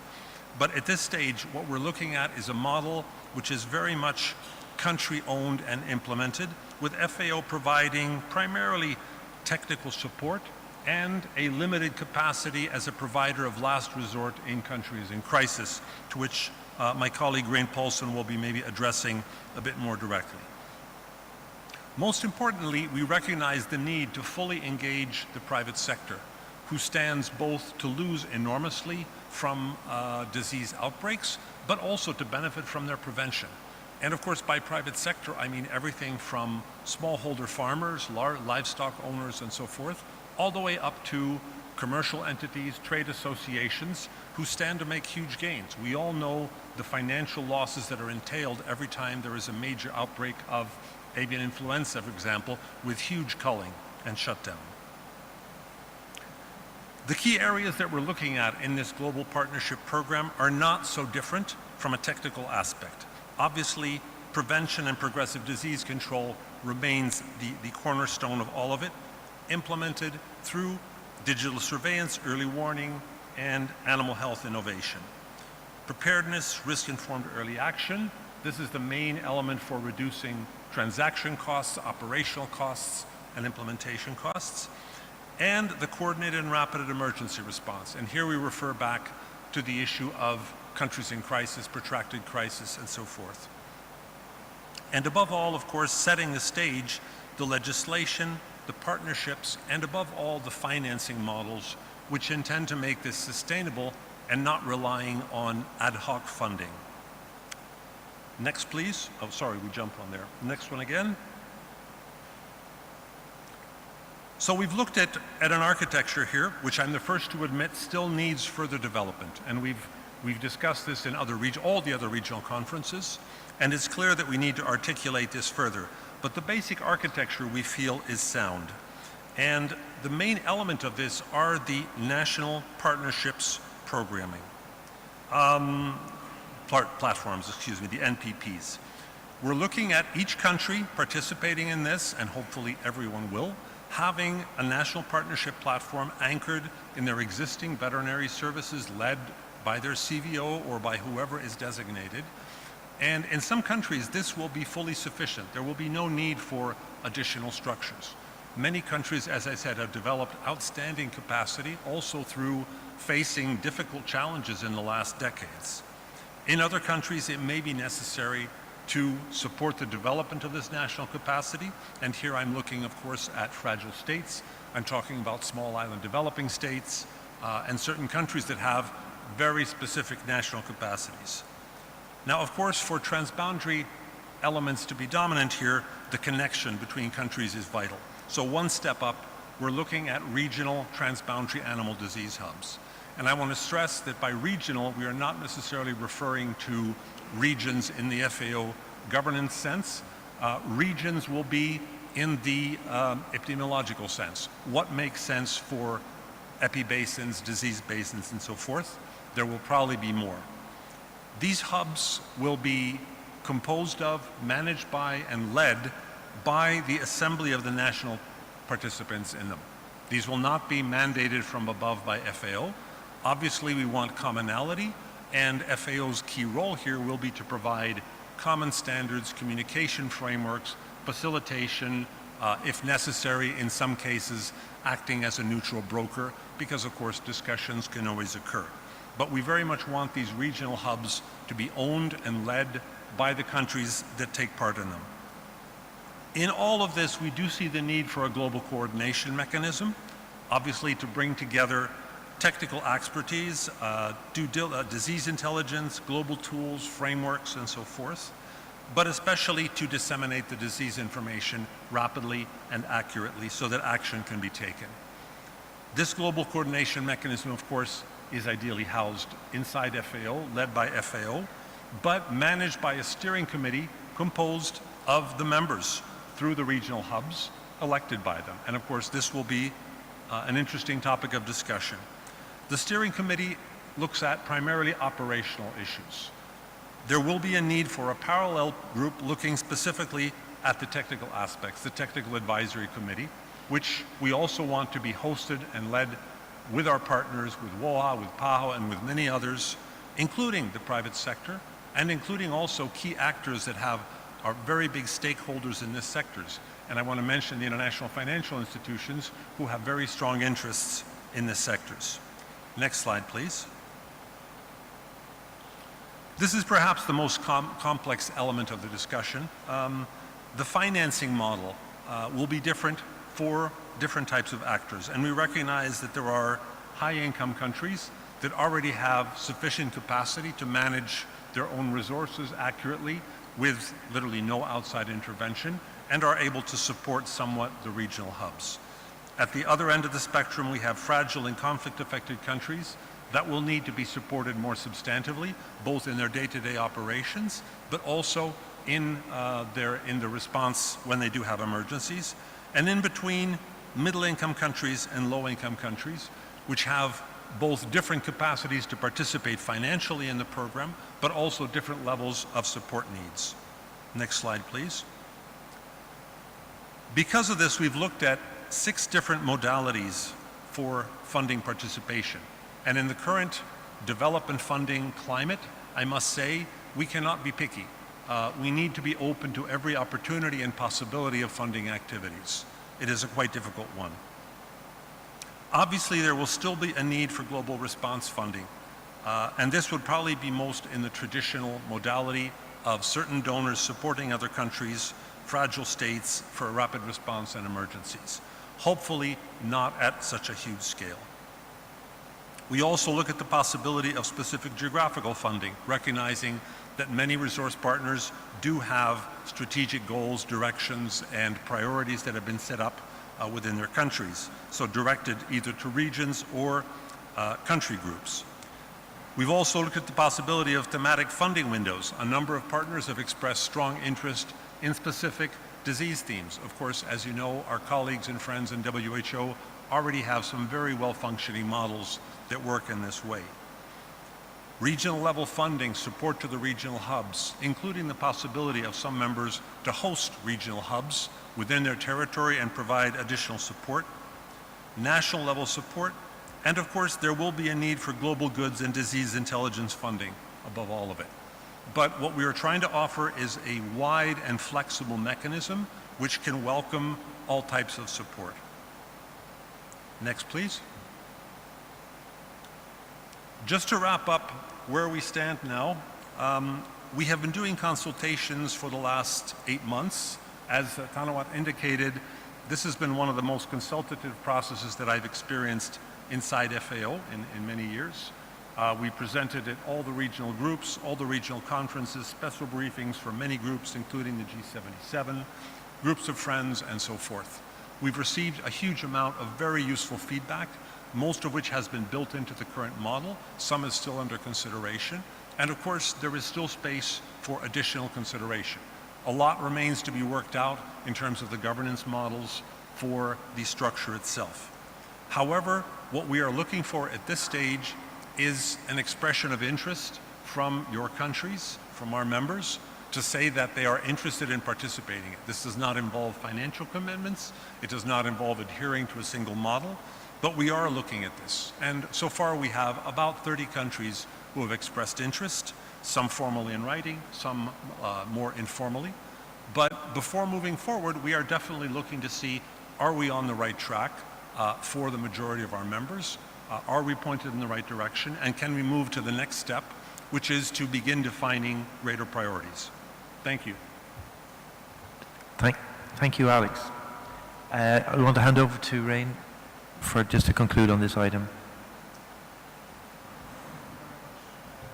Chair, hello again.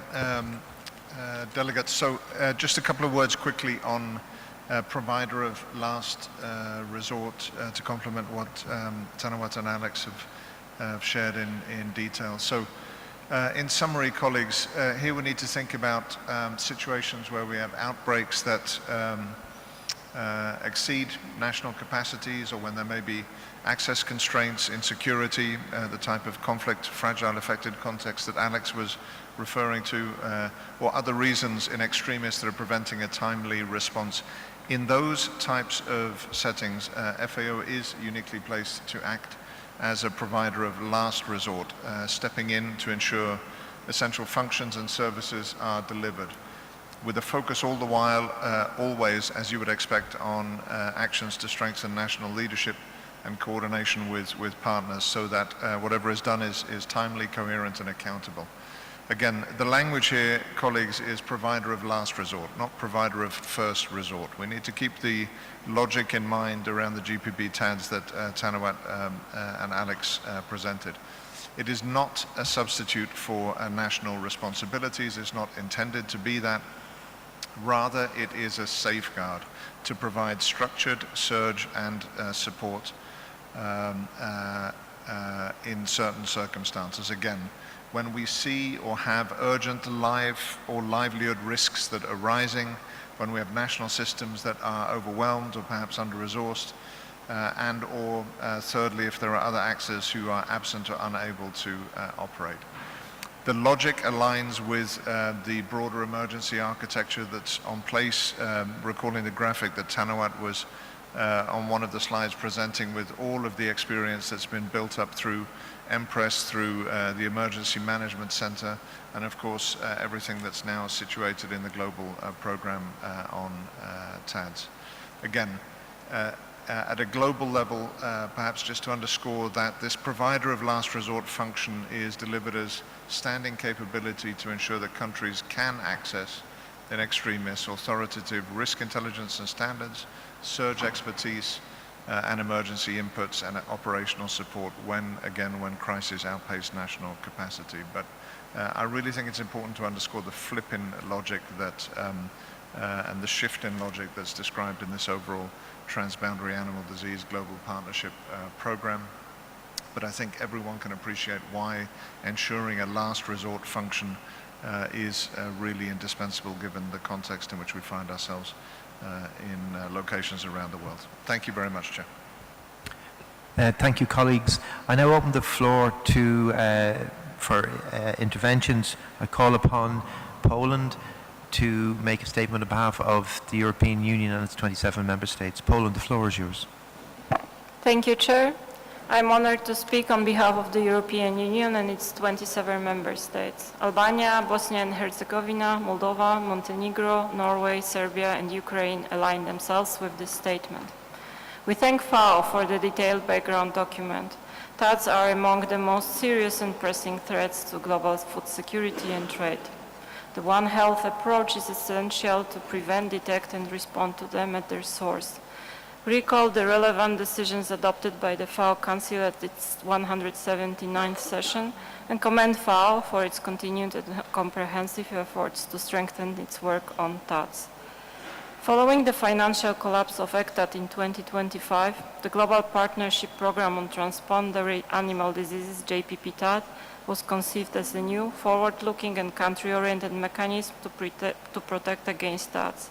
According to the draft concept note, the GPP-TAD is intended to be funded from voluntary contributions.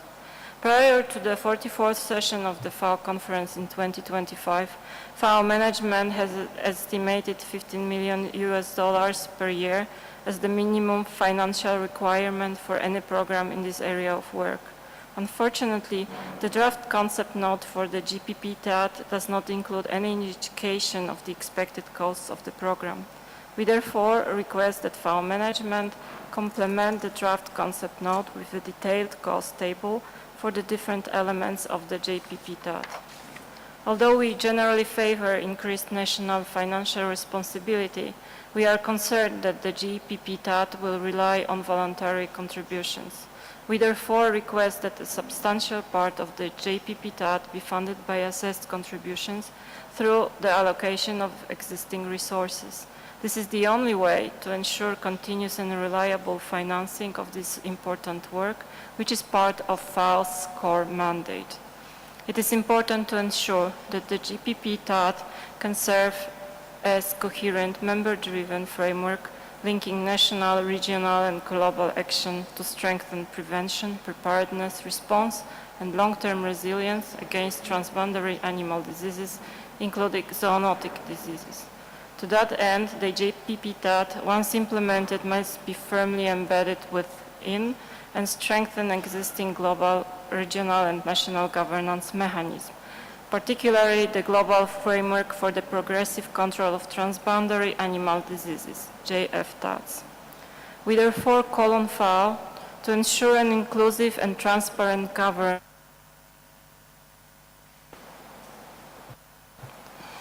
of the JPP-TAT, ensuring equitable participation of members and strong coordination with relevant international and regional organizations, including the World Organization for Animal Health, WA.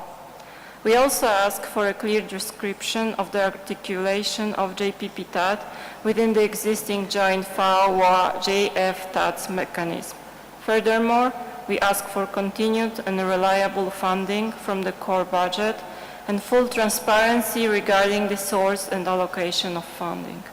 We also wish to highlight the importance of ensuring that WA mandate and its deep expertise are fully taken into account as requested by the Council at its 179th session in December 2025. This includes, for instance, the official animal health information, including WA's World Animal Health Information System, which stems from its members' official disease notifications. We therefore request that FAO management inform members about the working structures of JPP-TAT and about coordination with WA and articulation within JF-TATS with a view to ensuring efficient cooperation, and present an updated and more detailed report on the JPP-TAT as requested by the Council at its 179th session, CL 179/Rep para 41. We request FAO to continue consultations with members on the JPP-TAT, notably to clarify the interrelationship with the JF-TAT and to secure a good coordination with the World Organization for Animal Health, including on a governance arrangement, including the functions of the steering committee and technical advisory structures, the role of other quadripartite agencies, including the WA, and interrelationships with JF-TATS and regional initiatives. B, funding modalities, including resource requirements and funding scenarios, prioritization processes. C, operational focus and delivery, including prioritization of diseases, regions, and country contexts, management of diseases surveillance and information sharing, and the relationship with other FAO initiatives such as EMPRESS. We would like to emphasize that these and further points were also conveyed to FAO by the co-chairs of the Group of Friends of One Health and Tackling AMR on 21st of April 2026, and we very much look forward to the written replies of FAO to those points. Thank you, Chair. Thank you, Poland. I now give the floor to France, followed by Italy, and then WOA. France, the floor is yours. Merci, Monsieur le Président. Thank you, Chair. France aligns itself with the statement made by Poland on behalf of the European Union and its 27 member states, and we add the following. Firstly, we'd like to thank you for the presentation. The three people who have spoken, we'd like to thank all of them for the very complete introduction of the item. Thank you as well for the important FAO presence a month ago at Lyon for the One Health Summit. There was a very strong commitment from the FAO to promote the One Health approach. and to do so in the framework of the Quadripartite Alliance. The Director General came to Lyon beside his three counterparts from the United Nations Environment Programme, from the World Animal Health Organization, WOA, WOAH, and also from the WHO. And they were there to recall that the health of the water, the health of the soil, human health, plant health, animal health, they're all a continuum. And if we work on one of them without working on the others, it won't work. So this One Health approach will also be discussed in September at a global conference that FAO is organizing. And we congratulate you on that initiative, and we're very much looking forward to that meeting in September at FAO in Rome on the One Health approach. On the GPP TAD program that you've just introduced, we hail the initiative. We needed a successor to the previous initiative. As you said, it's obvious, but it's something that should be stressed. Animal diseases do not respect borders, and there are a number of examples that can tell us about the terrible impact they can have on our farmers and on our agricultural systems. Of course, there are currently financial constraints. That was the difficulty for the previous system, and this issue of rapid response and prevention and surveillance should remain a priority. I won't go into detail. This was covered by the European Union, which posed very precise questions that we're addressing at the moment. It was also addressed by the European Union, as I said, but we restate our commitment to a coordinated and complementary approach between FAO, World Organization for Animal Health, WOA, as you underscored in your presentation, but we should also explain the articulation between the global partnership and the global framework, because that explains the complementarity between the two, and the place that will also be made available for the quadripartite organizations in governance through the steering committee, the technical advisory group, and also we could explain how we can work together, not only in Rome, but also on the ground. Once again, though, I hail this initiative. It's a major initiative that really is at the heart of the FAO's work. Thank you very much. Merci beaucoup à la France. Thank you, France. Italy, followed by WOA, and next the Russian Federation. Italy, you have the floor. Thank you, Mr. Chair. Italy aligns itself with the statement of the European Union and its 27 member states as just delivered by Poland. The One Health concept is today one of the most innovative and at the same time essential approaches to address the major health, environmental and social challenges of our time. It is a vision that has become pivotal to scientific debate, to national and international strategies, recognizing that human health, animal health and the health of ecosystems are deeply interconnected. The Italian approach to One Health is based on an effective integration among institutions, a strong focus on food quality and safety, and a constant commitment to international collaboration. In a world where health and environmental crises know no borders, Italy's experience confirms that only a multi-sectoral governance based on cooperation and scientific evidence can ensure a healthier and safer future for everyone. In addition, Italy's system of geographical indications provides a clear example of this approach, where quality is defined not only by the final product, but by regulated production methods, animal welfare standards, and a strong link to the territory, generating environmental, economic, and social value at local level. It is within this framework that the CAP strategic plan for 2023-27 gives emphasis to the development of sustainable production methods, such as organic farming, animal welfare, the reduction of antimicrobial resistance, AMR, agricultural sustainability, and more in general to a quality that goes beyond the product itself, to include the production process and the impact on the territory. Promoting production systems that respect public, environmental, and animal health means investing today in the resilience of our agroecosystems and in the food and health security of tomorrow. In particular, the new programming encourages practices which improve animal health by reducing stress and consequently the need for veterinary drugs. Over the reference period, the plan has allocated more than 2.4 billion euro to initiatives aimed at improving animal welfare, approximately 7% of the total budget. Furthermore, with a view to combating antibiotic resistance, it provides for specific measures on farms to promote a more rational using of veterinary drugs. Italy has shown its commitment in the fight to transboundary diseases by making its experience accrued over the years available to the other countries. For example, it has developed programs to control the African swine fever, both at internal and transboundary level. Italy's experience in Sardinia illustrates how long-term, context-specific strategies can lead to the progressive eradication of African swine fever even under complex socio-ecological conditions. Italy thus reaffirms its commitment to go on collaborating with the FAO and other international partners in order to promote integrated and sustainable solutions focused on safeguarding the collective well-being, in the belief that only by joining effort it is possible to successfully address the challenges of our time. Thank you. And thank you, Italy. Next up is WOA, followed by the Russian Federation and then the United Kingdom. WOA, I give you the floor. Thank you, Mr. Chair. Before delivering the statement on behalf of the World Organization for Animal Health, I would like first to express our sincere appreciation to the government of Tajikistan and the Ministry of Agriculture for the excellent hospitality and warm welcome extended to all participants here in Dushanbe.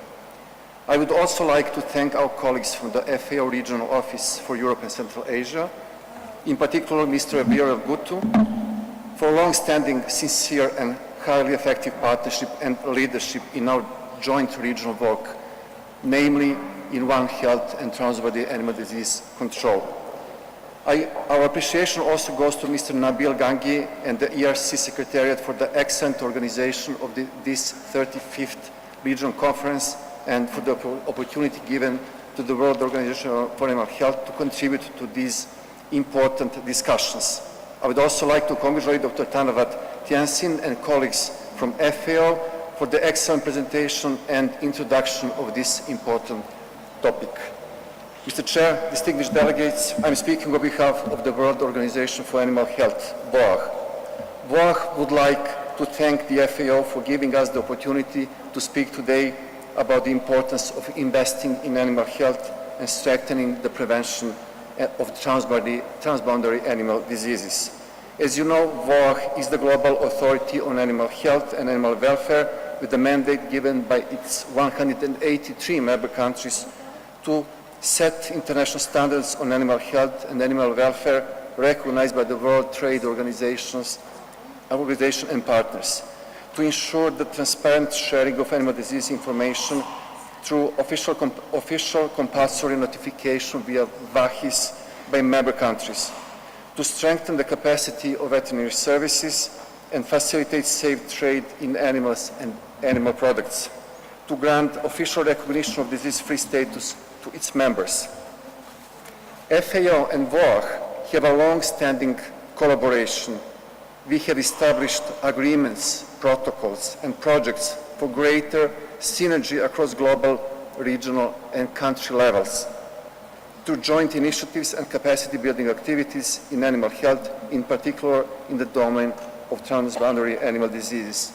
In Europe and Central Asia, this collaboration has been particularly effective, notably through the Global Framework for the Progressive Control of Transboundary Animal Diseases, GFTADS, which has been in place since 2005 in Europe and has consistently supported the member countries in addressing major disease challenges, including foot and mouth disease, avian influenza, lumpy skin disease, African swine fever, PPR, sheep and goat pox, rabies.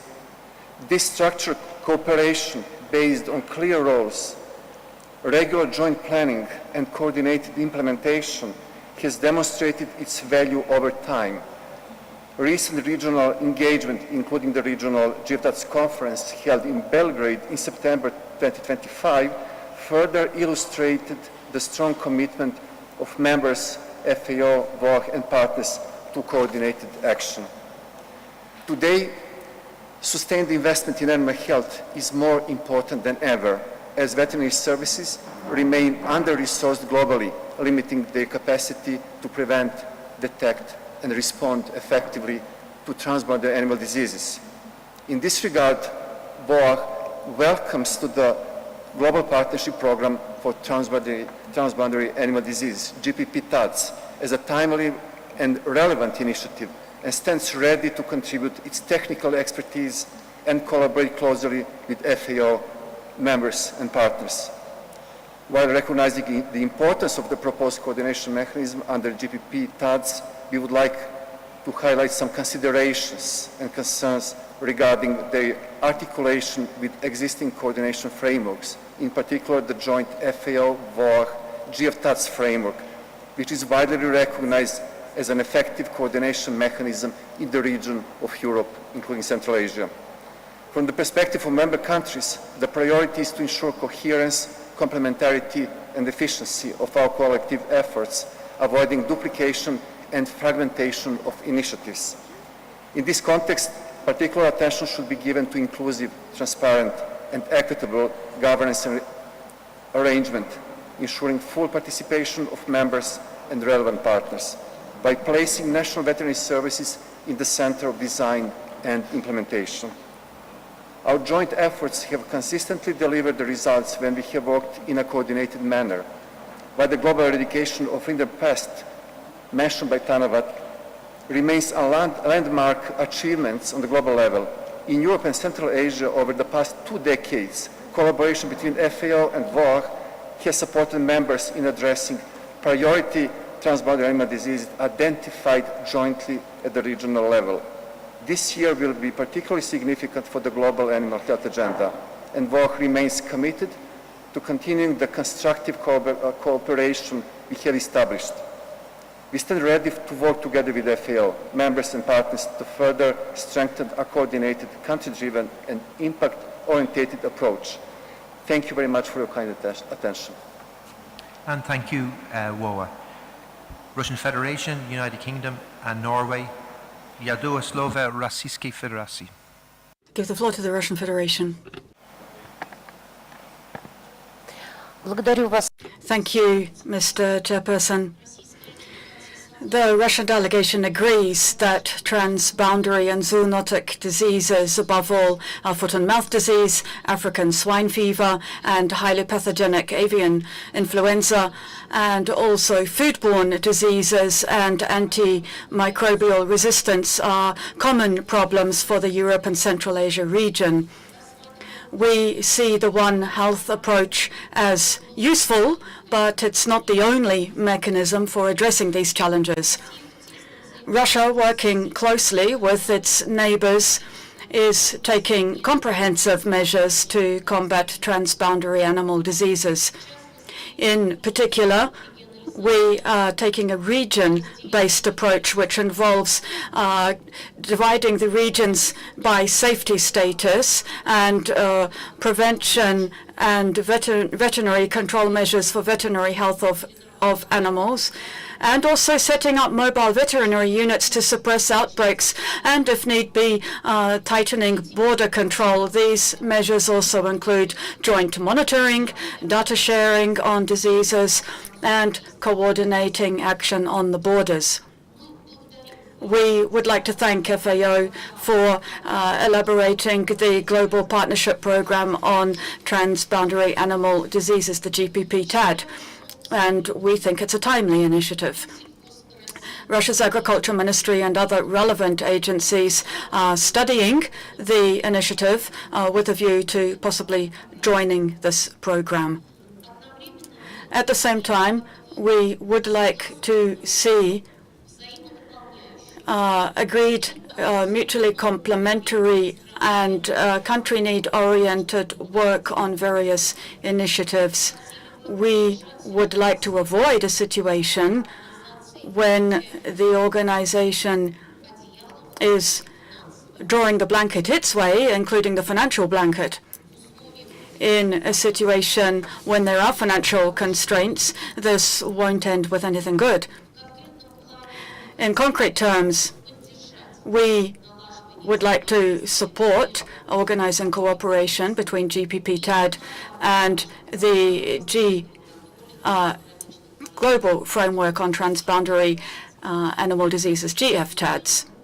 So, given all of this, we propose looking at including in the report the following proposal. We welcome the initiative of the Director General of FAO on elaborating the global program on transboundary animal diseases. And we support continued cooperation between the members, FAO, the World Animal Health Organization, the World Health Organization, and other relevant partners in combating transboundary animal diseases. And we recognize the important role of veterinary services in prevention and early detection and ensuring readiness and response to health threats to animals which would have consequences for food security, trade, and public health. And we stress the need for sustained political commitment and the needed investment in prevention and ensuring readiness. Thank you. Our proposal we will send to the Secretariat in written form. Thank you to the Russian Federation. Next up is the United Kingdom, followed by Norway, and then Spain. The United Kingdom, the floor is yours. Thank you, Chair. The UK welcomes the discussion on this important topic. Globally, we face ever more complex and interdependent challenges affecting humans, animals, plants, and the environment. As such, it's important we take time to recognize the value of the One Health approach, including in the context of transboundary animal diseases. The UK has had our own journey with tackling transboundary animal diseases. On a personal note, I remember well some of the deep trauma in rural communities that followed the 2001 FMD outbreak in the UK, but also the incredibly positive steps forward that also came afterwards thanks to a commitment to partnership. The UK therefore reaffirms its support for global partnerships focusing on a One Health approach, such as the One Health High-Level Expert Panel, the One Health Quadripartite, and the FAO One Health Knowledge Nexus, where UK funding is supporting the synthesis and uptake of evidence. Such partnerships are vital to enable the sharing of experience and lessons learned through the implementation of the One Health approach. This way of working is essential to enhance surveillance, strengthen cross-sectoral coordination, and develop sustainable solutions for complex health threats, with a strong focus on preventing outbreaks at the animal-human environment interface. Because we recognize when left unchecked, human activities and stressed ecosystems have created new opportunities for animal and plant diseases to emerge and spread. The increased risk of diseases has in turn direct consequences for human health and food security. For example, these conditions act as an amplifier for antimicrobial resistance, which poses a growing threat to global food security, agricultural productivity, and biosecurity. It undermines the effectiveness of treatments in livestock and crop production, increases vulnerability to disease outbreaks, and disrupts agri-food trade. Chair, as co-chairs of the Group of Friends of One Health and Tackling AMR with Kenya, the UK would be amiss not to use this opportunity to raise our concerns with the design process for the Global Partnership Programme for Transboundary Animal Diseases. We reaffirm our position that this process should be country-led, inclusive, transparent, and not determined primarily by level of financial contributions. The governance and coordination architecture should build on what works well already, not look to run something in parallel. We also recognise the significant potential value in private sector engagement through the programme. This must be hardwired into its design. There is a clear need for close systematic partnership with WOA and for GPP TADs to sit coherently within the GFF TADs and the quadripartite One Health architectures. Specifically, we note that the FAO Council made a clear request to co-design this programme with WOA. To be very clear, we do not consider one-off meetings or limited time to comment on documents the same as co-design. We consistently hear, as we just did from the WOA delegate, about pockets of great local or regional FAO-WOA collaboration. So why are we not seeing this same level of intent on this programme? Why is there such reluctance? To this end, the co-chairs of the Group of Friends have written to FAO expressing members' concerns and we note that the other regional conferences have asked for FAO to rethink the direction of travel. How will this significant feedback be taken on board? The response to the letter was almost empty of any content. I will not repeat all of that letter here, not least as Poland on behalf of the EU27 and others have touched upon lots of it, including on GFTADs, as I already mentioned, but I'll add the additional questions about the relationship to existing FAO governing bodies, what will this actually look like programmatically, and the point around avoiding pay-to-play. We see all of these collective member comments today as clear proposals that we would like to see in the report and are happy to follow up with the Secretariat in writing. To end, Chair, the UK remains a committed partner in strengthening FAO's leadership on transboundary animal diseases and look forward to continuing this discussion in a meaningful way. Thank you. Many thanks to the United Kingdom. Norway, followed by Spain and then the Netherlands. Norway, the floor is yours. Thank you, Chair. To address the interconnectedness of the health of humans, animals, plants, and the environment is a key challenge globally. Action on One Health through the quadripartite partnership must be accelerated, and FAO, as one of the quadripartite agencies, must support members in developing and implementing multisectoral and interdisciplinary One Health approaches. We thank the Secretariat for the background document provided for this agenda item, with a specific focus on transboundary animal diseases.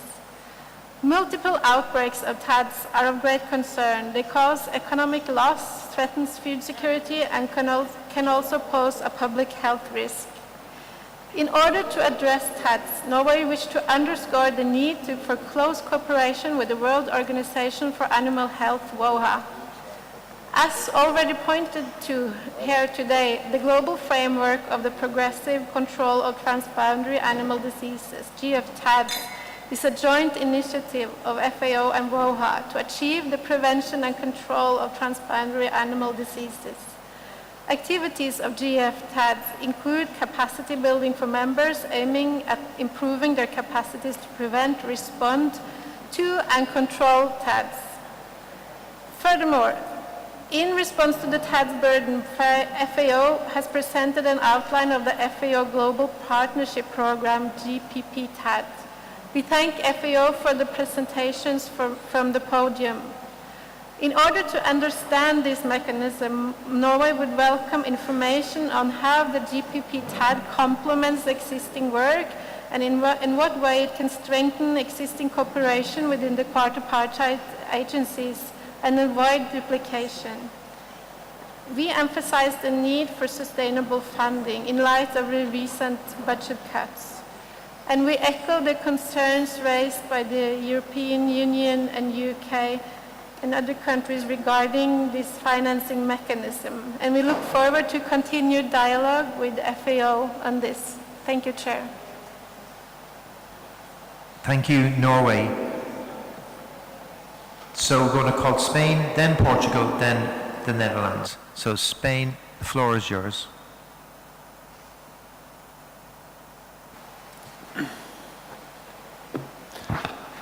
Gracias. Thank you, Chair.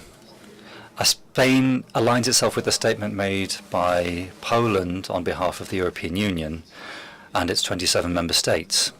In our national capacity, we wish to add the following comments. We thank FAO for drawing up the document and for this conference.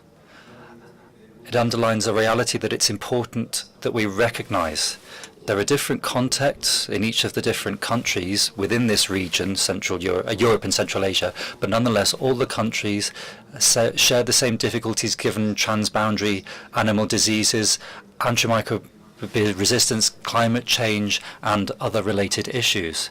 As we've seen in the map that was presented to us today, Europe is one of the areas with the highest concentration of risks from transboundary animal diseases. We know this very well in Spain.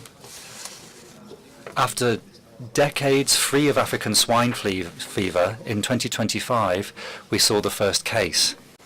Similarly, highly pathogenic avian flu also was registered, and this has now become a recurring disease in the region.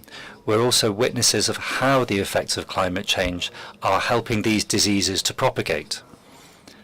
That's why we attach great importance to the new program GPP-TAD in fighting transboundary animal diseases. It strengthens the national veterinary authorities' ability to act. As Poland stressed, it's very important that we have detailed information on the program and that it has a stable financial model with allocations from the regular budget as well as voluntary contributions. As we said in the Council last December, we'd like to stress the importance of strengthening and renewing the collaboration framework between the different institutions, FAO, WOA, through the GF and the other bodies. In conclusion, I'd like to congratulate our co-chairs for the presentation that they made on this item and for the work that they are doing to put this program into action. And we hope that we will continue its implementation in cooperation with the member states. Thank you very much. Ismania, Portugal, Netherlands, and then Switzerland. Thank you, Mr. Chair, for giving us the floor. Firstly, we would like to thank Poland for their intervention on behalf of the European Union and its 27 member states with which we are fully aligned. Portugal thanks FAO for the comprehensive background document which clearly highlights transboundary animal diseases as major threats for food insecurity, public health, trade and resilient food systems, and welcomes the emphasis placed on the issue as central to resilient agri-food systems in Europe and Central Asia. We are also very thankful for the presentations made by the FAO staff that are at the podium. Thank you very much, sirs, for your presentations. Portugal remains firmly committed to the One Health approach, recognizing the inextricable link between human, animal and environmental health. To combat the persistent threat of transboundary animal diseases, we highly value the engagement in the Global Partnership Program. Through this cooperation, Portugal is dedicated to advancing integrated prevention, preparedness and response, ensuring we build collective resilience against future health emergencies. Thus, we support the development of the Global Partnership Program for transboundary animal diseases, but stresses that its effectiveness depends on sustainable and reliable financing. Therefore, Portugal calls for a substantial funding from FAO's core budget, complemented by but not dependent on voluntary contributions to ensure continuity and credibility.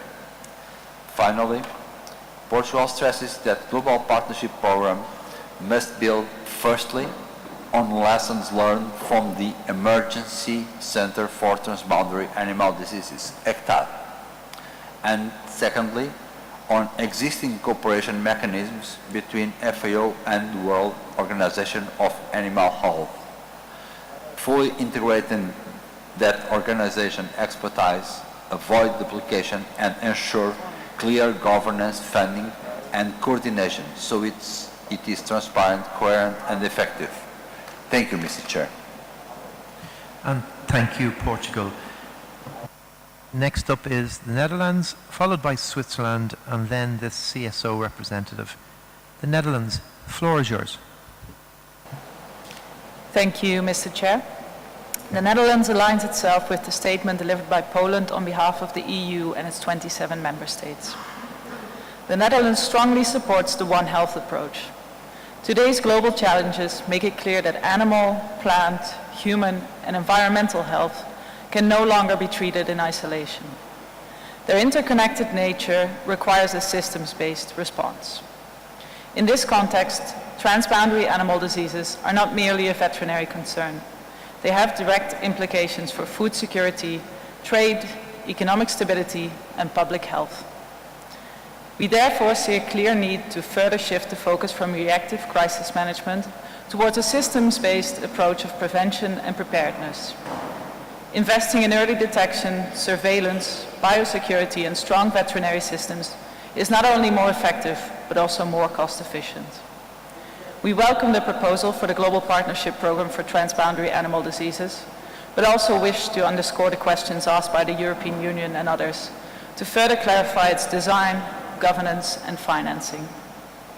In this context, we underline the importance of close cooperation with the quadripartite partners, and we wish to recall the FAO Council's request to co-design this global partnership together with WOA. In addition, we stress the importance of vaccination as part of a broader prevention strategy, including in relation to highly pathogenic avian influenza. Supporting countries in safe implementation, assessment and use of vaccines is essential to strengthening global resilience. Finally, the Netherlands would like to stress that country-driven and collaborative approaches are essential for building the expertise, laboratory capacity and well-functioning veterinary service needed to detect risks early and respond effectively. Thank you, Chair. And thank you to the Netherlands. Switzerland, followed by CSO representative, and to conclude, Tajikistan. Switzerland, the floor is yours. Merci, Monsieur. Thank you very much, Chair. For Switzerland, it's essential to address the One Health approach within food systems. Working on our food systems gives us important opportunities to work in an integrated and holistic fashion on human health, animal health, and of course, the environment. We'd like to note that the plant health area should get reinforced attention. Ultimately, our food and the food provided to our livestock depends on plants. We think this pillar should receive at least the same attention as others, so we should get away from a silo-based approach and be more coordinated. Turning now to transboundary animal diseases in particular, Switzerland stresses the importance of fighting against them. It's important that we strengthen this work within our countries and at FAO.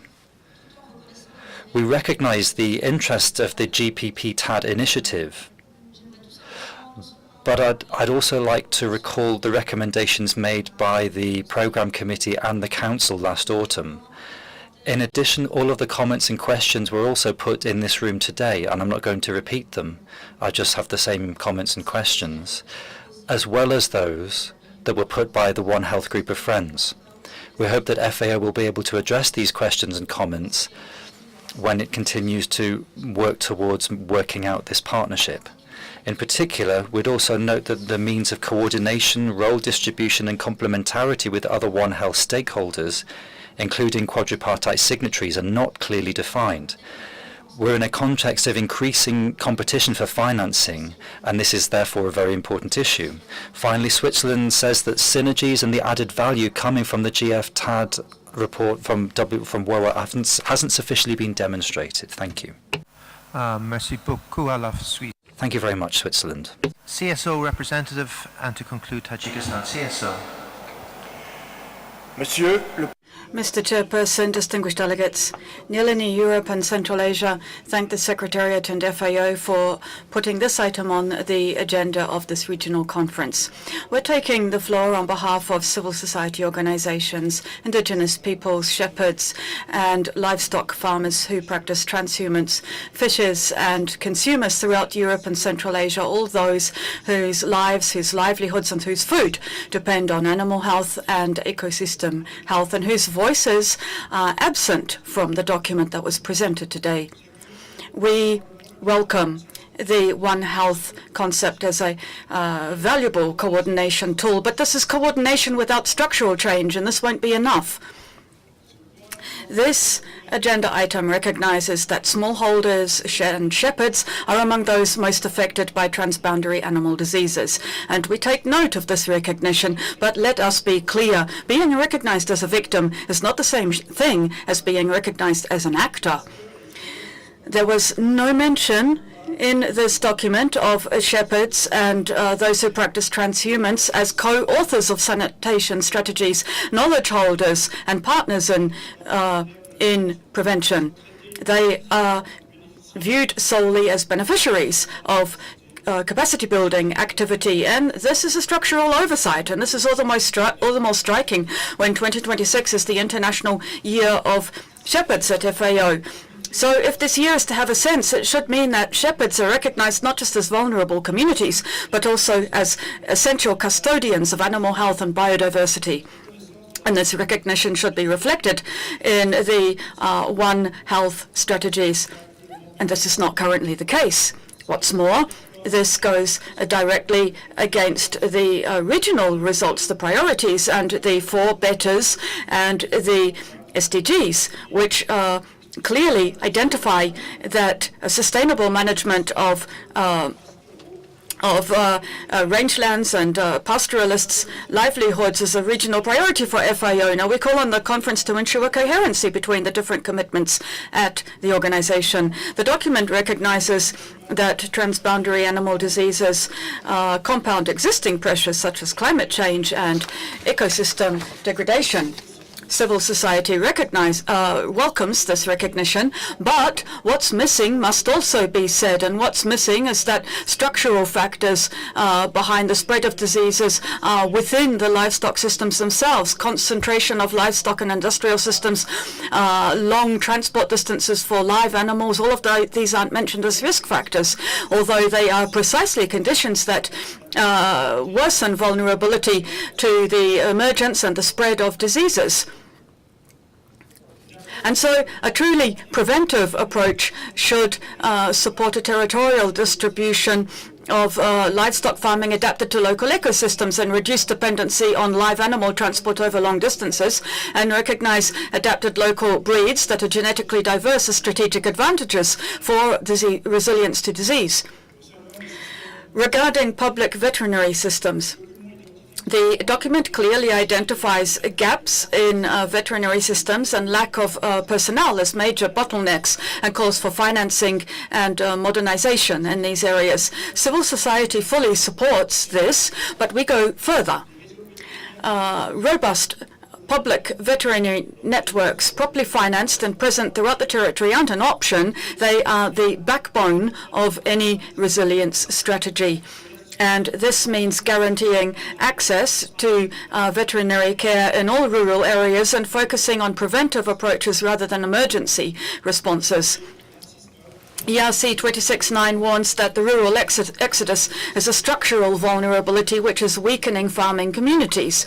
And here we see a direct link. When we have shepherds leaving marginal lands, the veterinary networks lose. They're no longer present in the territories, and they lose their early detection capacity for diseases.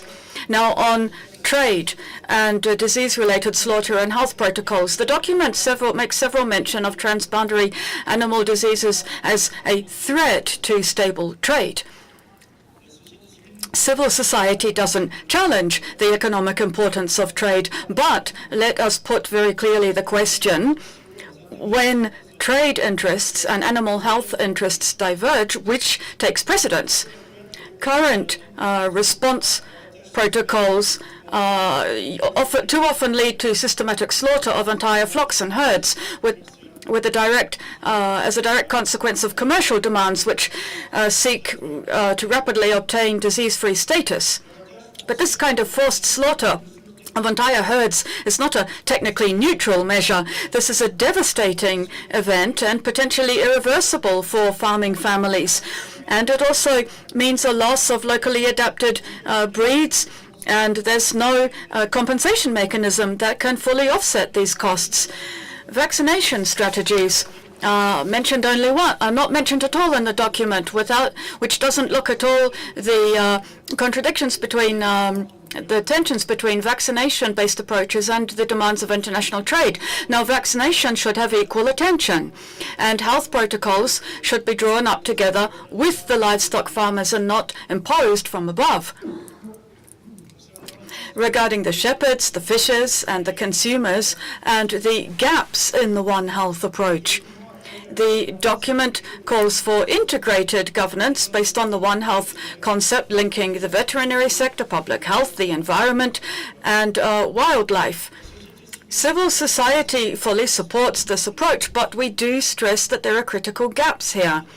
The growing interface between extensive farming systems and wildlife in contexts where we have rewilding initiatives and a spread of big predators without adequate coordination with pastoral communities is creating compounded vulnerabilities with an increasing risk of transmission of disease and increasing abandonment of extensive farming under the effect of conservation policies imposed from above. The same logic applies to aquatic systems with intensive aquaculture, creating conditions that encourage the rapid spread of aquatic transboundary diseases, and this threatens inland water fishes and food systems in general. And in both cases, with intensive farming and intensive aquaculture, that's the same model here. There's increased concentration, which increases disease risks, and it's the producers and the consumers who end up paying the price. Consumers have a direct interest in the decisions being made. Protocols that give preference to trade interests to the detriment of prevention affect security, diversity, and access to food on the table. Conservation and biodiversity policies should be drawn up in consistence with the goals of the One Health concept, ensuring free, prior, and informed consent, and the effective participation of shepherds and fishers and indigenous peoples so that biodiversity goals and rural livelihoods can continue coherently and without obstacle. Now, the document describes community approaches only in the context of capacity building for smallholder farmers. Civil society wants more here. Capacity building is not co-authorship. Partnership is not just about implementation. It also has to be about shared decision making. GPP TAD, the global program on transboundary animal diseases proposed in this document, does have genuine potential, but it will only produce results if national partnership platforms truly include the livestock farmers, the shepherds, the fishers, the peasant organizations, the consumer representatives as co-authors of animal health strategies, and not just as beneficiaries of technical support. Resilience is built in the fields, in the pastures, in the waterways, and with the rural communities, with those who have always been the true custodians. Civil society is ready to work on this, but we want to be heard and not just consulted. Thank you. Thank you, CSO. I give the floor now to Tajikistan. Tajikistan, the floor is yours.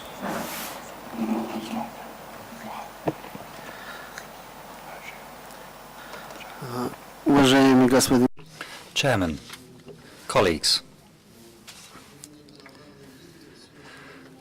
there are global challenges and they are closely linked between themselves, in particular the nexus between humans, animals and the environment.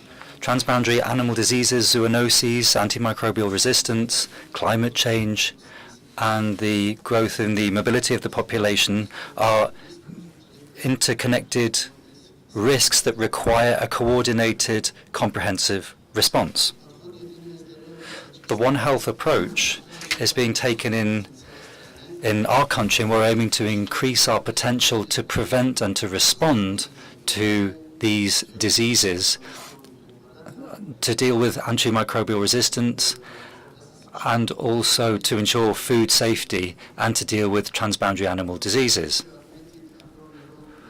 There's a very important role to be played by global partnership here in introducing a range of measures in preparedness and emergency response. There's also global partnership that's important and regional mechanisms for cooperation within the One Health approach. We also welcome the efforts of FAO, WOA, and the UN Environment Programme. Their activity has helped us to move from a range of different national measures to coordinated measures dealing with biological risks at regional and global level. In our country, we've created a coordination committee to deal with these issues. And there's a national action plan here to deal with the issues of antimicrobial resistance from 2026 to 2030. For Europe and the Central Asian countries, transborder animal diseases remain a very important issue, including, for example, highly pathogenic avian influenza. This is an issue in healthcare and also for veterinary issues, but it also has a serious influence on agriculture, food security, international trade, and the socio-economic resilience of the state. Transborder coordination is therefore important, and we're working with neighboring countries on monitoring and control of zoonotic diseases. The question of harmonization of veterinary standards is also very important for the region. We're trying to improve cross-border cooperation and having better monitoring and follow-up systems. Tajikistan also considers that biological safety is a priority, and we take an intersectoral approach at national level to this issue. Today, these threats don't recognize borders, and for that reason, it's only if we work collectively on the One Health approach basis through solidarity and scientific cooperation that we will be able to achieve a lasting and safe future for our countries and for our peoples. Carrying out these projects and further investment through the One Health approach will help us to have better communication, information exchange, have a proper scientific basis, develop our knowledge, capacity building, have a proper system of prevention and response, and also increase our monitoring potential, as well as having better information systems, which will help us, without doubt, to achieve better health and food security, as well as having more healthy ecosystems. We're convinced that through our mutual efforts, we can ensure that our agri-food systems are more resilient, and we can reduce the risk of transboundary animal diseases, thereby helping our populations. Thank you very much. Spasiba. I thank Tajikistan. Dear colleagues, we've heard significant input from our colleagues from FAO. We have made considerable interventions over the last while. Unless there was something that jumps out from the top table, I've just got to wrap it up. Yeah, Alex, please.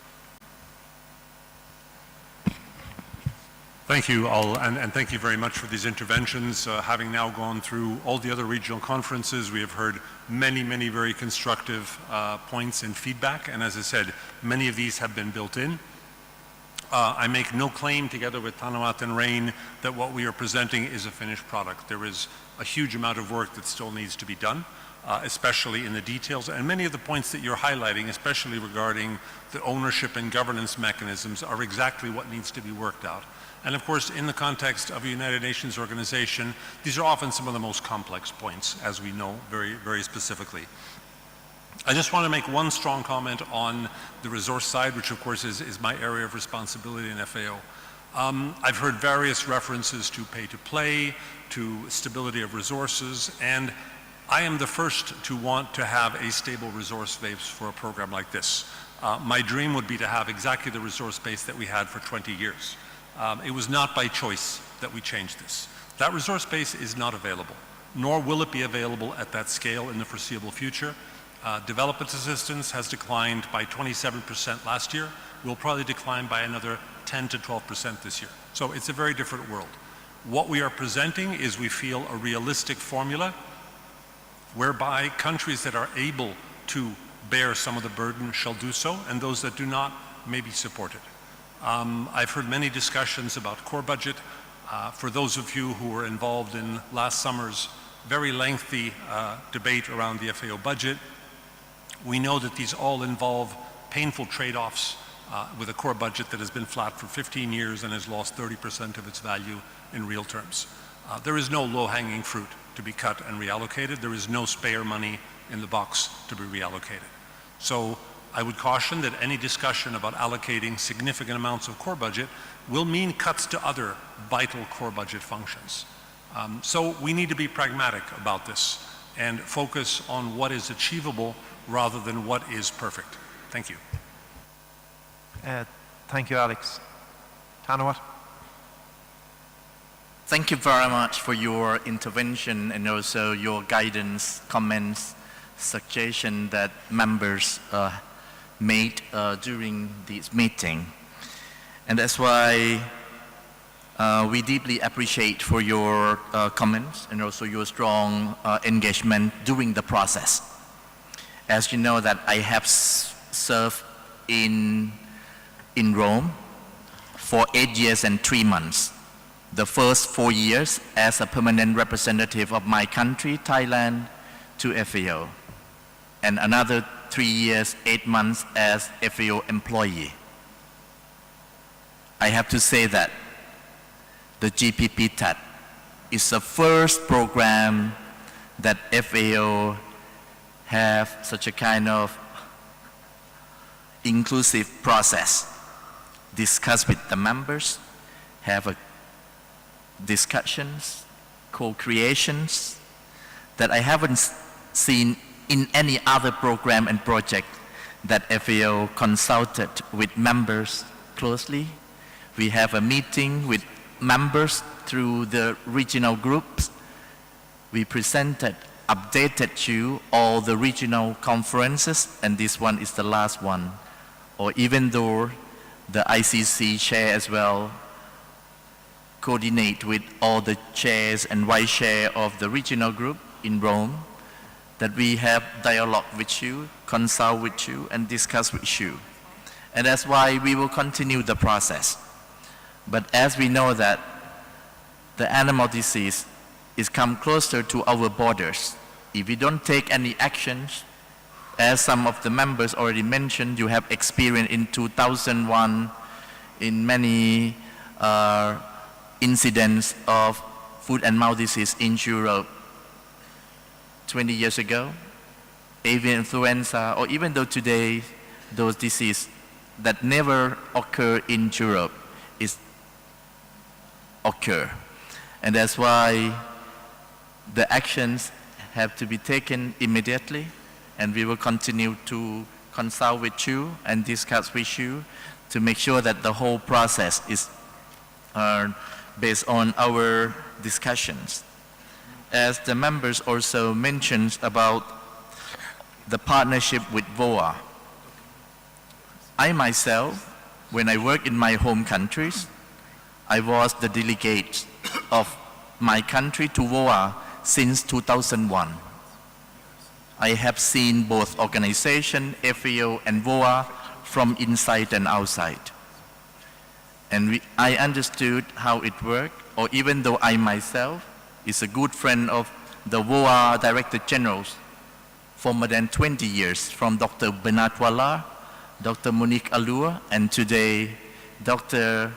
Subarand. Even though last month we just have a bilateral meeting to update each other's. And that's why we have to say that in terms of our collaborations, our partnerships is stronger than before. However, as you also asking about what is different between Global Partnership for Transboundary Animal Disease, GPP-TAT, that FAO initiated, and the joint FAO VOA GFTAT, the Global Framework for Progressive Control of Transboundary Animal Disease. These two things are totally different because the nature of the structures is different. Because the GPP-TAT is a delivery mechanism, implementations to support the country on the ground. We can say that it's an action happen on the ground. But for GPP-TAT, it's just technical cooperation between two organizations to discuss who doing what and what we can do more. And that's why the way of working is different. And as I presented to all of you, the work that FAO working on transboundary animal disease, our support, our experience that work closely with the members is happened since 1946 until today. And we continue to support the countries. And that's why in terms of the collaboration, in terms of coordination, FAO will continue to work closely with VOA and even though others, international organizations and regional organizations. And that's why the coordination through the GFTAT will continue. But at the same time, the GPPTAT, the Global Partnership Program for Transboundary Animal Disease, to bring investment, to bring real infrastructures, capacities on the ground at the country level, we also need to do at the same time, because otherwise just only coordination, no action, no result. And that's why all the work we will continue, and that's why in terms of the collaborations will continue. There is no duplication between GPPTAT and GFTAT, because the nature of these two initiatives is different. I see only complementarities and also synergy, because the more that we implement and take action on ground, we can stop, we can prevent, we can control transboundary animal disease that complement to the joint FAO and VOA GFTAT coordination mechanisms. And that's why thank you again for your support, and thank you again for your suggestion, because the two organizations, I can give you an example as I told you. The two organizations have a different capacities, because the FAO have the country office around the world, but VOA, there's no country office. And I can give you an example, like the regional office of VOA normally have around 4 or 5 staff who are working in the regional office. But the coordination through the GFTAT, for example, recently, ADG of the regional office for Europe, Mr. VORL, VORL also attended and co-chair the GFTAT mechanisms in Europe and Central Asia. And that's why our collaboration with VOA and also other organizations will continue. Thank you very much, Mr. Chair. And thank you, Tanawat. Dear colleagues, is the conference in agreement with the recommendations as outlined in the document ERC/26/6, taking also into account or into consideration the interventions made under this item? If no objections,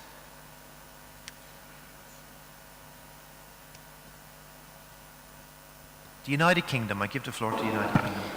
Thank you, Chair. Just in this context, there was a lot of feedback there from members. A lot of it was, I think, aligned, but there was a lot of feedback. And so I'm just wondering for this item specifically, what does the process look like in terms of bringing all of that in?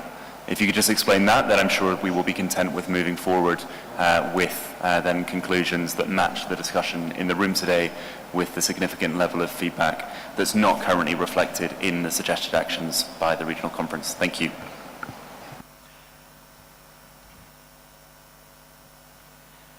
Thank you. Thank you, Mr. Chairperson, and thank you, United Kingdom.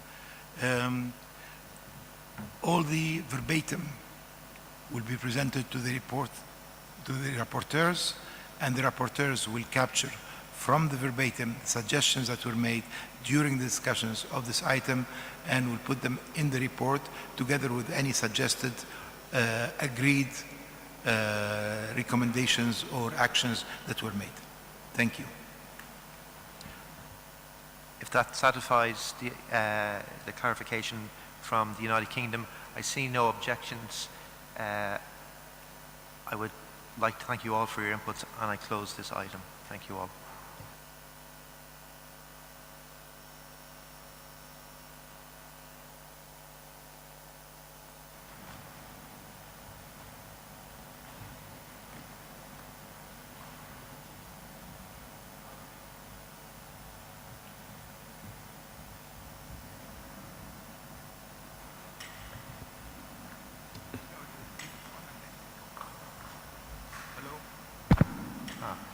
That's a little bit better. So, dear colleagues, I know you all have been waiting with hysterical anticipation for item 14, so it's time to discuss item 14. I would like to just point out to you that had I been gazing into my crystal ball, I would have realized that we've overrun by 1 hour 45 minutes. So we are going to go through this item to conclusion. but it is in our interests to be succinct, brief, and on the money. We will try and get your statements in as best you can in a timely manner, and we'll be all able to leave before midnight. I'm only joking, we'll be before that. Okay, so our next topic, continuing the regional and global policy and regulatory matters of the agenda, is, as I said, item 14, implications on world food security and agriculture, including global food prices arising from the aggression of the Russian Federation against Ukraine. I draw your attention to documents numbers ERC/26/5 and ERC/26/LIM/1.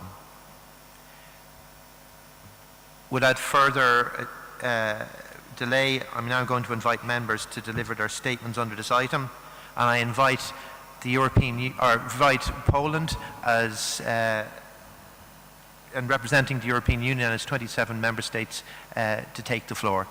Poland, the floor is yours. Thank you, Chair. I am honored to speak on behalf of the European Union and its 27 member states. Albania, Bosnia and Herzegovina, Moldova, Montenegro, Norway, San Marino, Ukraine align themselves with this statement. We thank FAO for the updated assessment of the global food security situation presented in the background document. We greatly appreciate FAO's continued and comprehensive efforts to monitor and evaluate the impact of Russia's war of aggression on Ukraine's agriculture, as well as FAO's assistance for Ukraine.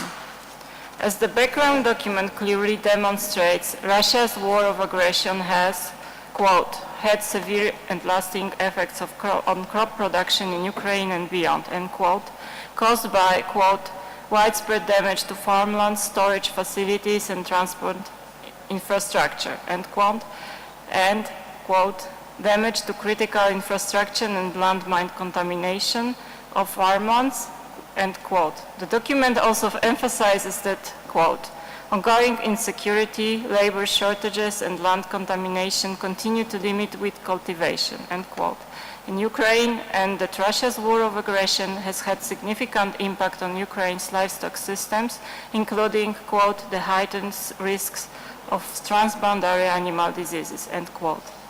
We reiterate our appreciation for FAO's Emergency and Early Recovery Response Plan, EERP, to support rural communities in Ukraine and to restore agricultural production and livelihoods for farmers in areas contaminated by landmines and the remnants of war.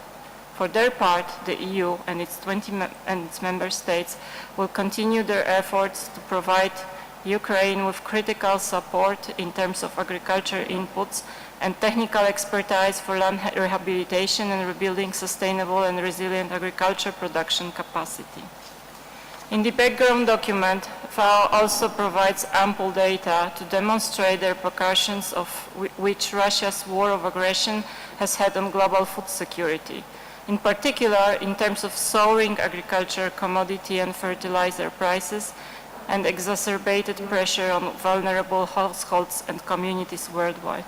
In this context, we express our deep concern over the severe impact which the troubling rise in the magnitude of conflicts and wars worldwide is having on agriculture and food security, and the inability of the international community to secure and uphold the right to food as a universal human right. Once again, we strongly condemn the actions by the Russian Federation and Belarus, which have been characterized as, quote, incompatible with the objectives and purposes of the organization and therefore amount to a violation of member nation obligations under the FAO Constitution, end quote. In this regard, we emphasize the numerous decisions adopted by the FAO Council and the European Regional Conference since 2022, and endorsed by the 43rd and 44th sessions of the FAO Conference. We call for a full and unconditional ceasefire as a first step towards a just and lasting peace in Ukraine. In the background document, FAO also emphasizes the structural vulnerabilities in national agriculture and food systems, which have been exposed by Russia's war of aggression against Ukraine. We acknowledge the valuable policy recommendation which FAO makes to address those challenges, and we stand ready to work with FAO and its whole memberships to take those forward. In this regard, we underlined an open, predictable, transparent, fair and equitable trade in line with WTO rules is essential to ensuring global food security, particularly during crisis. We commend FAO for its continued efforts to monitor and evaluate the impact of Russia's war of aggression on Ukraine agriculture and to restore agricultural livelihoods in Ukraine. We call on FAO to continue these activities and to provide members with regular updates, as well as to include the topic as a dedicated item on the agenda for the next session of the regional conference. We welcome the formal proposal for draft conclusions on this agenda item, which has been submitted by 3 ERC members pursuant to Rule 11, and we call for this proposal to be adopted en bloc. To conclude, let me reaffirm the commitment of the EU and its member states to stepping up efforts to address, jointly with other FAO members, the root causes of food insecurity and malnutrition worldwide, and to work on comprehensive long-term solutions for building sustainable, resilient, and equitable food systems for all. Thank you, Chair. Thank you, Poland. I now give the floor to France, followed by Ukraine and Switzerland. France, you have the floor. Merci, Monsieur. Thank you, Chair. France aligns itself with the statement made by Poland on behalf of the European Union and its 27 member states, and we add the following points. France roundly condemns all violations of international humanitarian law and attacks that deliberately target civilian infrastructure, in particular agricultural infrastructure and Ukrainian ports. This is what we've seen since the outbreak of Russia's war of aggression against Ukraine in February 2022. This war is a direct threat to global food security. It destabilizes global agricultural markets and increases the risk of food crisis for a number of countries. The FAO's report clearly underscores this. FAO's role is essential. France recalls the number of decisions adopted by the Conference, the Council and the Regional Conference for Europe since 2022 and invites the FAO to ensure their full implementation.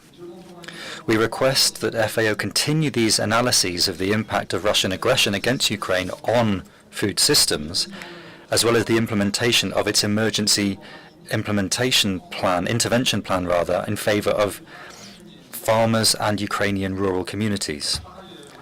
Furthermore, we'd like to ensure that this item is once again added to the agenda for the next Regional Conference for Europe.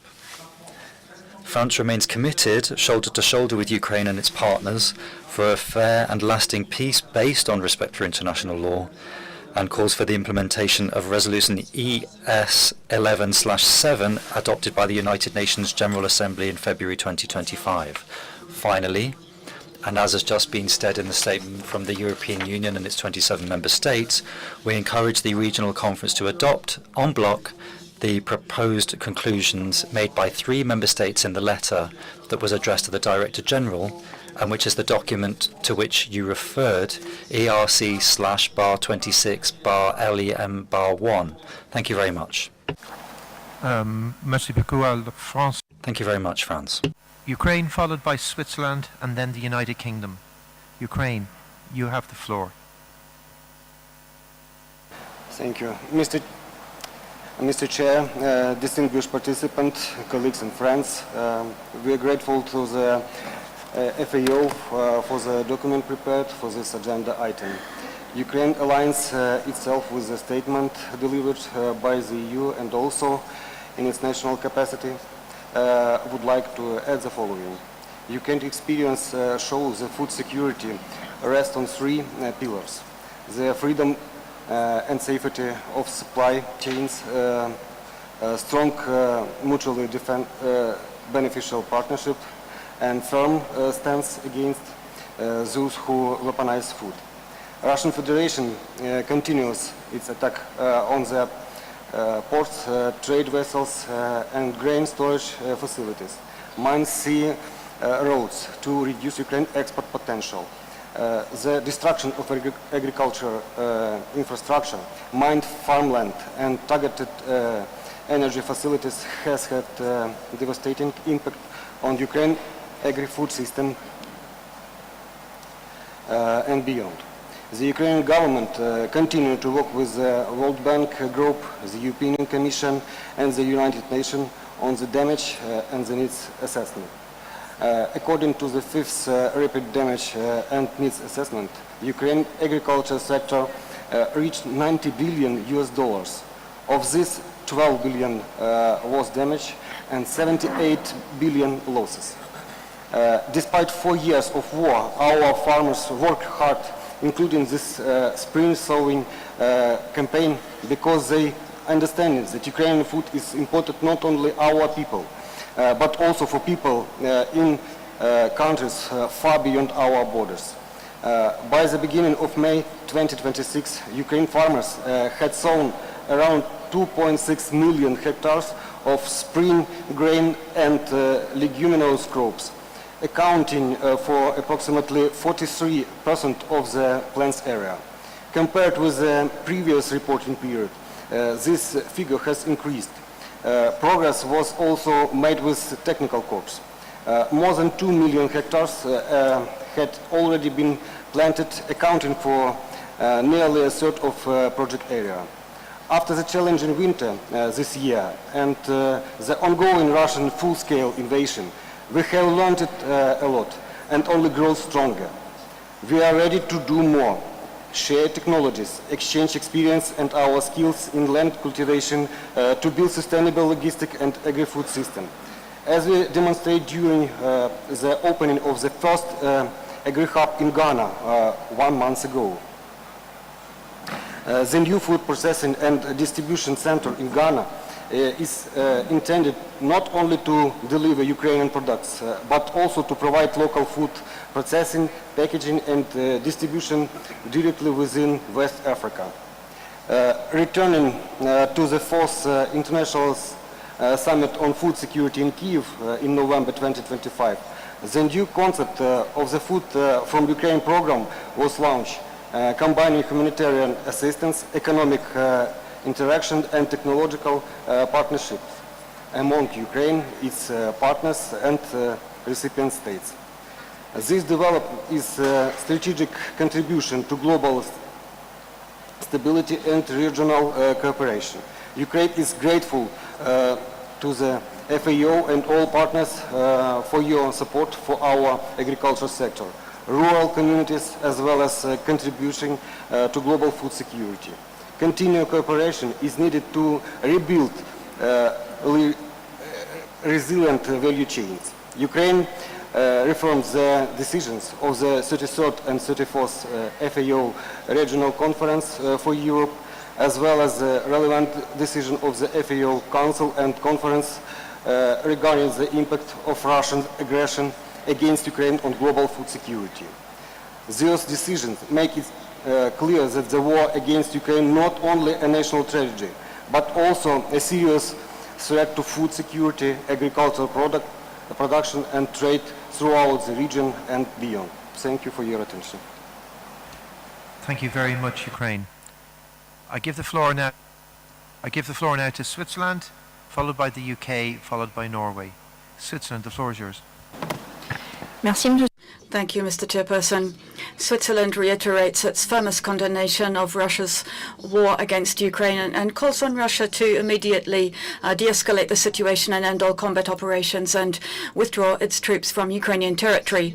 As the FAO analysis shows so well, particular in document ERC35, this aggression has worsened pre-existing vulnerabilities in global food systems. Switzerland shares the concerns expressed by other members regarding global food security security and the devastating repercussions of the destruction in Ukraine for its production, resources and trade and infrastructure and agriculture transformation, the effect this has for accessibility, availability and affordability of food for all everywhere.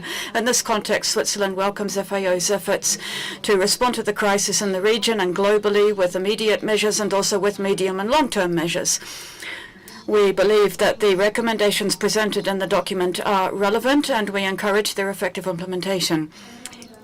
We also welcome the key role played by FAO in providing updated data and analysis on food security in general and on markets in particular.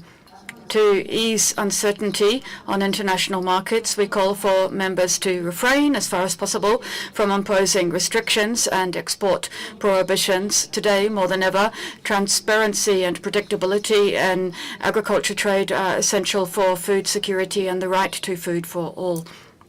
We also call on FAO to continue to strengthen its cooperation with all organizations and international institutions concerned, in particular in the UN system, to improve forecasting for markets concerned and coordinate short, medium and long-term markets. For the more than 4 years after this war began, the global food system is affected by market vulnerability. Transformation of food systems to make them sustainable isn't, and using agroecology approaches isn't just an option, but it's essential for common food security. And so national policies and the FAO response have to be ambitious here, and they have to cover market transparency, markets and alternatives to conventional inputs, and reduce dependency of agriculture on fossil fuel, and also protect livelihoods and ensure resilience to shocks. And to conclude, Switzerland would like to express its support for the draft decision ERC36. Thank you. Merci beaucoup à la Suisse. United Kingdom don't seem to be on the chair at the moment, so we'll move on to Norway, followed by Iceland, and then the Russian Federation. Norway, you have the floor. Thank you, Mr. Chair, Excellencies, delegates, colleagues. I am honored to speak on behalf of Norway at the 35th session of the FAO ERC under this specific item. Norway thanks FAO for this updated assessment and for its continuous efforts to monitor the impact of Russia's illegal war on Ukraine and on global food security. The background document clearly shows that Russia's war of aggression has had and continues to have widespread and lasting effects on Ukraine's food production. This is caused by, among others, damage to farmland, infrastructure, ports, storage facilities, and landmine contamination. Displacement of rural population, labor shortages, and even increased risk of cross-border animal diseases are additional negative effects of this illegal war. The background document also demonstrates the negative effects it has had on global food security, with soaring input and commodity prices and increased pressure on vulnerable people and communities worldwide. As underlined by our EU partners, we are also deeply concerned about the inability of the international community to uphold the right to food as a universal human right. Once again, Norway condemned Russia's brutal war of aggression against Ukraine in the strongest possible terms. Russia's war disrupts Ukraine's agri-food sector, causing food insecurity, constraining farmers' access to inputs, land, and limiting yields. As mentioned already, this has severe consequences not only for the people and farmers of Ukraine, but for global food security. Ukraine's achievements in keeping its food and agricultural products flowing to global markets are commendable. The Food from Ukraine initiative, providing access to food for people in the global south, is geared namely towards sustaining these efforts. Agriculture is not only vital for Ukraine's economy and resilience, but also its national identity. Ongoing efforts aimed at transforming the country's agro-industrial sector into a driver of recovery and sustainable development represent a fundamental and strategic approach also supported by Norway. Norway remains firm in our commitment to and support for Ukraine. We commend FAO for its continued efforts to monitor and evaluate the impact of Russia's war of aggression and for supporting Ukraine through its emergency and early recovery response plan. Furthermore, we call for collaboration with other international organizations to ensure an efficient and robust response to this matter. Thank you for the attention. Thank you, Norway. I give the floor now to Iceland, followed by the Russian Federation, followed by CSO. Thank you for giving me the floor, Mr. Chair. Firstly, I would like to thank the FAO for this conference and the government of Tajikistan for hosting the conference and for the warm welcome and hospitality. Following on the heels of pandemic-induced crop failures and disruptions of supply lines, Russia's war of aggression against Ukraine is a major blow to an already fragilized world food security. For Ukraine, Russia's unprovoked and illegal aggression has had multidimensional impact on food security, including damages to farmlands and agricultural capacity, made even worse by pre-existing challenges, including climatic shocks. The major effect on the energy sector and consequently elevated fertilizer prices remain a persistent structural driver among several interacting factors. Although some sort of stability has been reported for agri-food producers in Ukraine in 2025, the rising cost of a healthy diet is felt, not only in Europe and Central Asia, but by low-income households well beyond the region. Mitigation actions such as the Grain from Ukraine initiative have ensured access to food for people affected by hunger in many countries. We commend the government of Ukraine for its commitment and concrete steps taken to improve global food security. Mr. Chair, Iceland's support to Ukraine remains unwavering, and we strongly encourage all states that are committed to freedom, territorial integrity, and the rule of law to remain firm in their solidarity with Ukraine. We reiterate our condemnation of Russia and call on Russia to immediately cease its illegal aggression and withdraw all its forces from within Ukraine's internationally recognized borders. Thank you, Chair. And thank you, Iceland. Next up is the Russian Federation, followed by CSO, and to conclude, the United Kingdom.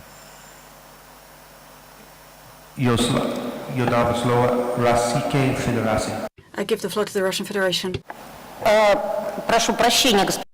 I apologize, Mr. Chairperson, but after the conclusions of the United Kingdom, or is the United Kingdom going to speak after me, or will I take the floor again? I'd like to be clear. We've got the authors of this draft decision on this item. Now, two have spoken, but what about the third?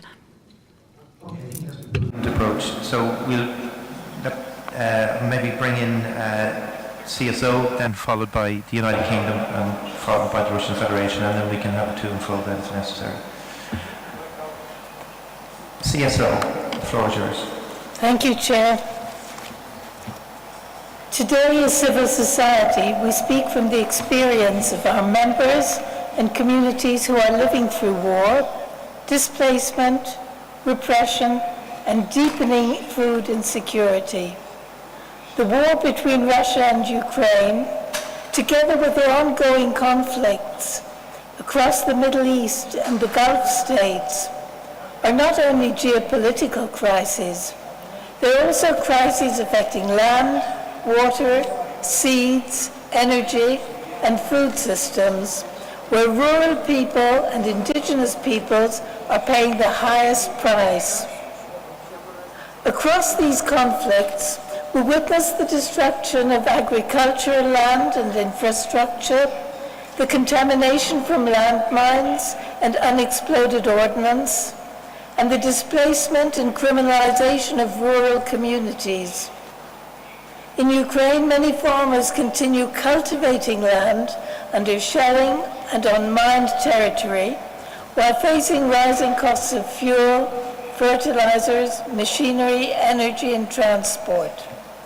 Small-scale farmers have lost homes, livestock, equipment, and access to markets, while damage to ports, grain infrastructure, and energy systems have disrupted food supply far beyond the region. We are equally concerned by the suffering of civilians in Ukraine, Russia, Gaza, Lebanon, and elsewhere in the Gulf and Middle East, where attacks on civilian areas, the destruction of homes and farmland, and restrictions on humanitarian access are deepening hunger and insecurity. International humanitarian law must be respected by all parties and at all times.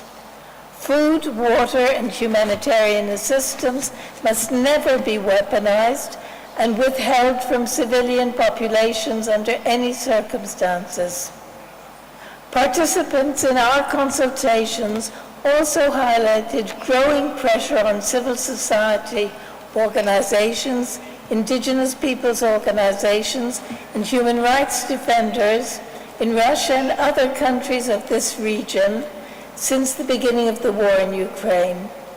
In many contexts, shrinking civic space, restrictive legislation, intimidation, and imprisonment are undermining democratic participation and weakening the ability of rural communities to defend their rights, lands, and food systems.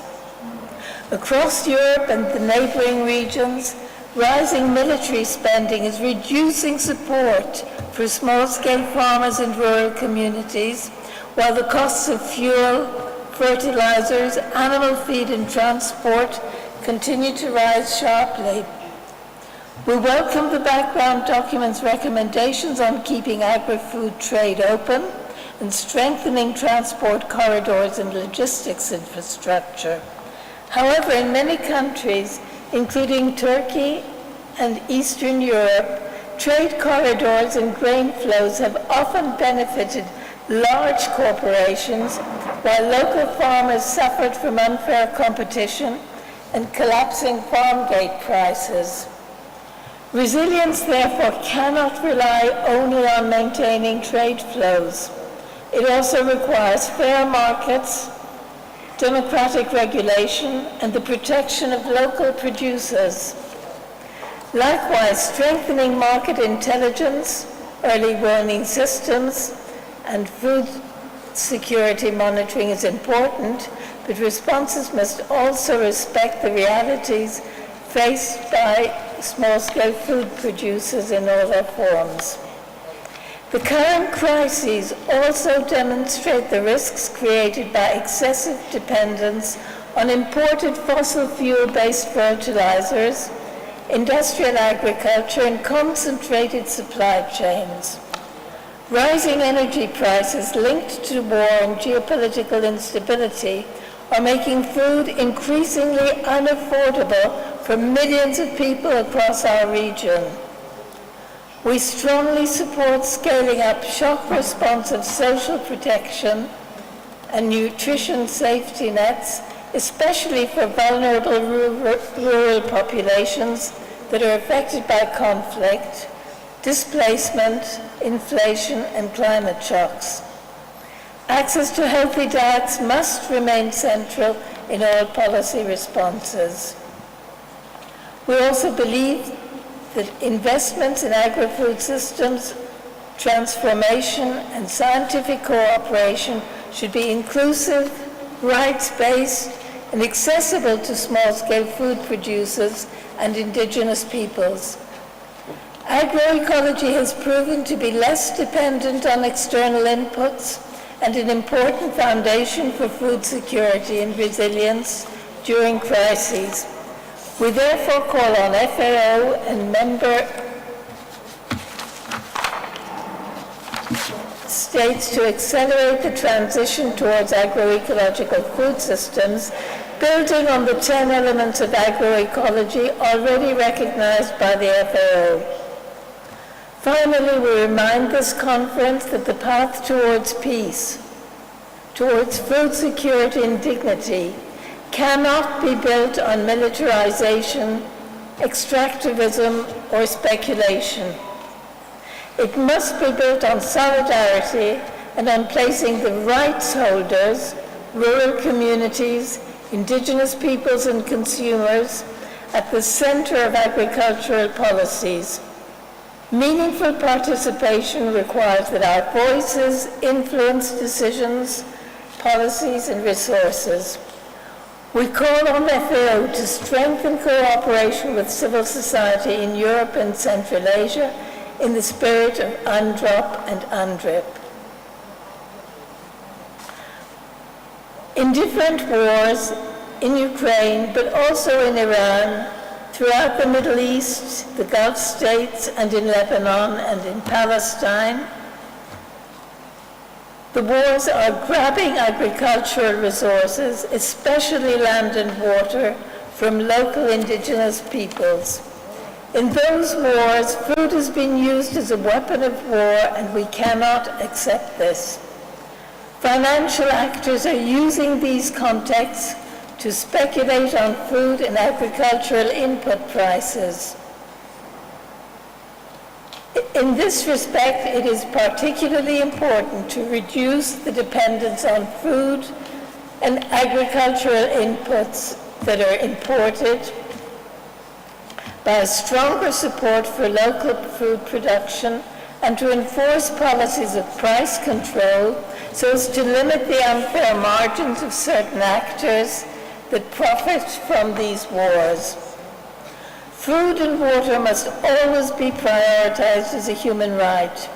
We strongly condemn the direct impacts of these wars.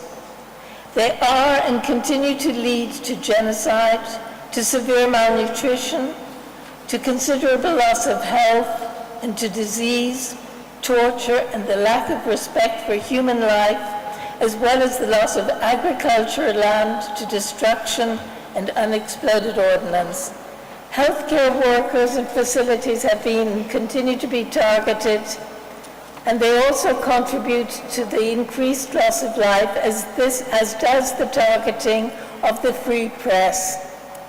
Our friends and colleagues in these countries, Ukraine, Lebanon, Palestine, who are working the land under daily threat of their lives, have our support.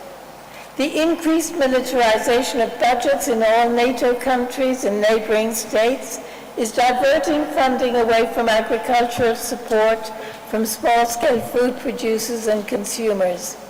It is making food less and less affordable for many vulnerable communities and people. The figure of 20 to 25% of the population that are already food insecure is rapidly increasing.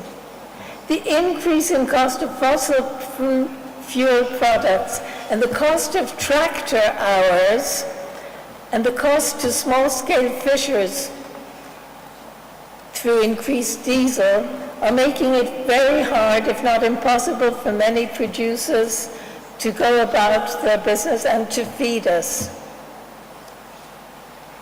Small-scale food producers find it very increasingly hard to make a living, and also the subsequent price increases of food are making healthy, nutritious food unaffordable for consumers who shop within even those who shop within the industrial food system.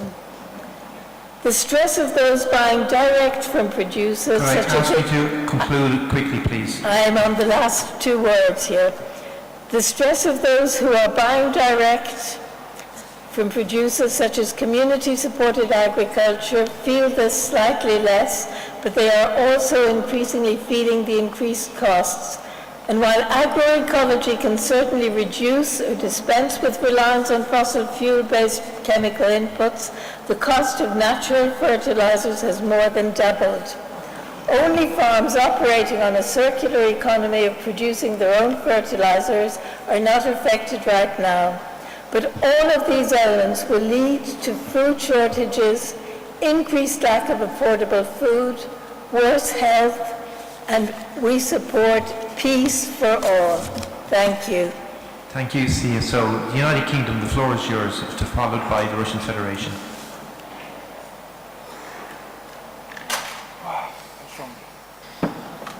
Thank you, Chair. Global conflicts remain a devastating driver of hunger and malnutrition, compounding climate change and economic stress. While recognizing other conflicts, we must ensure that international attention is maintained on Russia's illegal invasion of Ukraine, which continues to affect the most vulnerable in Ukraine and around the world. FAO continues to have a key role to play in providing robust, impartial data, statistics and analysis, which is fundamental to effective evidence-based responses to today's food security challenges, including in Ukraine and the impacts of the invasion.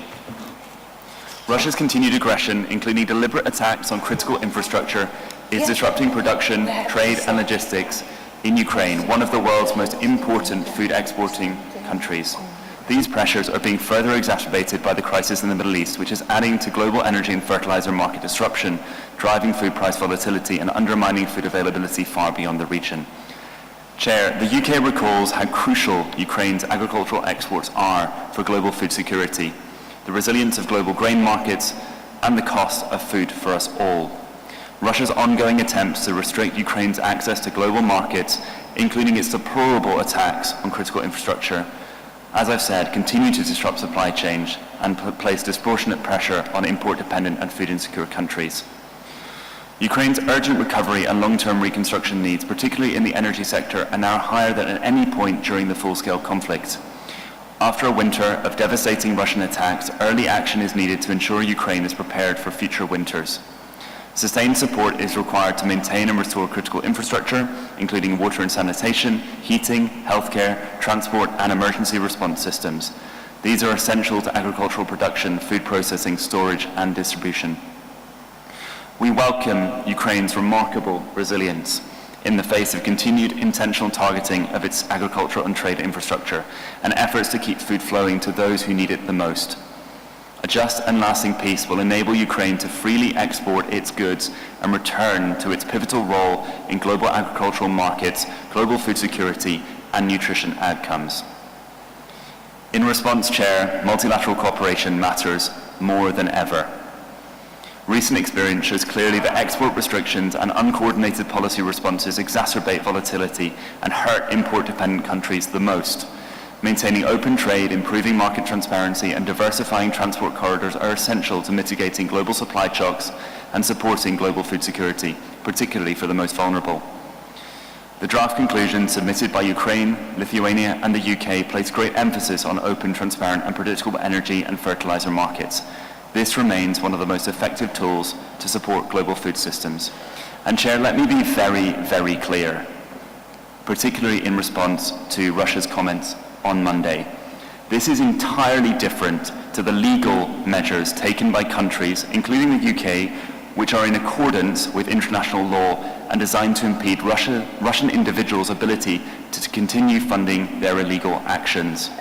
Moreover, the FAO chief economist has made clear a number of times, most recently at the high-level technical consultation for Europe and Central Asia on the 17th of April, that SOFI 2025 did not, and I repeat, did not directly link legal sanctions with food price inflation and food insecurity. And instead, the chief economist reiterated once again all the points I've just made, boiling down to one simple truth. Russia's decision to illegally invade Ukraine in contravention of the UN Charter has triggered a profound and lasting impact on global food security and agriculture. The UK strongly supports FAO's role in strengthening market intelligence, early warning systems, and evidence-based decision-making. We encourage FAO to continue to invest in its comparative strengths, norms, standards, data, statistics, market analysis, and platforms such as AMIS, and to continue working closely with partners across the UN system, international financial institutions, and other agencies to better link early warning with early action and to support timely, coordinated responses. Strengthening this collaboration is essential to building more resilient agri-food systems capable of withstanding future crises. Chair, the UK stands with Ukraine, but the UK also stands ready to work with FAO and partners to advance this agenda. Thank you. Thank you, United Kingdom. Before I hand the floor to the Russian Federation, there has been a request from Lithuania and from Germany, and based on Russian Federation's previous intervention, and with the Russian Federation agreement, I propose to give the floor to Lithuania first and then to Russian Federation, if that is acceptable to you. Thank you, Russian Federation, for your flexibility. Lithuania, I give the floor to Lithuania. Dear Chair, distinguished delegates, ladies and gentlemen, I am honored to speak on behalf of the Baltic states, Lithuania, Latvia, and Estonia. Lithuania fully aligns with the statement delivered by Poland on behalf of the EU and its member states. Today, I would like to highlight how Russia's war against Ukraine continues to shape global food security and expose vulnerabilities in agri-food systems worldwide. Ukraine has long been one of the world's key agricultural producers and exporters, particularly of grain. However, the war continues to disrupt its ability to produce and deliver food to global markets. This is not only a regional issue, it is a global one, affecting food availability and prices far beyond Europe. This year, Russia has significantly intensified its attacks on Ukraine's port infrastructure in the first 4 months of 2026 alone.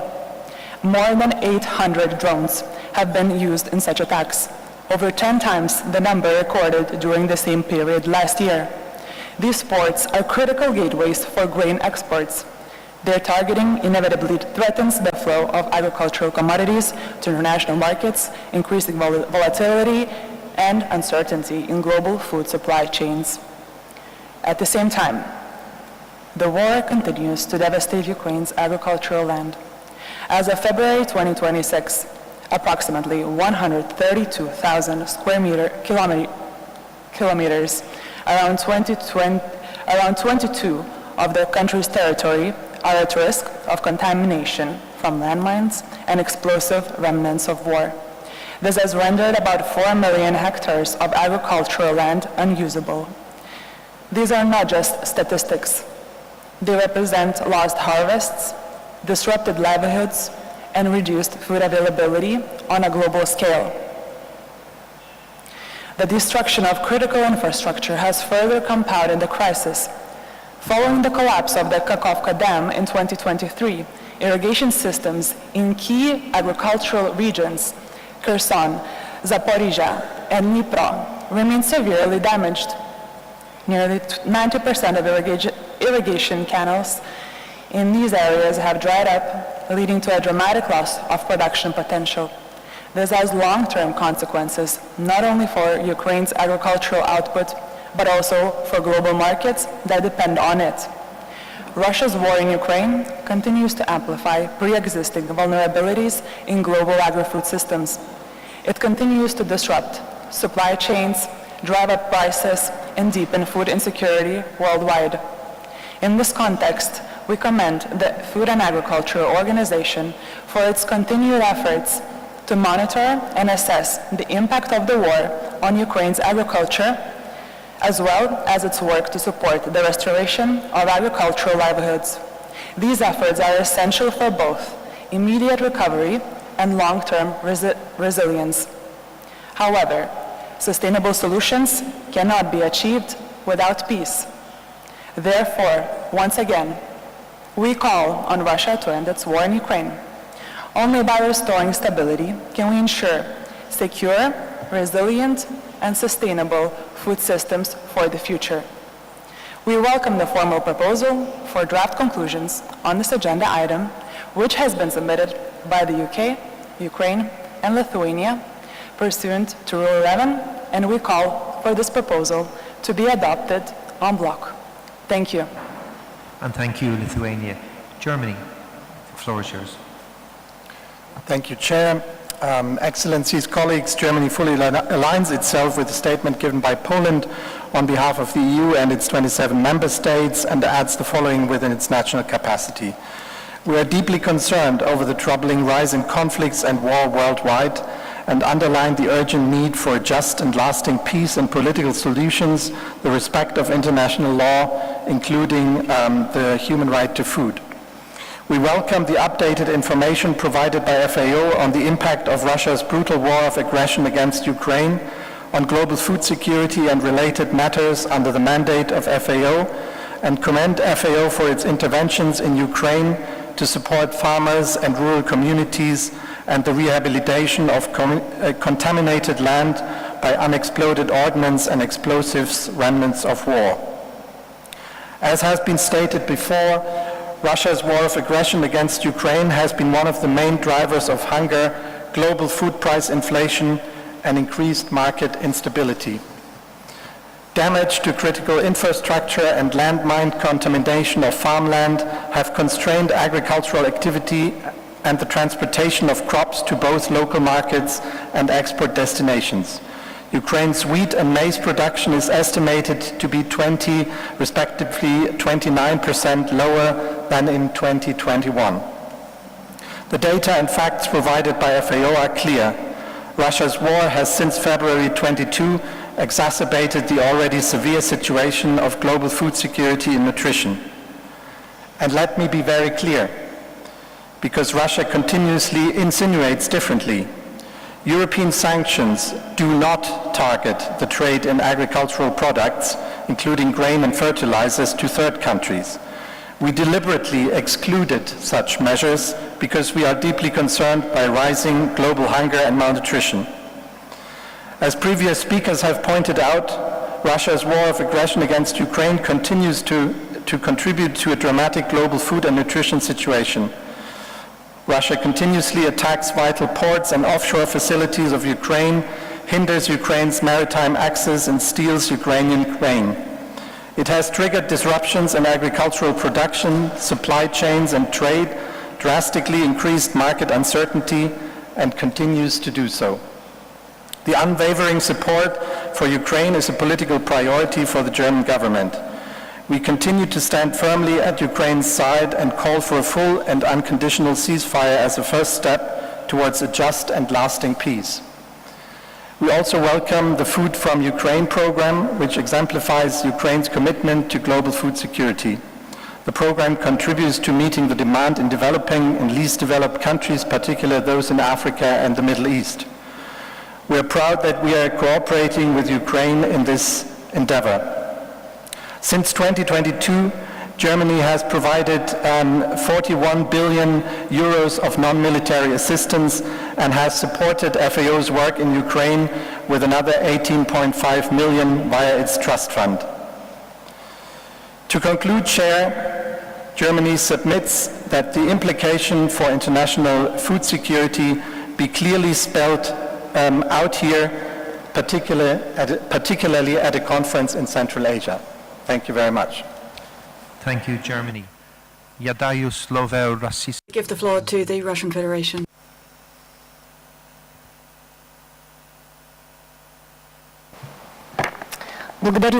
Thank you, Mr. Chairperson.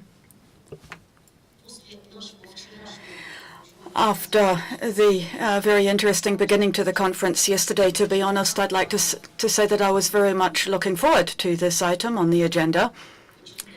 But once again, I see that it wasn't in vain that I was looking forward to this, because it is interesting with you. It's interesting, and I said this back in Budapest to the European Commission on Agriculture, and I repeat it again today. Either it ends up being tedious with you, like in Budapest, or interesting, like today.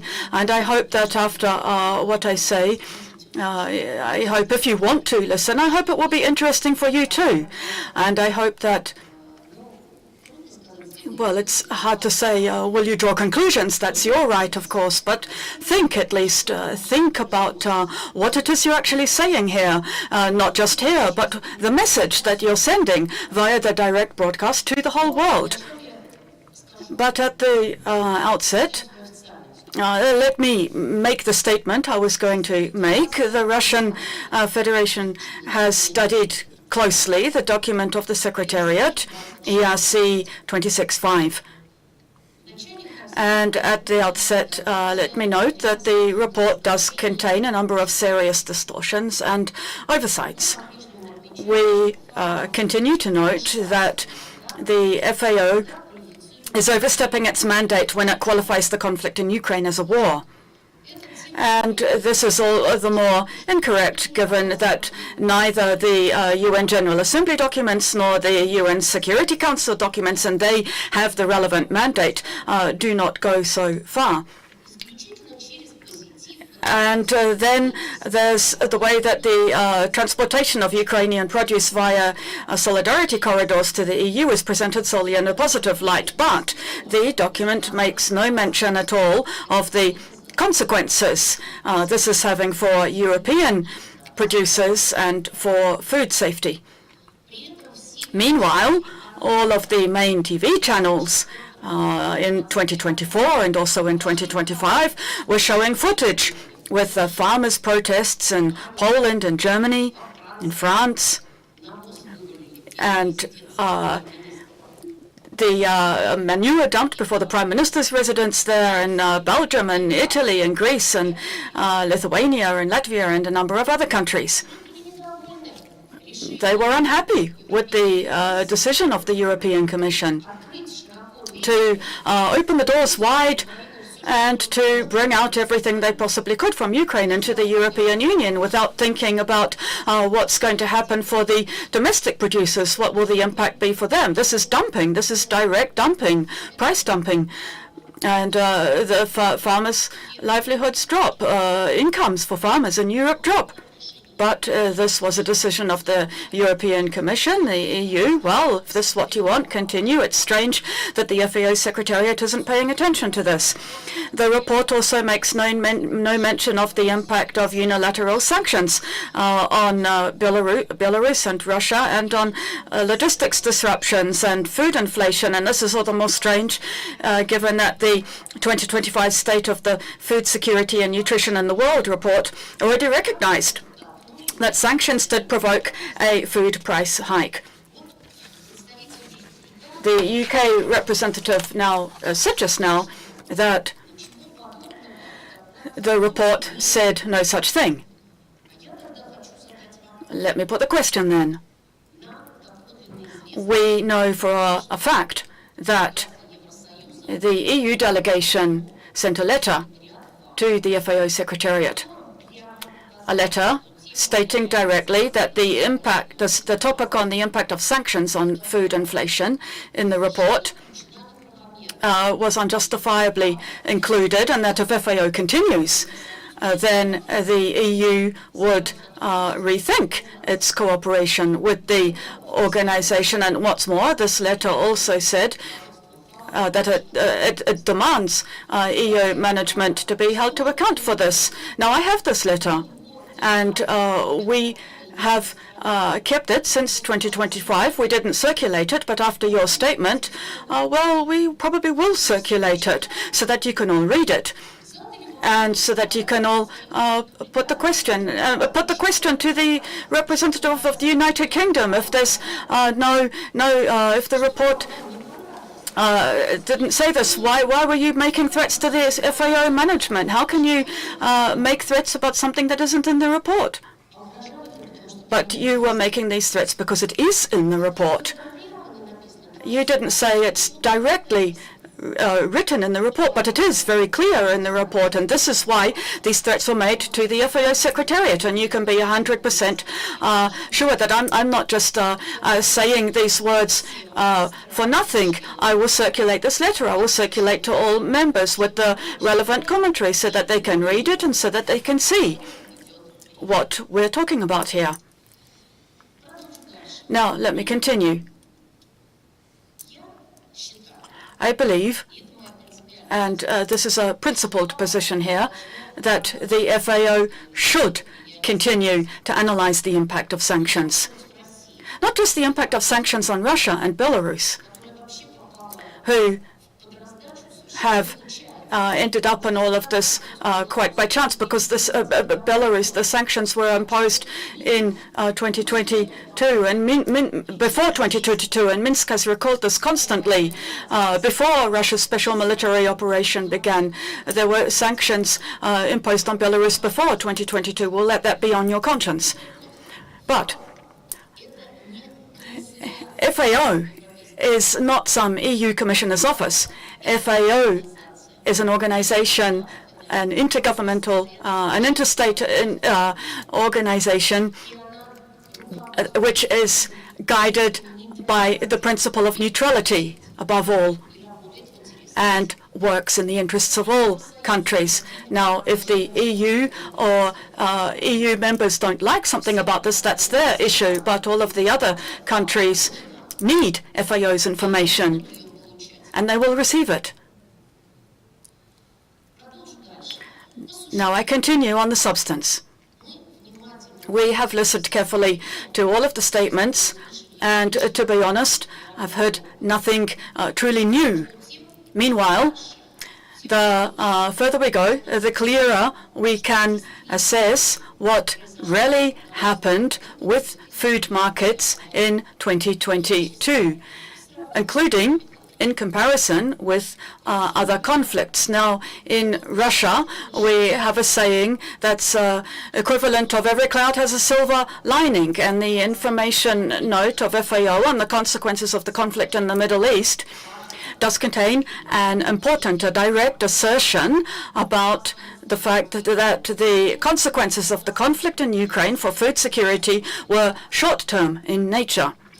The conflict did not lead to food shortages, to a global famine, as people were saying would happen in 2022 and 2023. What it did bring about was a reorganization of new models of collaboration, taking into account the effect of unilateral sanctions on Russian energy producers, food producers, and fertilizers. And within 6 months, in other words, from February 2022, so by the autumn of 2022, the situation on the food markets had stabilized because there was a reorganization of the models, and this was done not just for no reason, but because Russia took active part in this process. In July 2022, Moscow supported the Black Sea Initiative. We continued hands-on to work on logistics and financing issues to prevent any collapse of supplies of food and fertilizers for the global market, supplies from Russia, which you made it impossible to do directly, prices for freight and insurance. You closed the settlements possibilities when SWIFT was shut down. What's more, despite the sanctions, we continue to provide humanitarian aid, including we took part in exhaustive talks with the Baltic countries, with a number of EU members, to get them to allow us to a redirection of illegally blocked Russian fertilizers to their ports, and then to countries in Asia and Africa who needed these fertilizers, because you frightened them with this idea that the fertilizers won't arrive. Well, they won't arrive if you've closed everything. Of course they're not going to come. And you frightened them with this talk of famine. But fortunately, it was possible through hands-on work to organize this more or less. And so within 6 months, the situation stabilized. And this is written in the FAO information note on the consequences of the conflict in the Middle East, which was presented at FAO at the start of March to all of us. And what was the EU doing? Meanwhile, while Russia and all of the other countries were thinking about what can we do in this situation to prevent a famine, well, the EU was busy churning out sanctions package after sanctions package and raising new trade and financial barriers. And okay, if they were only against Russia, which, remember, whether you like this or not, remember, Russia is one of the major wheat and fertilizer exporters. Later, the subsequent EU package sanctions went on to concern third countries too, including in Central Asia. Central Asia, which is showing such hospitality here, receiving us now. You included them in your sanctions package. But they're not even a party to the conflict. So what were they doing here? But now Brussels decides with whom this or that country should work together with, cooperate with. And I want to ask then, aren't the bureaucrats taking too much on? If you want to decide for yourselves. Decide for the 27 members. But who gave you the right to dictate to the rest of the world with whom you can trade and with whom you can't? Where the where the merchant vessels will go and where they can't? So let's continue. My third point. Instead of producing endless myths about the consequences of the conflict in Ukraine, I would call on you to pay attention to another conflict. If we weren't here at FAO, I would call it by another name. But the chief economist, who we all respect, clearly set out the situation. If the conflict in the Middle East isn't settled very soon, then the consequences will be very serious in nature. And while we wait for a settlement between the United States and Iran, we need to be thinking about how together we can prevent ourselves from falling into this huge abyss. And to do this, we need to take a real look at the situation. And at the very least, we need to lift what can be lifted and save what can be saved. In other words, lift the sanctions on energy, on fertilizers, on agricultural machinery, on seeds, so that they can freely arrive where they are needed. Now, let me comment by way of right of reply to some of the statements. Let me begin with Iceland, who quite astounded me. I was really, it's not easy with you today. I was listening to the translation, so it's always possible that I didn't correctly interpret something, but what I heard, what I understood was that Iceland said there was a pandemic, there were many problems, and then suddenly out of the blue, Russia invaded Ukraine. Well, you know, of course, going back to the fact that the Security Council resolution wasn't being implemented, and I could tell you all about how we ended up beginning the special military operation, but let me save time, and let me simply recommend that before you make such statements, try to, first of all, look into the root causes of what happened in 2022 and what role was played here by the former Chancellor of Germany and the former President of Ukraine, the President of France, who at the start, they all signed up to the plan. They all signed up to the settlement plan for Ukraine. They supported the UN Security Council resolution, and then publicly they said that all of this was done only in order to buy time for Ukraine to be able to prepare to be able to turn Ukraine into an anti-Russia. Iceland also said that we will support Ukraine, we will stand with Ukraine to the end. Well, I would recommend that, first of all, look at protecting Greenland. Or otherwise, it's not going to be you supporting Ukraine, or Ukraine will help you to get Greenland back. Well, those are your affairs, you know, support it or not. It's there's no end to what we can do to reach perfection. Now, Lithuania, who would doubt, said that Russia has increased the number of drone strikes. But what about the Ukrainian drones? The Ukrainian drones that have fallen on the territory of the 3 Baltic countries and Poland and Romania. Why after these Ukrainian drones fall, why does no defense minister step down, as no one's calling in the Ukrainian ambassadors and saying, hey, watch out, make sure that none of your drones end up on our territory? That's just, how would you comment that? Now, moving on. Of course, I didn't really want to go into this, but I'm probably going to have to. I was, to be honest, all of the statements. Okay, I can understand the probably the Ukrainian delegation. We are in a situation of conflict. This is a conflict that is very difficult for you, and it's very difficult for us. And I can understand you. But if you are speaking, there should be a logic in your statement. You say that we are destroying everything, we're attacking everything, that we're doing this, we're doing that.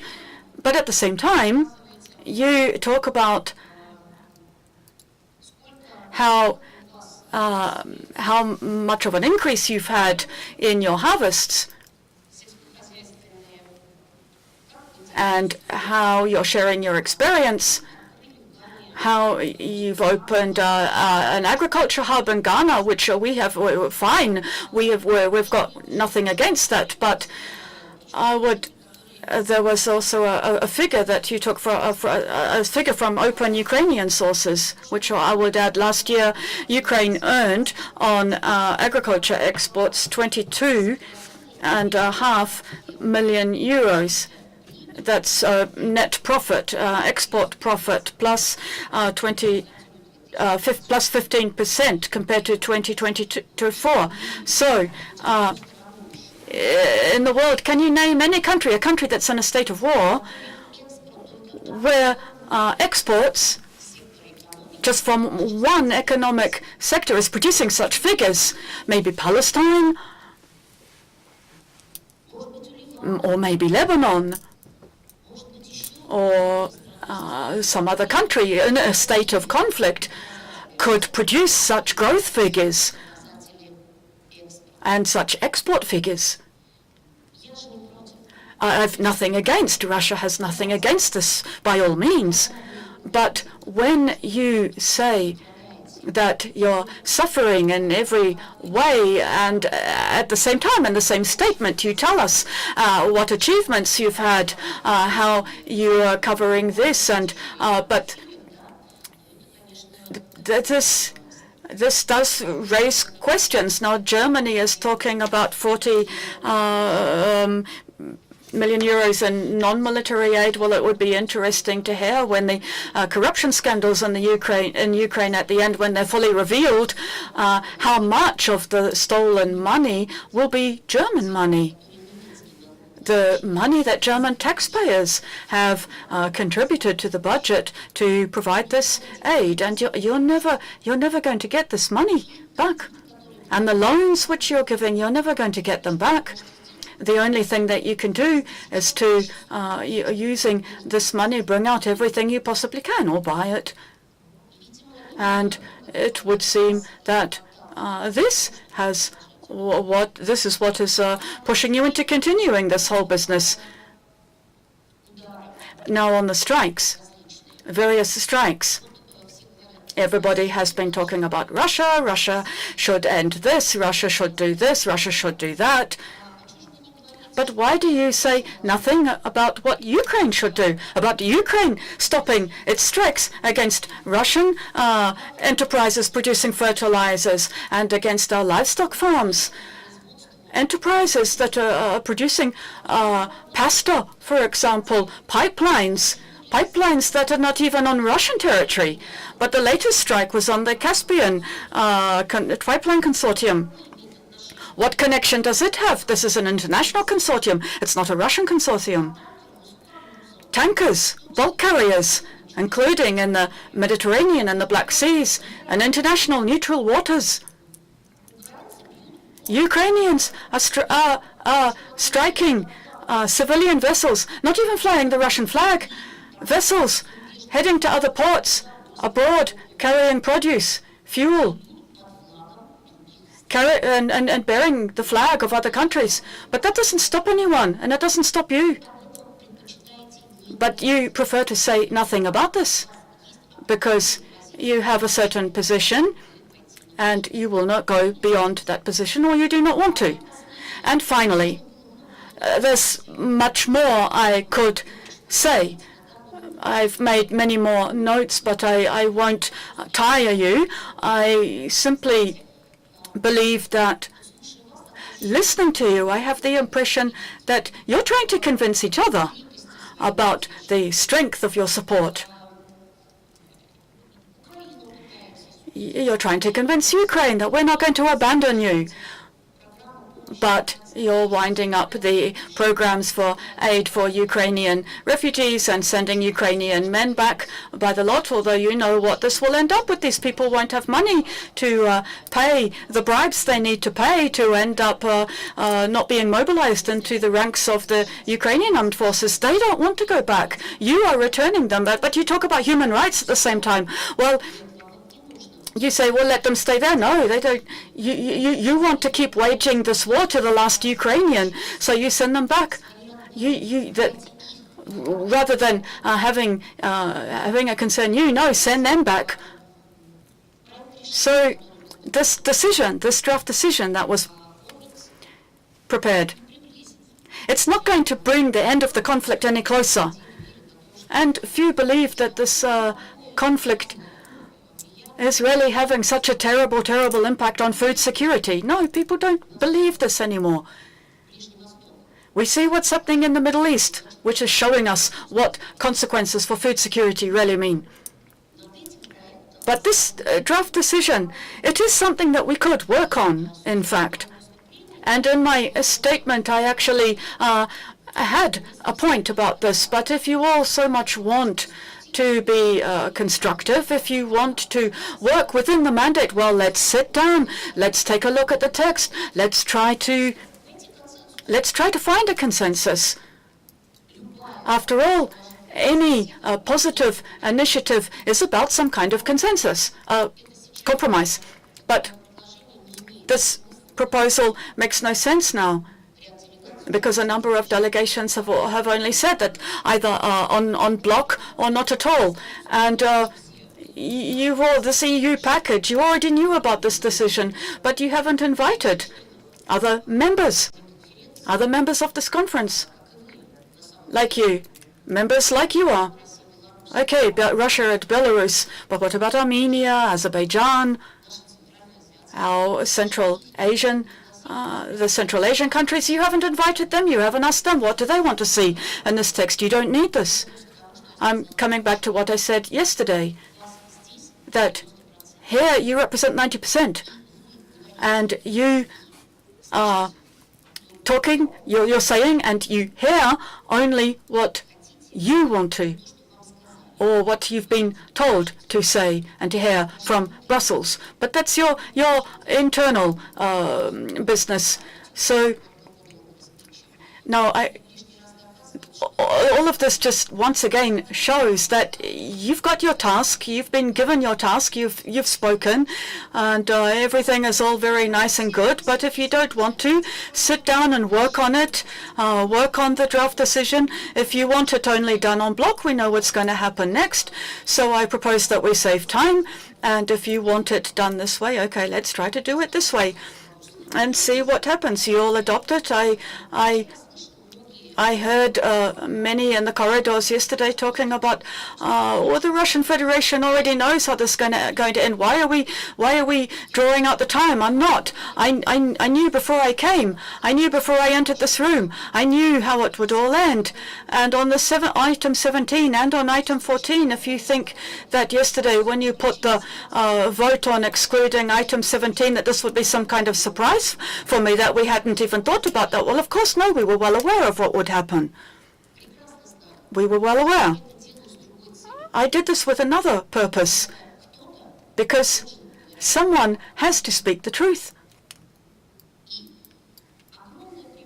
And there's a tremendous advantage in modern technology, and it's in that this is an open public meeting, and those who want to hear, those who want to see, and to receive information, they will do it now, live, here.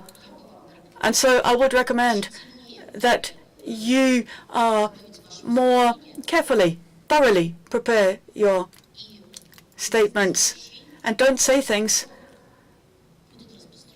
which will then, after which we will then be circulating this letter containing threats to the Secretariat of FAO, an interstate independent organization, which dared to include in its report information about the impact of sanctions on food inflation. Well, congratulations. you have achieved what you wanted. We waited nearly a year for this, and now, with a clear conscience, I can circulate this letter. Thank you. And on procedure, I think the Secretariat has understood everything. Thank you. Spasiba Rosyjskiej Federacji. I thank the Russian Federation. Ladies and gentlemen, dear colleagues, we have a proposal in front of us to adopt the I'll get it right, ERC/26/5 and ERC/26/LIM/1. Do we have consensus on this adoption?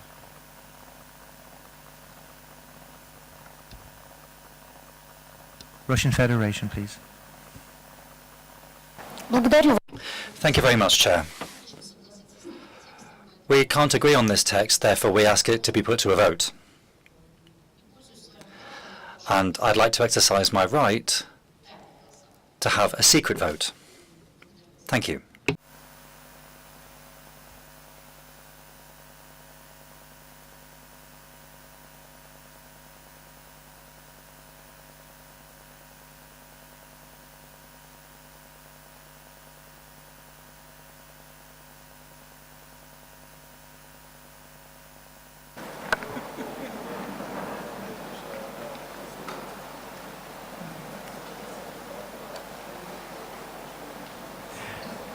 Dear colleagues, just on the intervention from our colleague from the Russian Federation, the basic texts do not provide for a secret vote unless it is for an election. Therefore, it is either going to be by show of hands or roll call.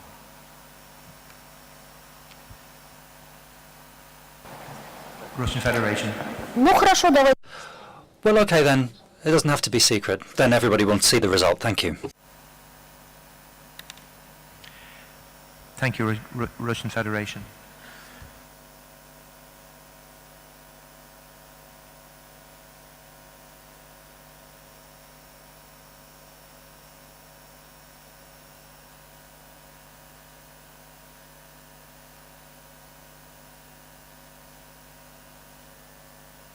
Dear colleagues, we will now recess for 10 minutes to allow the election colleagues to come to the podium. 10 minutes. So as in the best way, we're going to give you 3 minutes. Don't make it more than 6 minutes, and make sure you're back in 10 minutes. Okay, thank you.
ask for a quorum, no? For this show of hands? No, not you. No, for this very first. Or for vote, okay. I don't have to do anything like that.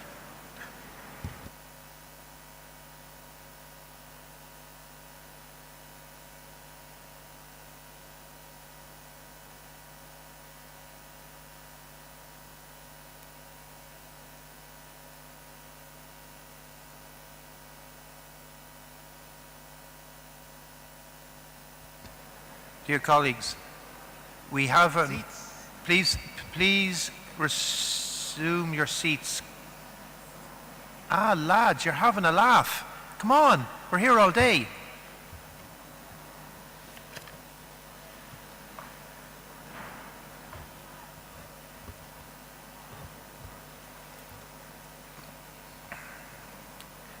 So we have before us, colleagues,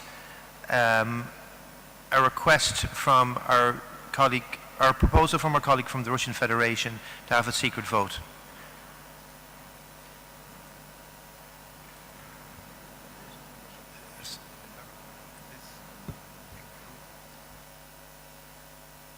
So, just to reiterate, we have a proposal from our colleague from the Russian Federation to conduct a vote through a secret ballot. Do we have consensus to have a secret ballot?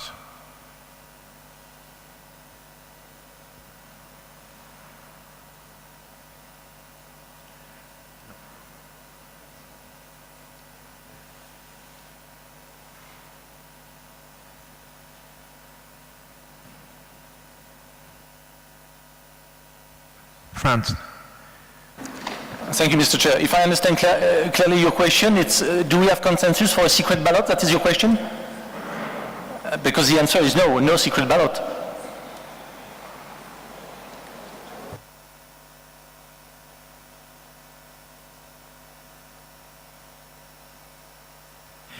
Colleagues, it is clear that we do not have a consensus for holding a secret ballot. I'm going to hand it now over to our elections officer colleague who will advance this or progress it further.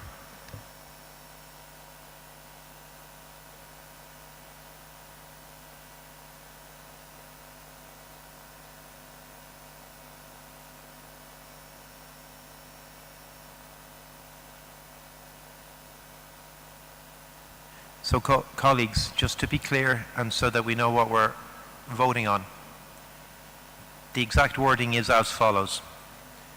Do you agree to adopt the proposal for draft conclusions for an agenda item 14 as presented in document ERC/26 stroke or /LIN/1 rev.1 en bloc? Yes means that the conclusions are adopted. No means the conclusions are not adopted.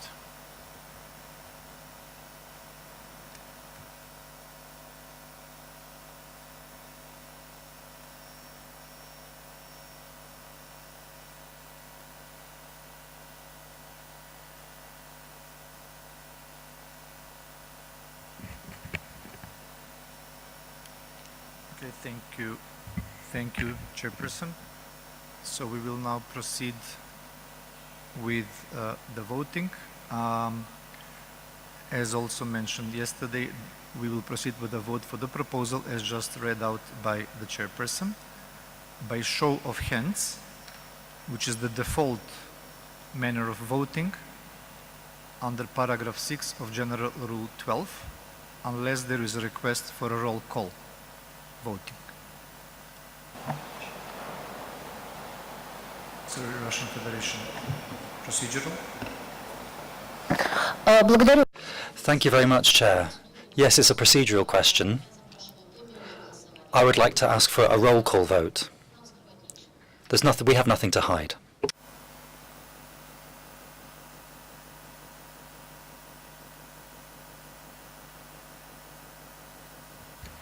Okay. Just 1 second.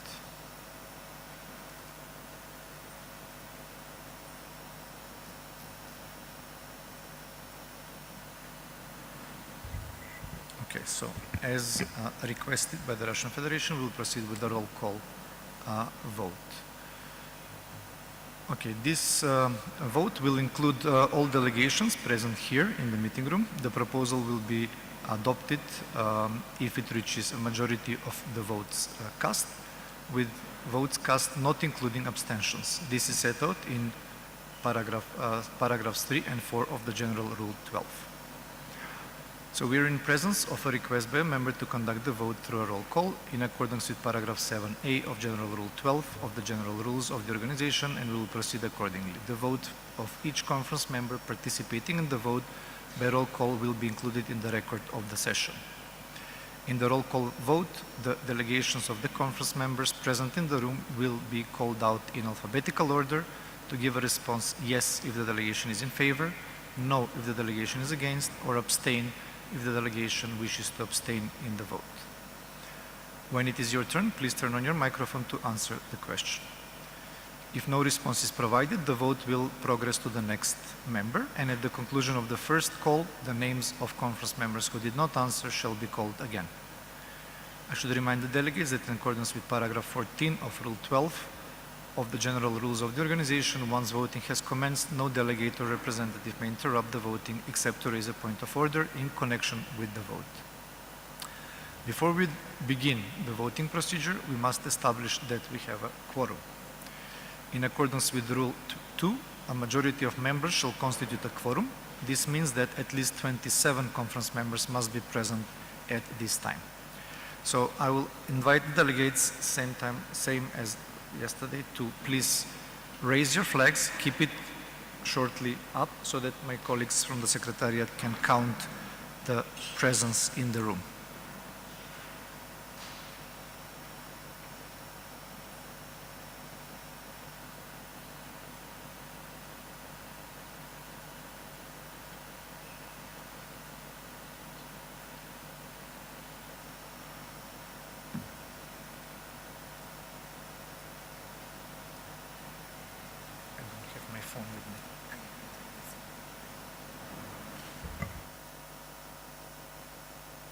Are adopted. No means conclusions are not adopted.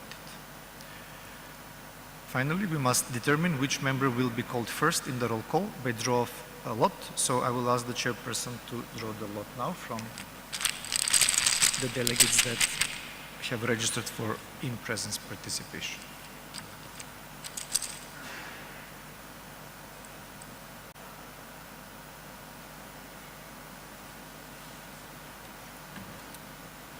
Portugal. Thank you. We will start with Portugal. Just give me 1 second.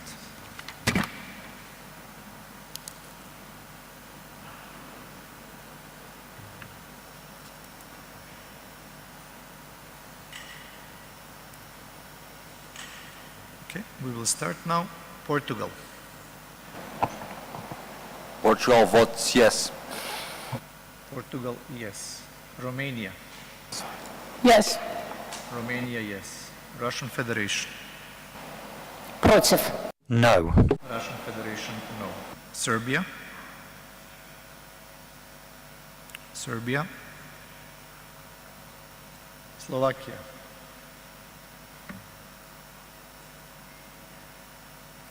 Slovakia.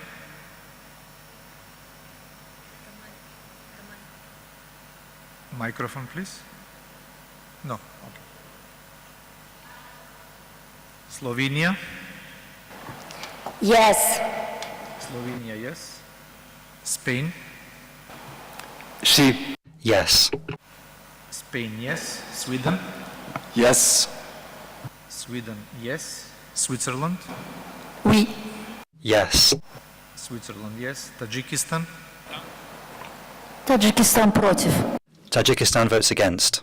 Tajikistan, no. Turkey. Turkey.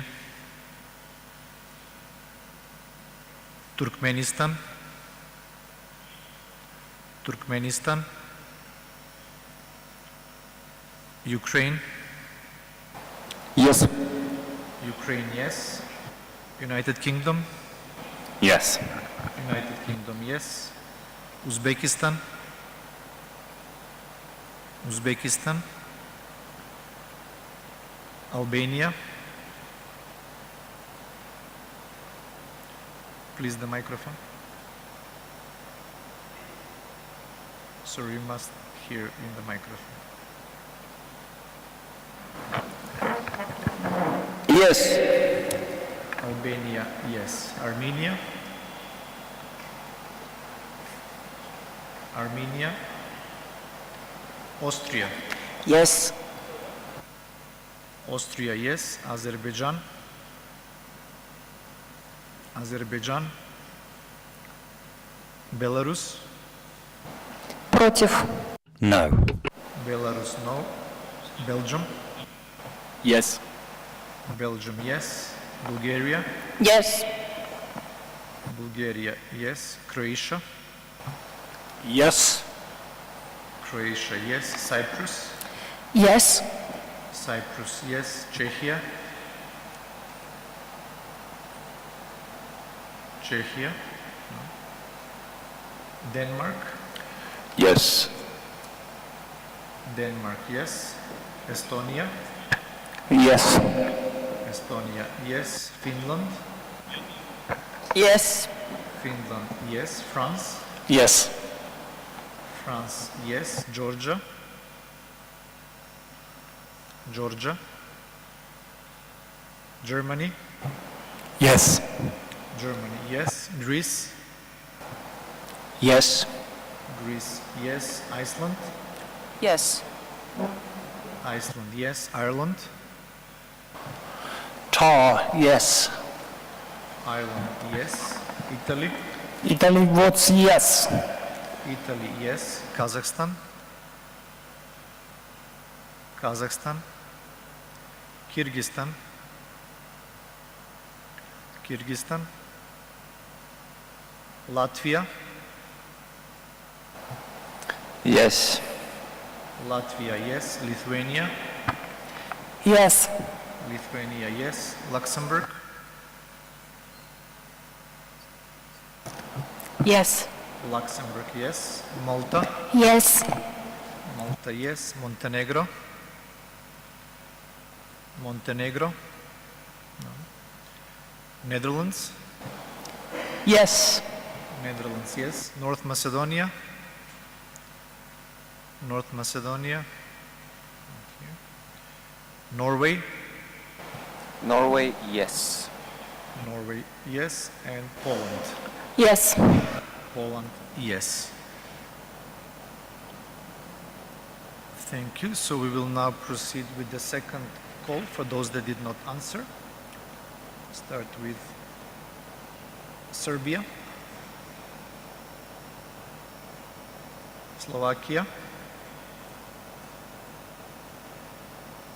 Turkey, Turkmenistan, Uzbekistan, Armenia, Azerbaijan, Czechia, Georgia, Kazakhstan, Kyrgyzstan, Montenegro, and North Macedonia. Thank you.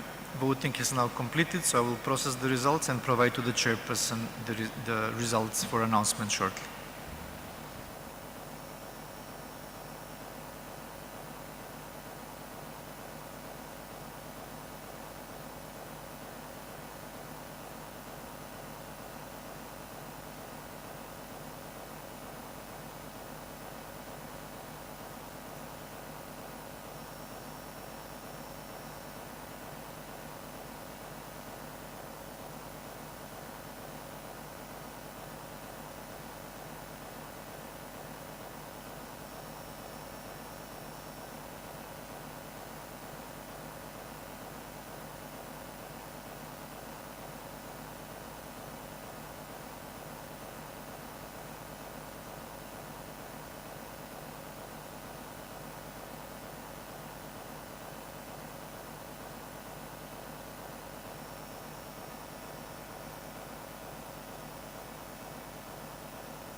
To Russian Federation. Thank you very much, Chair. I'm not going to comment austerity. I'd like to take this opportunity to apologize to the head of the delegation from Denmark. In my speech, I did not at all want to question the sovereignty and territorial integrity of your country. I sincerely apologize for the way in which I misspoke. Thank you very much. Thank you, Russian Federation. I just want to apologize to my colleague from France, who had his flag raised immediately prior to the call for the vote, and in such a rush to get a conclusion, I omitted to call him, so I'm sorry.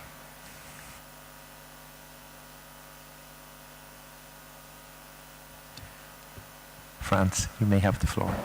If you kindly offer me the floor, Mr. Chair, I say, well, I think all members who ask for the floor have spoken, delivered their statements, and all have been listened to in a good spirit of multilateral dialogue, even when their intervention was much above time limit. We had a large majority. One country opposed the consensus. He could have accepted to dissociate. He called for a vote. We had a vote. He then told us that it was unnecessary after calling for a vote. Why not?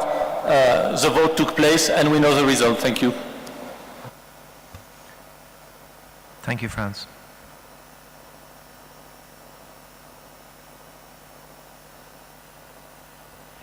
Russian Federation, please. Thank you very much, Chair. Indeed. It's like in the proverb. Some people see the glass as half full, some people see it as half empty.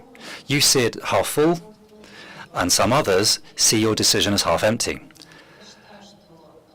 So I think nothing will finish at this, or not everything will finish at this conference. We still have a long way to go in order to understand where everything is going.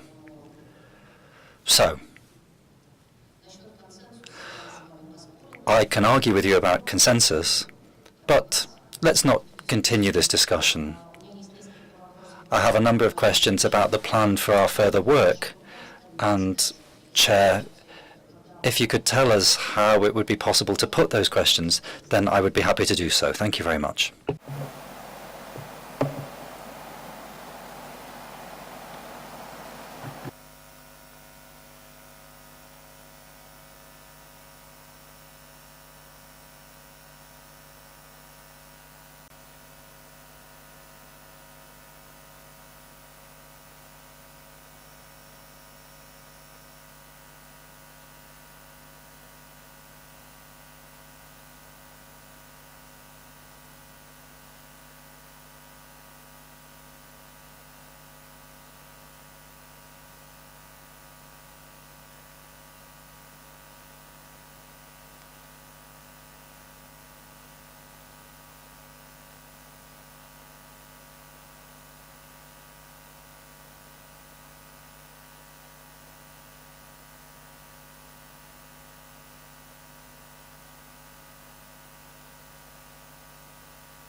So just to clarify, and apologies for that short delay, I just want to get clarification from the Russian Federation. When she talks about plans, what exactly are you talking about? Are you talking about the priorities tomorrow, or?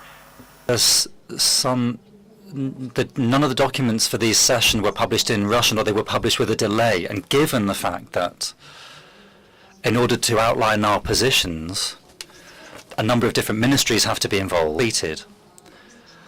So there are 4 agenda items which are being considered under, so these are the 4 agenda items under correspondence procedure, and therefore considering the statement that were made, the clarification that was given when the conference was opened, that at any moment it would be possible to discuss an issue that had gone through on the written correspondence procedure, then I'd like to clarify, when can I make statements on these 4 agenda items? I promise that this won't take up too much time. We've reduced the statements as much as possible, or our capital has asked us to say and present at the conference. So if you give the and thank you for your indulgence on this. Any comments that you have or any discussions that you want to make on the written correspondence can be brought up under any other business. Russian Federation, please. Do I understand you correctly that if on these 4 agenda items I announce my proposal under any other matters, then in the report they will also then be reflected in under any other matters, or will they be included in the section of the report that is dedicated to each of those specific agenda items? So I'd like to understand this from a technical standpoint. I'll hand it to somebody who's more expert on these matters, the Secretary. Thank you, Mr. Chairman. The items that are in the written correspondence are exactly for written correspondence to be posted on the website and to allow time for the Secretariat to respond to them. Should there be any additional elements that could not be articulated in words and put on the written correspondence method, then they could be raised verbally under any other business.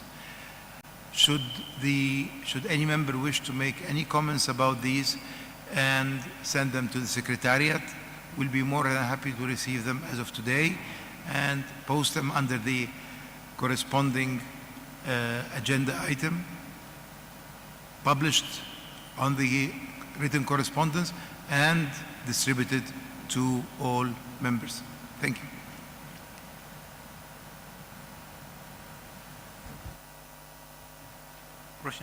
Russian Federation, please. Thank you very much for that clarification. In that case, I will take up your proposal. I will make our comments on these 4 items under any other matters. We will set as part of which I will then present them under any other matters. Thank you very much.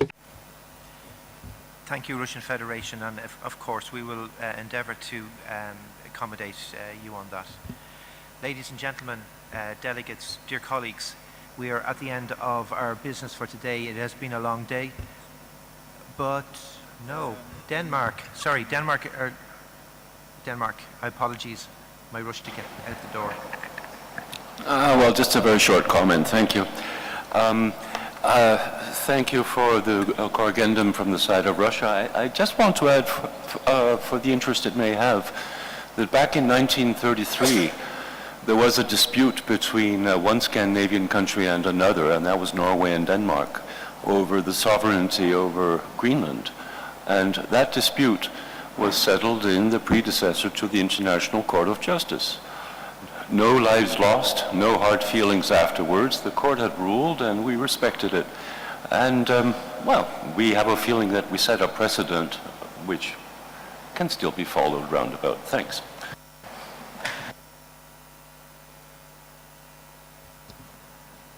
Thank you, Denmark, for that clarification. Now, the Ballyfin under-21s are about to take the field, so if we don't get out to see them, we'll miss the first half. So everybody, have a good evening, have something to eat, get fed and watered. We come back tomorrow and we start again. 9:30 sharp, and we'll be all ready to go again tomorrow because we're getting a bit cranky and a bit tired. Have a good evening, everybody. Take care.